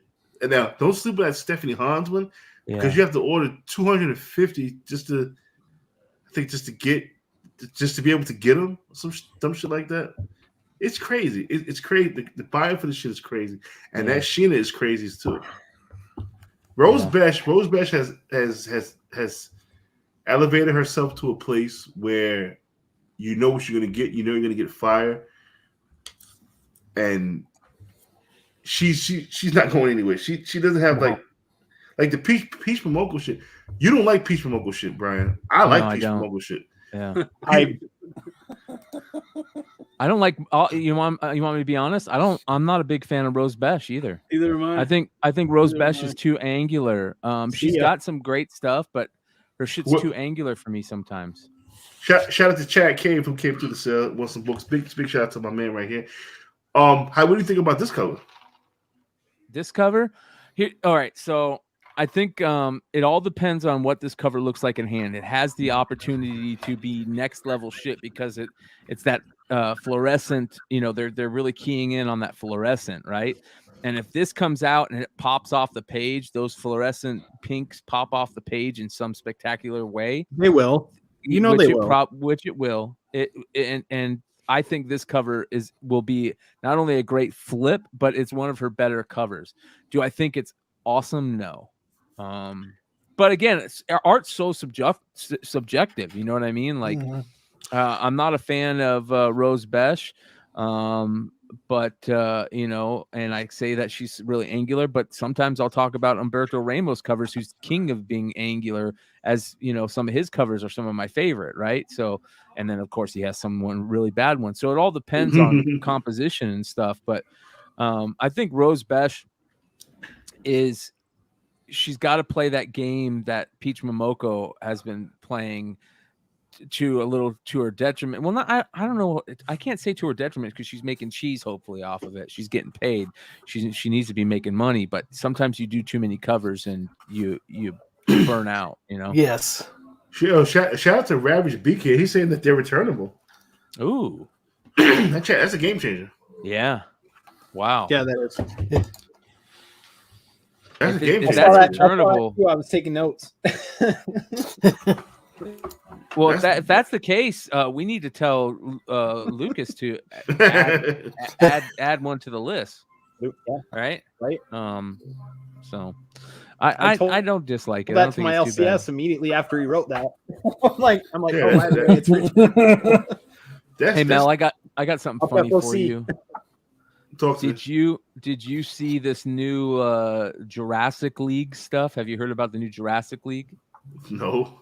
It sounds like some dinosaur shit. Oh, not only is it dinosaur shit, it is Justice League dinosaur shit. This shit's crazy, bro. This shit's crazy. I never had an instant fuck this book, but it looks like we're gonna have one now. Look at this, dude. It's the Justice League as dinosaurs. Yeah. All right. Just fuck this whole Right? Are you kidding me? Like, look at this. That's like cool. DC I'll say that's cool. That's cool. I mean, it's not bad art, but what is DC? Like, DC is jumping the shark here, bro. Yeah. No, they're jumping the dinosaur. Look at They that. are jumping the dinosaur. Yeah. Yeah. Wonder Woman's a Triceratops. Superman is like a Brontosaurus or something. Like, Yeah. Just keep that Vaseline this all up. Vaseline all holes. I think. And look at Joker. Look at Joker. Joker's like a raptor, and they said they keyed in on him like Heath Ledger supposedly. So. Oh yeah, that looks just like him. Yeah. Can't. Uncanny, really. It's uncanny, the resemblance. Can't miss with this one. I think they did this just to fuck with Mel. So Yeah, I think so too. Because not really, because I don't read DC as is, so they just wasting paper and ink. So oh my god, man. They've literally run out of ways to do another Batman book. Like they've got so many right now. They're just like, fuck, we need one more. What do we do? Dinosaurs. Okay. yeah, it's like, we made him black. so I mean, the weird, next thing you do is make him a dinosaur. Like, we can't go anywhere else. Jesus, why? Make him a black dinosaur next. There we go. Yeah. Why not? Why not? Yeah. That's weird, man. Yeah, this is just stupid. This is stupid. Why do they have clothes? Like, what the hell? Why do they have clothes? Yeah. Who made your uniform? You need to know he's the Joker. You Yeah, need who to made know the that this one's- uniform? Who made the uniform? Mel just hit it on the fucking head. Who made the goddamn uniforms? Who made the outfits? Yeah. Why is Batman still have like an 8? He's got an 8-pack, Yeah. and he's a dinosaur. Oh my god, man. Can't miss the core days and prehistoric times, I guess. Gotta work for that food. Gotta work to eat. Oh my Oh, and God. what dinosaur has 5 fingers? What the fuck is going on? Defenders of truth, justice, and the prehistoric way. Yeah. Good luck with that, man. Good luck with that. Yeah, dude, it's pretty Yeah, fucking exactly. silly. But Hey, you know, Jonathan, I know you're itching to fucking break a box of Nightfall. Do you want to do it on Wednesday on the Brian's card show? you should do it on Whatnot You wanna on break a box? Wednesday during the card show. Are you setting that up? Is that you're starting that on Wednesday? If you guys want to do it over Whatnot, I'll dual stream that while we're doing it. Let's do that. You want to do you want to do a MetaZoo break on Wednesday? Yeah. If not, I can do it. It's up to you. No, it's cool. I think that would be fun. Yeah, we'll work that out, Brian. We'll talk. We'll figure How many it out. how many Nightfall? Did you guys open these Nightfalls? Did you get any hits yet? We haven't opened a box yet. We've got how many Yeah, we got? But Jonathan, god damn it. Fucking quit fucking with the product. I think we had 9 boxes. I don't fucking know what we got anymore. Probably You got 2. 2. I think we have 8 boxes. 8 boxes. Okay. So yes, 7. open one. Oh.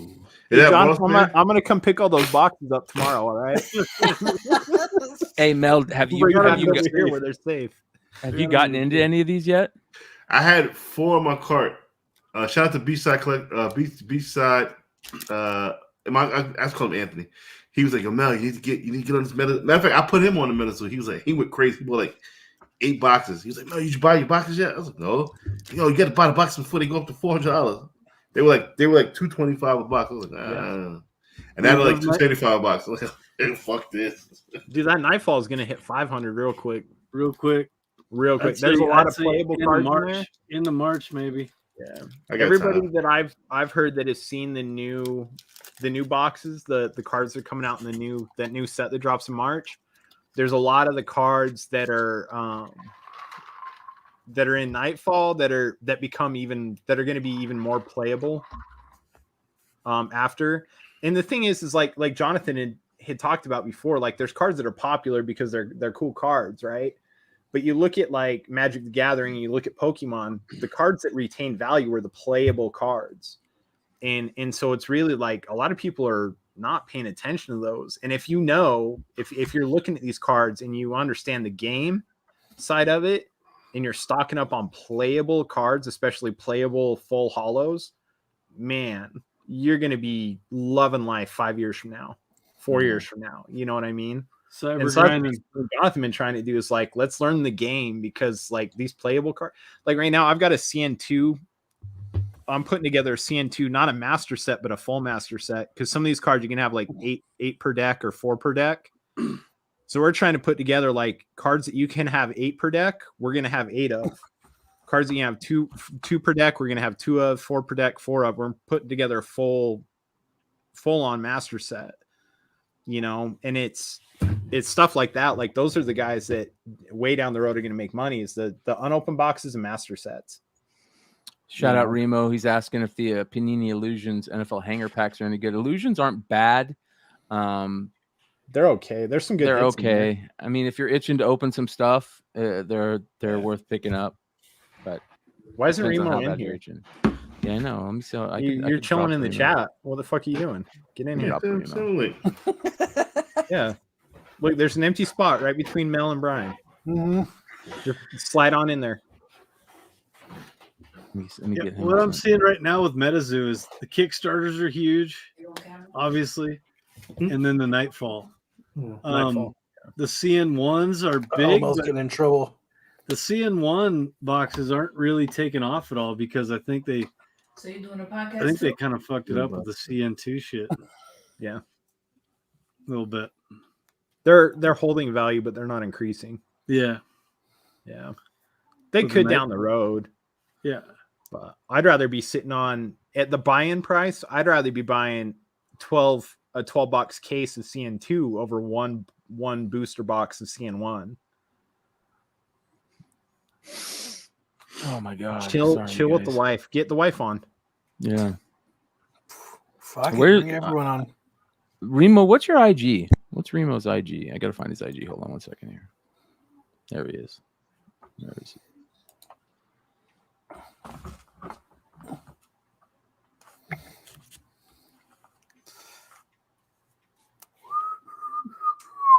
Yeah, you guys are great at fucking waiting for you, Bryan. Yeah.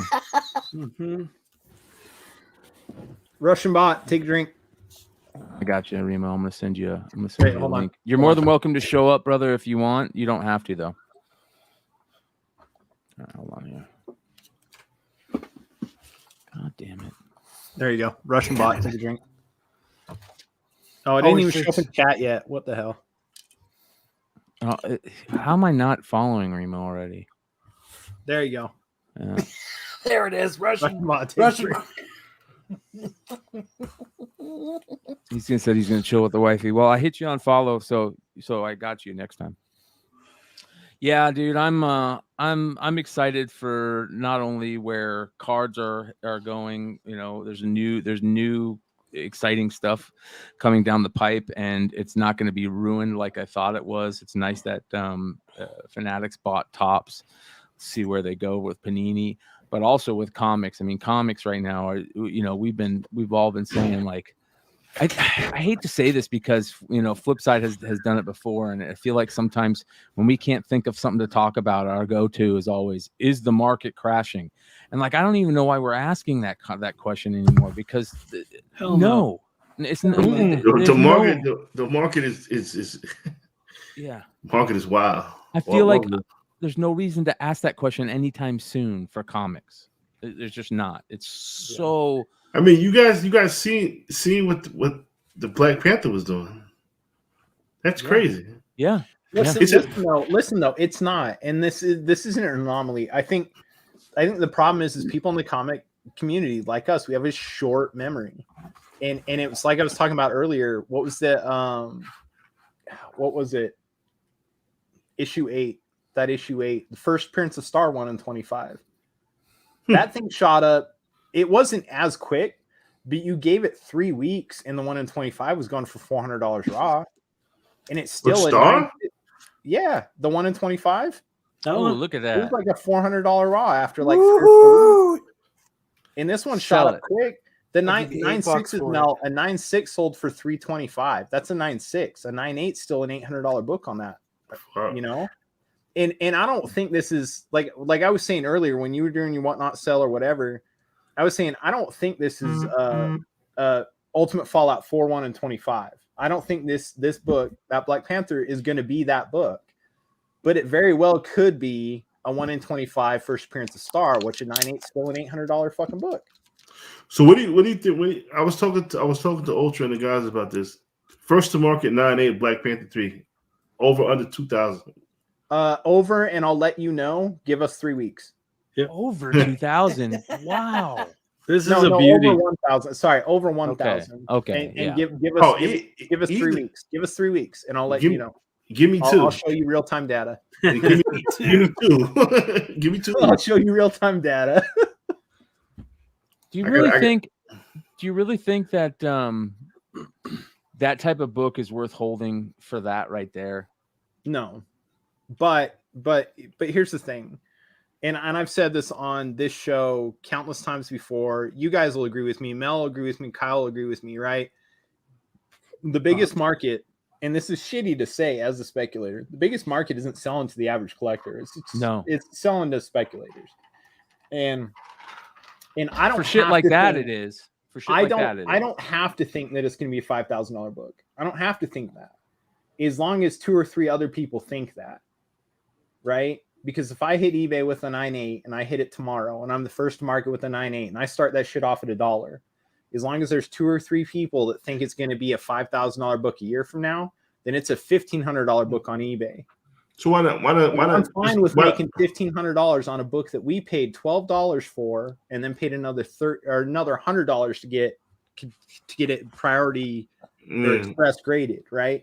I'm down for that. I'm down for that turn, or even buying one, even if you were before the clock. Right? If you were a week before the clock or 2 weeks before the clock, and people are selling them on eBay for $50 or $35, $25. Right? You're playing the same game, right? You don't have to think the book's going to be $100 worth $100 or $200, right? But you just have to think that 2 or 3 people will think it's going to be, and that the market's going to dry up, and you're playing that game. And if you're playing that game, you're going to do all right. And in this, like, our buy-in on this book was so goddamn cheap that, like, even if it took us 3 months to get this back into 9.8, we're still going to be profitable on it. You know, and I feel like a lot of people are that way, and that's cool. You know, I mean, I'm not selling mine. I got a few left. I got more than a few left. If I had a few, I would definitely be selling one, man. We got ours cheap enough. We could sit on ours till the end of days and still make money on it, and that's cool. I'm sending my shit to Hood. Hood gonna cook his work and send it back to me, and I'm sending them all. And I'm gonna First 9.8 will drive up Raws. You're right, because the first 9.8 sets baseline, and raw near mints are going to see 70% of what the 9.8 goes. So if the 9.8 goes for $1,200, you're going to see near mint raws selling on eBay for $800. You'll see it that day. It'll happen that day. Everyone will pull their listings. So the relist at $200 or $300. The walkthrough is what? Is how long does that take? Walkthroughs like 2 or 3 day. You can do the what's the Express. You do Express, which is 1 or 2 weeks. And what is that? What, $150 each book? That's like $120.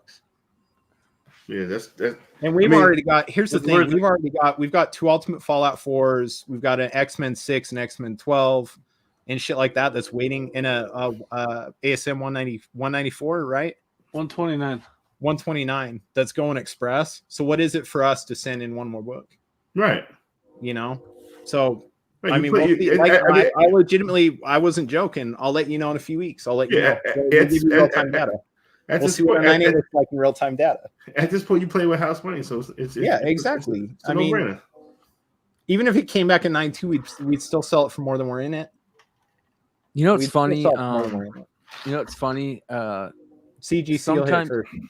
sometimes I just backed up. I hear people. we bring him up a lot, but Jesse James, he told me, he said, he goes, yeah, you guys are saying, people will say, oh, that book's not worth it. Oh, that's a $600 book. You'll have people come in and go, how much for that book? Go 500. He goes, oh, that book's not worth 500. Okay, you're right. I'm going to sell it for 800 later on tonight. You watch. You know what I mean? Like, it's also all about like being able to sell something, right? Yeah. So that's a big part of our game. We, especially now with Whatnot and these second market, third market apps, comic book shopping network, Facebook, on the Facebook Live, Whatnot app, all that stuff, IG Live. Yeah. Being able to sell something. And a perfect example of that is Mel. Mel does it very well. Mel sells books. He can sell books on Whatnot and get more for him because of how he sells something than 90% of most people. Well, it's knowledge too. If you can drop knowledge on people, like here's the thing, like me and Jonathan, we sell a lot of indies. I'm a big Marvel DC guy. I'm learning indies. And me and Jonathan had a discussion about this earlier. Like half the books that we sell, I wouldn't know shit about if it wasn't for Jonathan. But because Jonathan got me into indies, now that's all I read. Like that's all I read. The best stories are in indie books, and I didn't know They've this always before. Been, but I know this now, and which is great for me. It's like when you said earlier, finding that undiscovered musician. That's me right now with indie books. I'm finding writers that I'm like, holy shit, this has been here for 15 years, and I've never read this. And Jonathan's shown me that stuff, but that's the reason Jonathan has taken over our Whatnot sales. Whatnot's going to hit you with so much about these books and can sell the shit out of them, where I sit there and I'm like, yeah, it's issue 1. We did this much print run and that's it. That's what I've got, and Jonathan can tell you the stories about the writers and artists and all this stuff. Like he's so much more knowledgeable in the indie stuff, but I want to talk about something that's kind of a little, iffy maybe to talk about, but you know how we do, and it goes along with what Cybergrinding asked. He asked, what's the percentage on Whatnot? Whatnot's 12% right now. You can get to 8% if you don't use the PayPal, if you do the banking payment. So here's the thing, there is something that we do need to kind of talk about with Whatnot, and it's a question that I want to propose to you guys. Is there too many buyers right now for Whatnot, too many sellers and not enough buyers? No, you said it right the first time. I don't think there's too many buyers, bro. I think there's too many sellers. No, listen, if I'm gonna say this, if you got a relationship, is my mic sound good? Yeah, you're good. Oh, if you build a relationship, and this is kind of what I'm going through now, you build a relationship with a lot of whales, they're scaring a lot of buyers off. Yeah, they are. That's interesting. And I've had like original customers come to me like yeah, your auctions are too crazy for me. I'm like, wow, it's a gift and a curse. Here's we my have problem. We have a couple of buyers that people won't battle against if they want a book. There's some people that everybody else gets out of the way. But we see enough of an influx of new buyers that I've noticed that like it's okay. But the one thing I will say about Whatnot that it has over eBay is how many of us as resellers, how many of us are buying from resellers on eBay? It doesn't happen all that often, but on Whatnot it happens all the time. A lot of our bigger buyers are guys that buy it, and then our books show up on their sales 3 weeks down the road. That's cool. That's what I want. Because they see that a book's going for 40% under market value, and they feel like that their followers, their clientele, are willing to pay more for that book than maybe ours are, and they buy that. And we do the same thing, dude. I've been buying Ratio Ninja Turtles books off of other stuff, like Phil. I bought a couple of Ratio Ninja Turtles stuff off of Phil because our first couple of shows, that's what I sold, was Ratio Ninja Turtles and stuff like that, and we did good with them. So we bought those from Phil for $5 a piece. I beat Aaron out on those auctions, and then we sold them on our whatnot sell for $12. But Phil got the whales in there. You can't get those deals. You used to get from Phil like I used to eat on Phil. You can on IDW books. I'll tell you what. If Phil's selling an IDW book, you can get a discount. You're not getting a discount on Marvel. Yeah, I'll be honest. This was a big problem for Whatnot early in the beginning. I mean, that's why they had to limit it. And I think that they did the best that they could to not have too many sellers and not enough buyers. And that's why they've had to limit the amount of buyers. I know, a lot of people are still complaining, how come I can't get on that? Well, this is why, because unfortunately it hits that ratio where there's too many sellers to buyers, and it could kill the app. Like, I hate to say that, and they know that. We're not saying anything they don't know. This is one of their biggest things behind the scenes. They talk about this probably more than anything, that they don't want to get too big too fast, because they'll kill the whole thing by having too many buyers or too many sellers and not enough buyers. I think the big thing to remember is those of us that are coming from the comic side need to remember that Whatnot's been doing this for longer than most of us realize. They've been around for a bit, and they've seen it. They started with like Funko Pops and stuff like that. They know how to grow the market without creating too competitive of a market on the sellers. They know the ratios. They know how many sellers to how many buyers you need to have. Do they though? That and I'm not saying they don't. I'm just asking the question because I know they do. Well, from talking to Chancellor and talking to Jack and talking to the people that are up there, they do. But I've had this. They have the math. They know what they're doing, and the fact that I've seen it on their Facebook group and their private discords. They're inviting so many more sellers than they even were a month ago. They're inviting so many more sellers. I think that's what I'm saying. That the buyers are there. But that's what I'm worried about. Like, how do you decide that ratio, right? And listen, I'm just playing devil's advocate. There's got to be a number. Yeah. There's got to be a number, and there's got to be a mathematical. I'm sure in their head they've got a number, right? I'm sure they've got a number. Now, I think that it's so new. Is the number active buyers or just people signed up to buy? Well, Specs that's where the numbers could get interesting. Amen. Right? Yes, that's exactly what I'm talking about. Are you accounting by people that have purchased 10 or more books, or 5 or more books, or 3 or more books? Like, what's your cutoff? But I know they've got the math. I know they've got the formulas.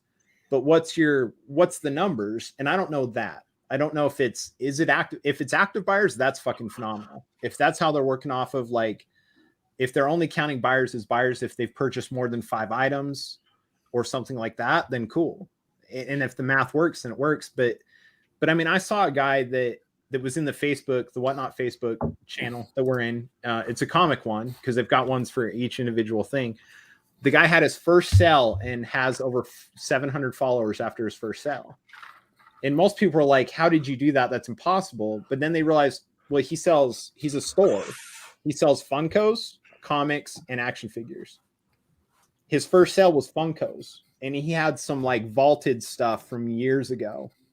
So he did this massive vaulted, it was like $16,000 worth of Funko Pops. It was a 9-hour sale. And he picked up 700 followers because Funkos is way bigger than comics is on Whatnot. I bet you his fucking user rate goes. I bet you his user rate goes to shit. Funko Pop buys in that app are crazy. Exactly. They will fucking cancel orders and like, oh, I didn't mean to. They will FOMO bid the fuck out of something and cancel that shit the fucking same fucking hour. And I had to tell a couple of them like, yo, ain't no way I'm canceling this shit, bro. You bugging. Number 2, Specs Man said he had he's an insider. He said that there's a certain number. Yeah. That's what's up too. Third thing is, I don't think there's too many sellers. I think the sellers are the right amount.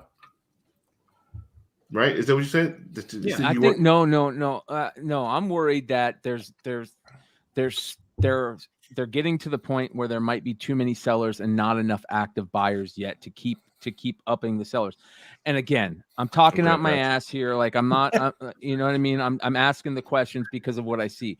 When you see the majority of the people selling something and there's only 15 people live or less, that's a problem. I wouldn't say that's the majority though. Like if you hop on right now, I would say that the average across all comic book streams is probably 30 or 40 viewers. The average. I think it takes a while to get an audience too. Yeah, and it does. And you have to earn that. And you see more often than not, you see people that were like, "Oh, I had my first show, it went okay." Well, yeah, it went okay. You only So got there's 700 people like that watch. four shows going on right now. There's one that's got 56, one that's got 24, one that's got 20, and one that's got 16. Okay. 16 about 30, about 25 to 30. But and you tell me when you put a book up for auction on eBay, more often than not, you don't have 25 people watching that shit. Yeah, more. I mean, it depends on the book. Well, how many? I'm not saying that see it. I'm not saying that. I got you. I got you. That are actively watching. I got you. Yeah. You know what I mean? But it's also a lot of sellers dip it out. A lot of sellers they beg to get on the app, and they can't sell for shit. Yeah. And they get frustrated and they leave. Yeah. Some can't handle a live sell platform. I mean, it's different. It's really different. You need to, and like I used to like damn near yell at my friends like, yo, you got to get busy with this shit. Like it's different. It's a different world, bro. Like if you can't sell shit, you don't need to be on this motherfucker because that's how you're gonna build your shit. You got to be entertaining. Not only you have to entertain, you have to fucking teach. You got to fucking have great product. It's a different world, bro. There's also it's so new. There's also people that do it the wrong way. You see sellers all the time that get on there and they post lot number 1, lot number 2, lot number 3. Tell people what in the fuck you're selling. Yeah. Here's the thing. Jonathan and I are big buyers. If there's a book out there that we want, we're going to snag it. But if we don't know that you're selling it, we're not going to waste our time watching your 2-hour live stream to figure out what book you're throwing up and when we're not. We're just not. No. And those are the shows that you see that get 5, 6, 7 viewers, right? Is because nobody knows what in the hell they're selling. Yeah. Lot 1, lot 2. I leave immediately. You've got to, like Jonathan, how long did it take you to prepare for tonight's show? 2 or 3 hours? That's the thing people don't realize. Yeah. That shit takes time to prepare and it takes a shitload of time to ship. Yeah. It probably took about an hour and a half for I rallied tonight though. Yeah. I mean, an hour and a half for prep time, but the thing is like we had 40-something viewers. So here's the other interesting thing, the notification aspect, right? I love it. You do love it. As a buyer, yes. Yeah. I don't know if it worked because I haven't spoken to anybody who put a notification on. I was like, oh, I'm waiting for this book. And I've done it. It does work. I wish it was. I wish you get an actual alert instead of just a silent text. For me, I just get a silent text. Yeah, I'd like an audible alert. Yeah, I wish they had their own sound. Yeah, you know what I mean. Like Twitter, you get a tweet on Twitter. Like people know that eBay cha-ching. Yeah, if they came up with a whatnot sound. Yeah, I wish there was an alert. I wish they had a specific alert for whatnot that when like it was an item you were waiting for that you put on your watch list, that it made a specific sound so you knew like, oh shit, there's an item coming up. You know, I agree. I think if sellers couldn't pick and choose what item they list in what order, I think it would be better too on that aspect for alerts because it could give you the alert an item or two before to where you hear the cha-ching and then you know, okay, I got like a minute or minute and a half to log onto the app. Yeah, but I don't know better. But as a seller, I don't know what the fuck I'm going to run. I just whatever I feel like running. I'm like, okay, I'm digging to the box. Like that's the biggest part about whatnot. It's a small adjustment for a trade out though, right? Like it's a small adjustment for a trade out. If you know you have to run stuff in the order you list it, then you just list it in the order that you want to. You just got to think a little further ahead as long as you knew all right, if anybody specifically wants this book, at least now I know they're going to know 2 minutes ahead of time that it's coming up. It's a trade-off, but it could be worth it. I drink too much for that. That shit just I just pick up a book like, hey, motherfuckers, let's run this one. But I mean, it's so new and fresh. Auto list alphabetical, so that kind of does fuck that up too. And that's another thing. That's the big qualm I have with it. Is it? I love alphabetical because when I'm putting the books into type to what I have, I know I don't miss because I noticed something. If you, for some reason, when I put in books, sometimes it doesn't take. So I have to put a book in twice. Sometimes. So that helps me a lot. This is a great comment right here. Justin Shannon says they're there are definitely deals to be had, but it takes a lot of time as a buyer. It's so much easier to find specific books on eBay. I do like the more specific sales, like a Spider-Man weekend. But here's the problem for as a seller when they do those Spider-Man weekends. And I don't know if people are looking at it this way, but my first thought when they did like the Star Wars weekend, right? My first thought was everybody's going to be buying the same, looking at the same books. Yep. Yeah. So when they do a Star Wars weekend, my thought is you're better off to not sell Star Wars that weekend, right? Because everybody, they do a Webhead Wednesday. How many Ultimate Fallout 4 second prints are you going to see on a Webhead Wednesday or whatever? You know what I mean? How many? That's why I don't get involved with those theme type sales. Like I'm going to do my thing regardless. But this worked out for me because I did the Marvel weekend. I got Marvel variants. That shit worked out for me. You understand what I'm saying? But like slab weekend, I will never ever fucking sell a slab or fucking whatnot. Yeah. So not an auction. The search aspect though, they've got that available for like Pokemon cards. They've got it available for Funko Pops where you can make standalone for sale listings that just sit there, static listings, right? They haven't built that for comics yet. When they do that and you want a specific book, then you should be able to search for it and see if anybody's just got it available to buy it now, but they don't have that built in yet. So how do you guys feel that's coming down the road?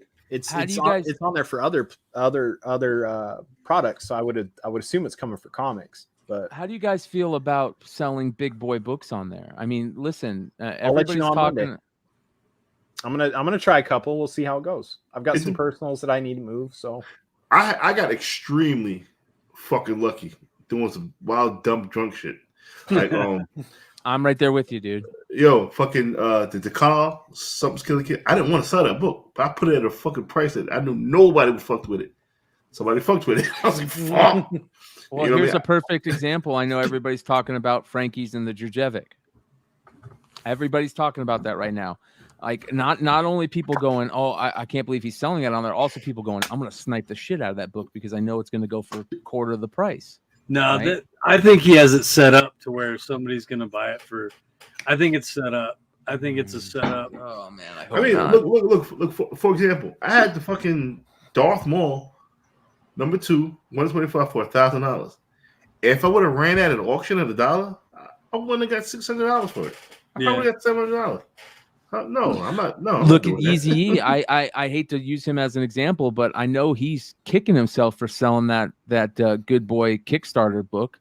You know what I mean? He put that book up. I think it went for like $90. It went for less than half of what it goes for. You know what I mean? And that's the thing. Like I think that right now, until we get to the point where we have more active buyers, those Goldilocks books are the $10 to $50 books, and every once in a while I'll throw in $100, $200. But again, on the flip side, no pun intended. Look what I sold. Look what I sold the what's the name for? Yeah, I sold some crazy books. It's all about timing. It's all about who you got when you sell. It's all about how you push the book. You know what I'm saying? You have to have some type of selling shit to get this shit over. And it's timing. It's who's in the auction. It's who's willing to spend money.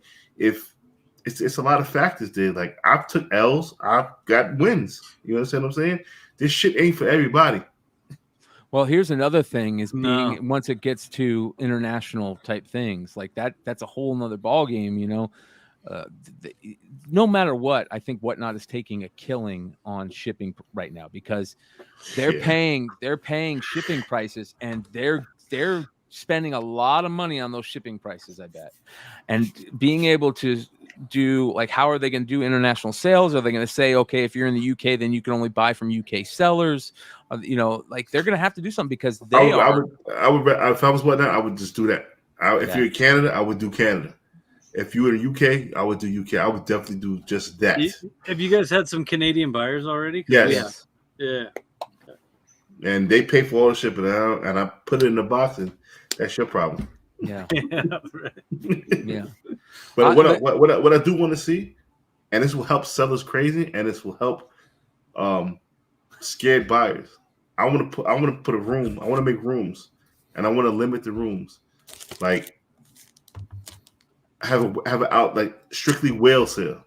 Yeah. All the big whales come into the room, and it's limited to 6 people, and have those big boy books there. So because I want my buyers that don't have that wildness that these whales have. I want these guys to get these books. Yeah. You understand what I'm saying? I want to help out everybody. I want to have shit for the whales. I want to have shit for the people who might not have that financial shit. You know what I'm saying? But they want to get good books. Yeah. That's why I like mix it up with the 1 in 50s. You get a great deal on 1 in 50 when I have like 1 in 50s go for like less than ratio. Oh, my man, what's going on? Illis in the house. What's up, brother? What's up? What's good, everybody? I'll throw these up on Monday, and we'll see if big books sell. Yeah, They won't. I'm gonna be watching that. I'll be They won't watching watch it too. Yeah. We'll see. For Yeah. real? Yeah, I I don't need to believe move it. these. What I do you don't believe it. What do you start? What do you start them at? You start them at $1? $1. No. Crazy. Wait, check out that sketch. Tell me that's not the coolest fucking Oh, yeah, sketch hold ever. on. Dude, Hold I on, love that that is dope. cover. Yeah, that's dope. Yeah, that shit is fire. Dude, I know Wait, how you much could- you paid for that too. You gonna start them at $600? I stole that. Yeah. No. Well, here is another question. Well, not another question. I guess it's a statement. The excitement that this app has brought into the equation is the biggest thing for me right now. If you don't know what Whatnot is in the Yeah. community now, you sound like an idiot. Yeah, You do. There's so much fever around it. Everyone talks about it, and if you're the one guy that's like, "What the hell's Whatnot?" Everyone's like, "You don't know what the fuck Whatnot is?" You know. Like, when is everybody there gets a on you now. when is there a competition for Whatnot? When is that popping? I mean, that's eBay. eBay, right? eBay. If eBay decides to do live sales, game over. YouTube. If YouTube starts doing the Yep. live sales, if I could do the same thing I do on Whatnot right now on YouTube, Yeah, that's true. But I don't know as about that. Whatnot moves more towards the model that eBay has, or Yes. or if they choose to, then YouTube, then does YouTube, are they just copycats at that point? hey, Is you know what? it If I a was matter of who YouTube, gets there first? That's what I'm asking. Is it a matter of who gets there first? I'm gonna kill everything right here.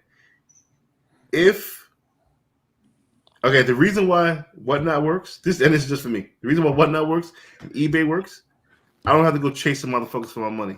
yeah. Instagram, YouTube, I gotta fucking But that's what I'm saying. That's what YouTube will do. They will. If I was YouTube right now, I'd be calling Whatnot and saying, "How much you want? What do you want? Yep. What do you Bam. want?" But Bam. is it big enough for YouTube to even give a shit about? How big Yes. is YouTube as a company? What's their revenue this year? Well, Or what was their YouTube revenue last year? the only place where YouTube can go to make even more money is by allowing selling on YouTube, right? I mean, to me, that's like that is the place where they want to get.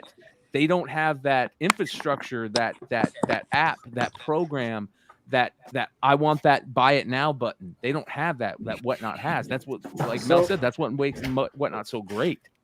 So YouTube did 28.8 million in ad revenue last year, or billion in ad revenue last year. So for them to do that with a selling platform, taking, we'll say 10% to even do a fraction, we'll say to raise their revenue by $1 billion, there'd have to be $10 billion in sales through YouTube in a year, and they have to rewrite a lot of programming to do that. When they gotta eat shipping. They gotta eat shipping. They're gonna have to eat some shipping. Like that's you're talking thousands of extra employees and all sorts of stuff and all sorts of headaches and potential issues. I don't know that they're going to be quick to get into the game. If they do it, they'll probably do it right. And I'm not saying they wouldn't do it right. Now, if they could swallow up another company to do it, like you were saying, Brian, if they could swallow up another company to do it, that's a whole nother ballgame. But I don't think a company like Whatnot's quick to sell. Yeah. Think about how much Microsoft just bought Activision for, right? Yeah. $70 billion, right? Yeah. $60 billion. Specsman says Whatnot is valuation at $2.5 billion, not selling anytime soon. You're talking about Google here. You're talking about the money maker. Google walks in there and goes, I'll give you 50 billion for it right now. You don't think Easy. Whatnot's going to sell? And then drink to the Russian and bot. in your defense, Brian, that growth to 2.5 billion has happened within the last year. So they're looking at stuff like that going, okay, if they're 2.5 billion now, they could be 10 billion next year. They could be 20 billion 2.5 years from now. So they might be looking and they might be trying to buy early, but I think the thing is like that valuation is on future. That's You're interesting. on eBay accounts on comics. They're definitely looking at implementing Whatnot features, but they've already tried that and eBay fucked it up. That's why Whatnot exists. If you want to eBay council, eBay tried and they failed. And that's no, if you're in the eBay council, you need to fucking take care of your fucking sellers and not the fucking buyers. Yeah, that's why people are jumping to Whatnot so much. Exactly. All eBay has to do is drop it to 7.5% and include transaction costs, and Whatnot is out of business. All eBay has to do 7.5% and no transaction costs. We won't take anything off the top other than 7.5%. And eBay bankrupts Whatnot.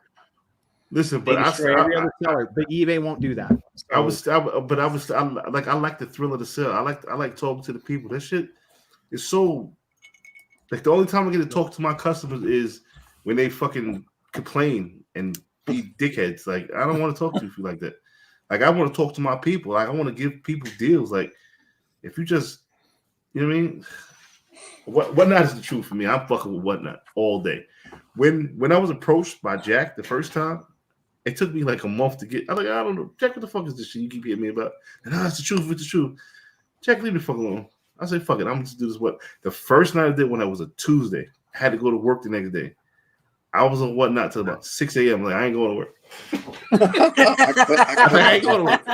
I said, Jack, you motherfucker, I wish you were the fucking man for this shit. But bro, I took the fucking 2 days off. They were like, "Oh, are you okay?" Like I'm fucking fine. I made fucking like I'm fine. I just made 2 months worth of money. What? In 2 days. What?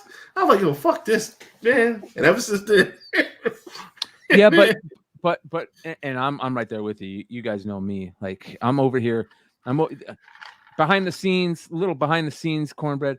People don't like me talking about Whatnot all the time, man. But you know what? I know what it's like selling on there. I know the money that it's made me. Bro, this shit is a rush. I know. I know how. Let me put it this way. I've made more money the last year selling comics than I ever did in the aerospace industry. How about that one? Right. So I know what's going on. There's no way I'm not going to talk about it on this channel. You know what I mean? There's no way. But I'm also want to start that conversation. I want to be like, we all know that competition's always good, no matter what. Love it. Right?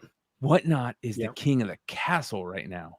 If there was no competition, then Whatnot could charge 15 and 20% fees. But the fact that there is competition is great for us. It's great for those of us that sell on multiple platforms. Because at some point, things are going to happen, right? Whatnot's going to make a big enough dent. And I think me and Brian, I think me and you even talked about this in depth. Like, the worst case scenario is still a good outcome. The worst case scenario is Whatnot folds. But it folds after it makes a big enough dent that eBay realizes, like, holy shit, we're kind of screwing people over here. And they adjust their stuff back down to, like, the way it used to be. And if they do that, then those of us that have been selling on eBay, we're still happy, right? If they go back to their old fees and their old systems, cool. But they keep raising their fees. They keep changing their systems. And they make it harder to be a seller on there. If they adopted some of the stuff that Whatnot did and they went back to their old seller fees, then cool. We still win. Right? We win. No matter what, we win. As sellers, we win. We're also missing something very important about this. And we talked about this with Hi-Fi earlier in the show. And it's a great thing to bring up now with Illis here. The ability for creators to go on Whatnot and open up themselves to their fan base is game changing. It's huge. It's huge. I love it. Yeah, it's a whole different world now. Yeah.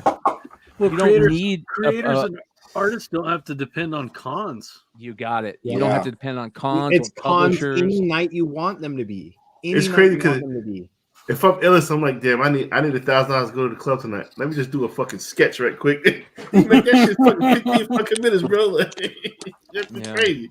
Illest is busy getting money together for his charities and to pay off his little Mick mansion over in Arizona. Man, I'm trying to do crazy things this year. You know what I'm saying? I'm trying to raise as much money as I can and just get my philanthropist on. You know what I'm saying? Let me ask you this. We were talking about that earlier, man. Has Marvel reached out to you yet? Because if they haven't, they're fucking idiots. No. Well, I think that, you know, if that happens, it'll happen. But it's gonna happen for you, brother. You know, we gotta keep grinding. It's gonna happen sooner than you think, man. Trust me. I'm gonna trust you. I'm trusting you. Trust me. We're gonna hey Javan, we're gonna talk to you. Me and Jonathan are gonna talk to you too. We want to get in on helping you out with your charity stuff. So we're gonna talk to you off stream. Dude, I seen what you guys did too, man. That shit was amazing. Yeah, it was cool. What kind of charity you messing with? I'm trying to do a bunch of them this year. You know what I'm saying? Like one new one a week. You know what I'm saying? Listen, Drunken Chat, we did a lot of charities for a lot of people. Like one young lady had lost a house. She had a house fire, and we helped out, you know what I'm saying, tremendously. And we helped out a lot of people. So we definitely be on board with that. You know, to contact me, we get it right. Drunken Chat will get it right with you. Yeah. I think that is super cool. I think you know, obviously giving to any charity that it is worthy of it is great, but being able to affect somebody that needs it directly and be able to help somebody like that is so much more fulfilling, right? Oh yes. So you know, that's what's so great about this community in general, right? I think building the way that this community has been built over the last 5 years, I'd say it's been really good about helping out people within the community that have been put in situations like that. You know, I love doing that shit, man. I remember during COVID, I had put $50 in a random book I gave away, and just for somebody just for that to be able to for somebody to buy some groceries, or somebody was out of lost a job or something. $50 will go a long way, bro. It ain't just $50, bro. So and that's my whole thing. I felt like I had a void in my life. Like I was making, I've started making a lot of money, and it's like, what can I do to, and like plus comps, I don't want just books sitting around. You know what I'm saying? I rather if I can sell them and do some good, man. Let's do that. You know what I mean? Yeah. Up the Down 7 made a good point. He said, no offense, but you guys are like the 1% and whatnot. The majority of sellers don't have the kind of following you guys do, and they get hammered on sales. Okay. If you don't have a ton of viewers, but books go mad cheap. Nobody knew. Nobody knew who I was. Nobody knew who I was. You got to start somewhere. You got to start somewhere on there. But Kyle has a good idea for this, and I want to let Kyle talk about this because he talked about this earlier today. That we want to kind of help with that. So what I want to do is to eliminate that and to help people. I want to get new whatnot sellers on the show and spotlight them every week. So if you're new to like, that's why I said Skagway to come to reach out to me. Yeah. Because he said like his first one didn't go that well. Well, if you come on here, you talk about it for 15 or 20 minutes. Tell us your story. Tell us your what you did in comics and what your sales coming up. When you have it, at least there's an audience. And I'll do the same thing on Drunken Chat. Can I say two things real quick? Well, actually, three things real quick. One, there's a Facebook page for everything. Everyone by this point should know this. There is a Facebook page for Whatnot Comics. Go there. There's constantly posts of people being like, "Hey, I'm a new seller. Follow me. I'll follow you back." Right? These guys buy from each other constantly. We have a good customer of ours who's a local to us that recently started selling. I think he's on his 4th or 5th show. He's got over 300 followers already. He's got over 500 now. Yeah, and he's not on YouTube. He doesn't do any of the shit we do. He's going to pass us in, give him a month and a half. He's going to pass us. Like it's networking and there's other ways to network other than just being on Whatnot saying follow me, right? Get on Facebook, tell people about your shit. Show people your books on Instagram and Facebook. Say, hey, here's the stuff I'm selling. Give me a follow. Here's my link. Right? That'll get you the numbers. The second thing is is honestly like you just got to be consistent with it. Pick a time, pick a day, and just be consistent, and you'll pick up followers. And you'll pick up followers that will be there every week, because the followers you're picking up are the people that have that time available to them. They're the guys that have that Friday night off, you know, that got paid that day or whatever, right? And the other thing too is like don't be afraid to follow people, you know, follow people to follow you back, and those numbers help. You know, throw big books out there, throw your previews out there. Make sure you're doing stuff the right way. Make sure you're listing the books that you're going to sell that day. Make sure you're putting up a good video preview of what you're selling. Like people like us, we go through that stuff. Like every day I wake up, I start my day, I go through sellers and whatnot, and I check who's got sales up. What are they listing? Is there anything we're interested in spec wise for Hive Comics? And I go through it. And if I don't see anything cool, I'm not tuning into nothing that day. But if I see some stuff, I mark it, and I'm there. I'm showing up in the cell, you know? Yeah, I think this is also a good idea to do with, and again, you have to know, be a little bit knowledgeable about what you're selling and where the best places to sell it. Okay, again, I don't know how many times just in this episode I've said Whatnot is not the place for everybody to sell big books. It's the place to sell those $5, $10 to $30 to $50 books. That is the place to sell it, and I think that once you have a good follower or a base and this and that, this 10-second auction thing might be a great idea. But these are the type of tips that it's worth talking about, and we have these conversations about, you know, when we get these new sellers on that, you know, they need to know about that would be good to help them. So we'll put that into process here over the next couple weeks and figure out a good way to do it. I was going to say one other thing, Brian, and this is something guys like us could do. Those of us that have a better following. I've seen this starting to happen more in the card community, and it happens a lot with Facebook streamers and YouTube streamers. A lot of times, like live streamers, they'll toss people off. They raid people, right? You did that for me tonight, and I appreciate it. So if you're getting off a sale, like take a minute, right? Figure out who's the new guy. Who's the guy that's only got 4 followers, right? Tell your customers, like, hey, do some research, right? Look real quick at what they're listing. They're like, hey, this dude's got a really cool Iron Man book that looks like it's coming up, or this guy's got this book that's coming up. Go check him out after I sign off, and send people to them. We can help each other out as a community with stuff like that.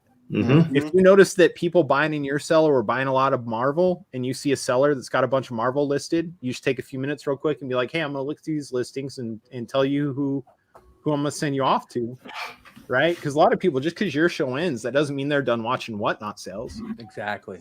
Direct them. Send them where? Send them somewhere, and send them to some of these new guys. Let's get some of these new guys. Let's bring them up. You know, let's bring them up to where we're at. You know, and they appreciate that shit.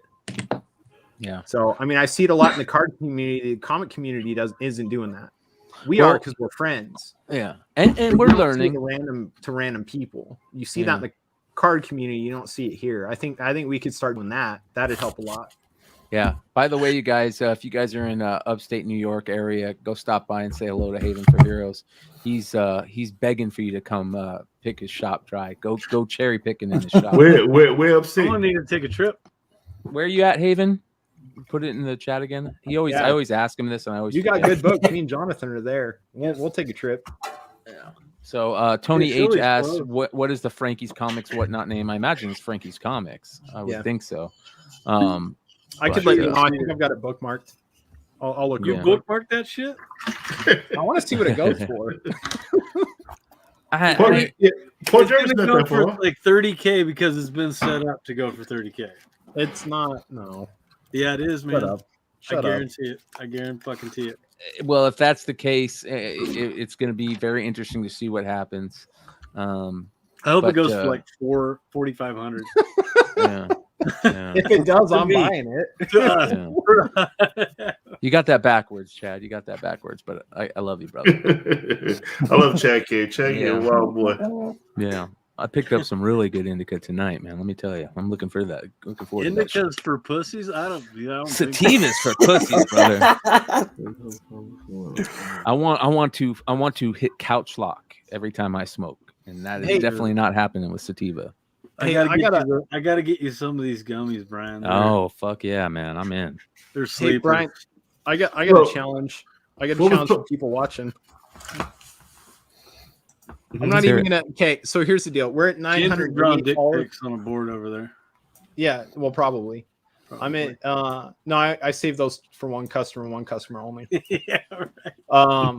We've got a local guy that when he buys books, you know, we got to send something to him through Whatnot, but we still hand deliver his stuff. Yeah, so yeah. I just draw dicks on backing boards. I'm gonna start doing that to Kyle. So do I. I drew him some big hairy balls the other time. He's coming by tomorrow to pick up all his books. Kyle comes on and buys a book for $1 and then makes me ship it to him. Because it's funny. Yeah. Because it's funny. We're at 988 followers on Whatnot. If we hit 1,000 before our live sale on Monday, I'm gonna give away a big slab. Yo, it took me. I just recently reached 1,000. It took me like fucking 6 months to get 1,000. But again, you know, another thing, I don't get wrapped up in how many people I got on live. It's great to have like 100 people in live. It's great, but most of them are just fucking watching what I'm doing. Like, it's Hey guys, I'm putting. Just need Sorry, 2 or Mel, 3. I'm You putting. just need 2 or 3 interested in a book. That's all you need. just is 2 or put 3 Hive- interested in a book. That's it. Hive-Comics Whatnot in the chat. Go give them a follow, you guys. Get us to I already 1,000. follow him. I don't Mel, even know why I'm. Mel, you getting got on my 100 con. people, 100 people watching one night, and what 5 to 10 of them are buying every fucking book. Maybe 3 or 4. You know what I mean? That's all you need is 6 people in the motherfucking room. I don't give a fuck if I got 50 or fucking 100 people. Just Oh, James, motherfuckers I buy know what we books. should give away. What? I know what we should give away for 1,000. The I was Meta's thinking, new box. No, I was I'm thinking. gonna go grab I'll show you what I was thinking. I'll show you what I was thinking. Yo, Some crazy metal variant, I'm sure. Yo, James, I'm looking at Jonathan's lap, and I just happened to see Meta's new packs when he stood up. This shit just fall off his lap.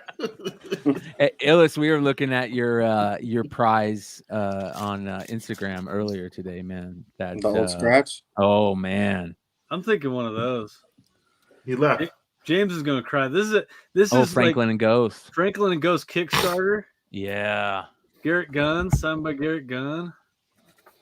This book is, I mean, when this show hits, James, what do you think? Yeah, we could do that. That's not what I was Boom. thinking. What I was thinking, I think I already gave you, and we probably already sold it. I was gonna grab that last 9/8 Invincible 1 variant we had, but I think you sold it. We sold it. James, or Jonathan, you didn't hear what I said when Jonathan stood up. You see all these medicine packs fall off his fucking lap. So you guys got 10 followers to go. Dude, that shit gets me twisted. Don't talk about Jonathan ripping Medizy, man. That shit. I've been doing that shit all night since I've been on. You hear the crinkly pack. Hey, I also want to give a quick shout out to Sniff Comics. If any of Yeah. you guys are in For sure. Washington, right? Where's that, Illis? And where's he at? I think they're in Moses Lake. Moses Lake. If any of you guys are near Moses Lake, go check out Sniff Comics. Yeah. All right. Javan, aren't you working on what cover are you working on for us? Really? I don't know if I can talk. You can talk about it. Well, I mean, he did this one for us. Yeah, he did do that one. Which is bad fucking ass. Yeah. We got those coming out to you, Javan. By the way, we're just waiting for some medals to come in, and we're gonna send you some medals too. So Hell yeah. we got you. We got you. Hell yeah. What are you working on now though for us? You want to tell everybody? You can talk about it. Okay, yeah. If anybody gets in trouble, it's us. It ain't you. We're gonna do a bunny mask. Oh shit. Nice. So yeah, we're gonna have to do something game changing with that. So, so be prepared. Nice. Let me ask you: you can't do Department of Truth books no more? Is that true? Nobody can. No one can. Yeah. Mm. Yeah. Look at what I got today. I already showed this in pickups, but I did pick up 2 of these today. I need the ice cream man, Javon. I need either one of those.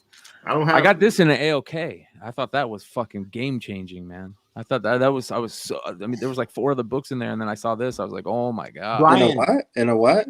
AOK and Acts of Kindness, dude. Oh shit, that's what's up. Yeah. Brian, do yourself a favor. Send that to Javon and have him do a crying Jordan remark. I was just about to say that. I saw the Dude, crying those were Jordan remark. So Yeah. fucking cool. Dude, I laughed when they asked me to do that. I was like, "Oh man, this is like a perfect fucking remark for this shit." Amazing. Yeah. By the way, you guys, this is where the Ice Cream Man covers came from. That Dude Books. So new retailer that I've never messed with. So I'm glad to see. Are they still in stock? Are they what? I don't know if they're still in stock. Let me take a look. They probably sold half. I just got my comps for that today. Yeah. Well, let me know. I'll pay you for something. Yeah, you let me know. Yeah. We'll clear you out. No, I just need like 4. I just need Mel's 4 and then like 10 more. So T Jones wants to know, what do you guys mean that no one can do Department of Truth anymore? They're sold out. Yeah. Wow. Look at that. They're not allowing variants anymore.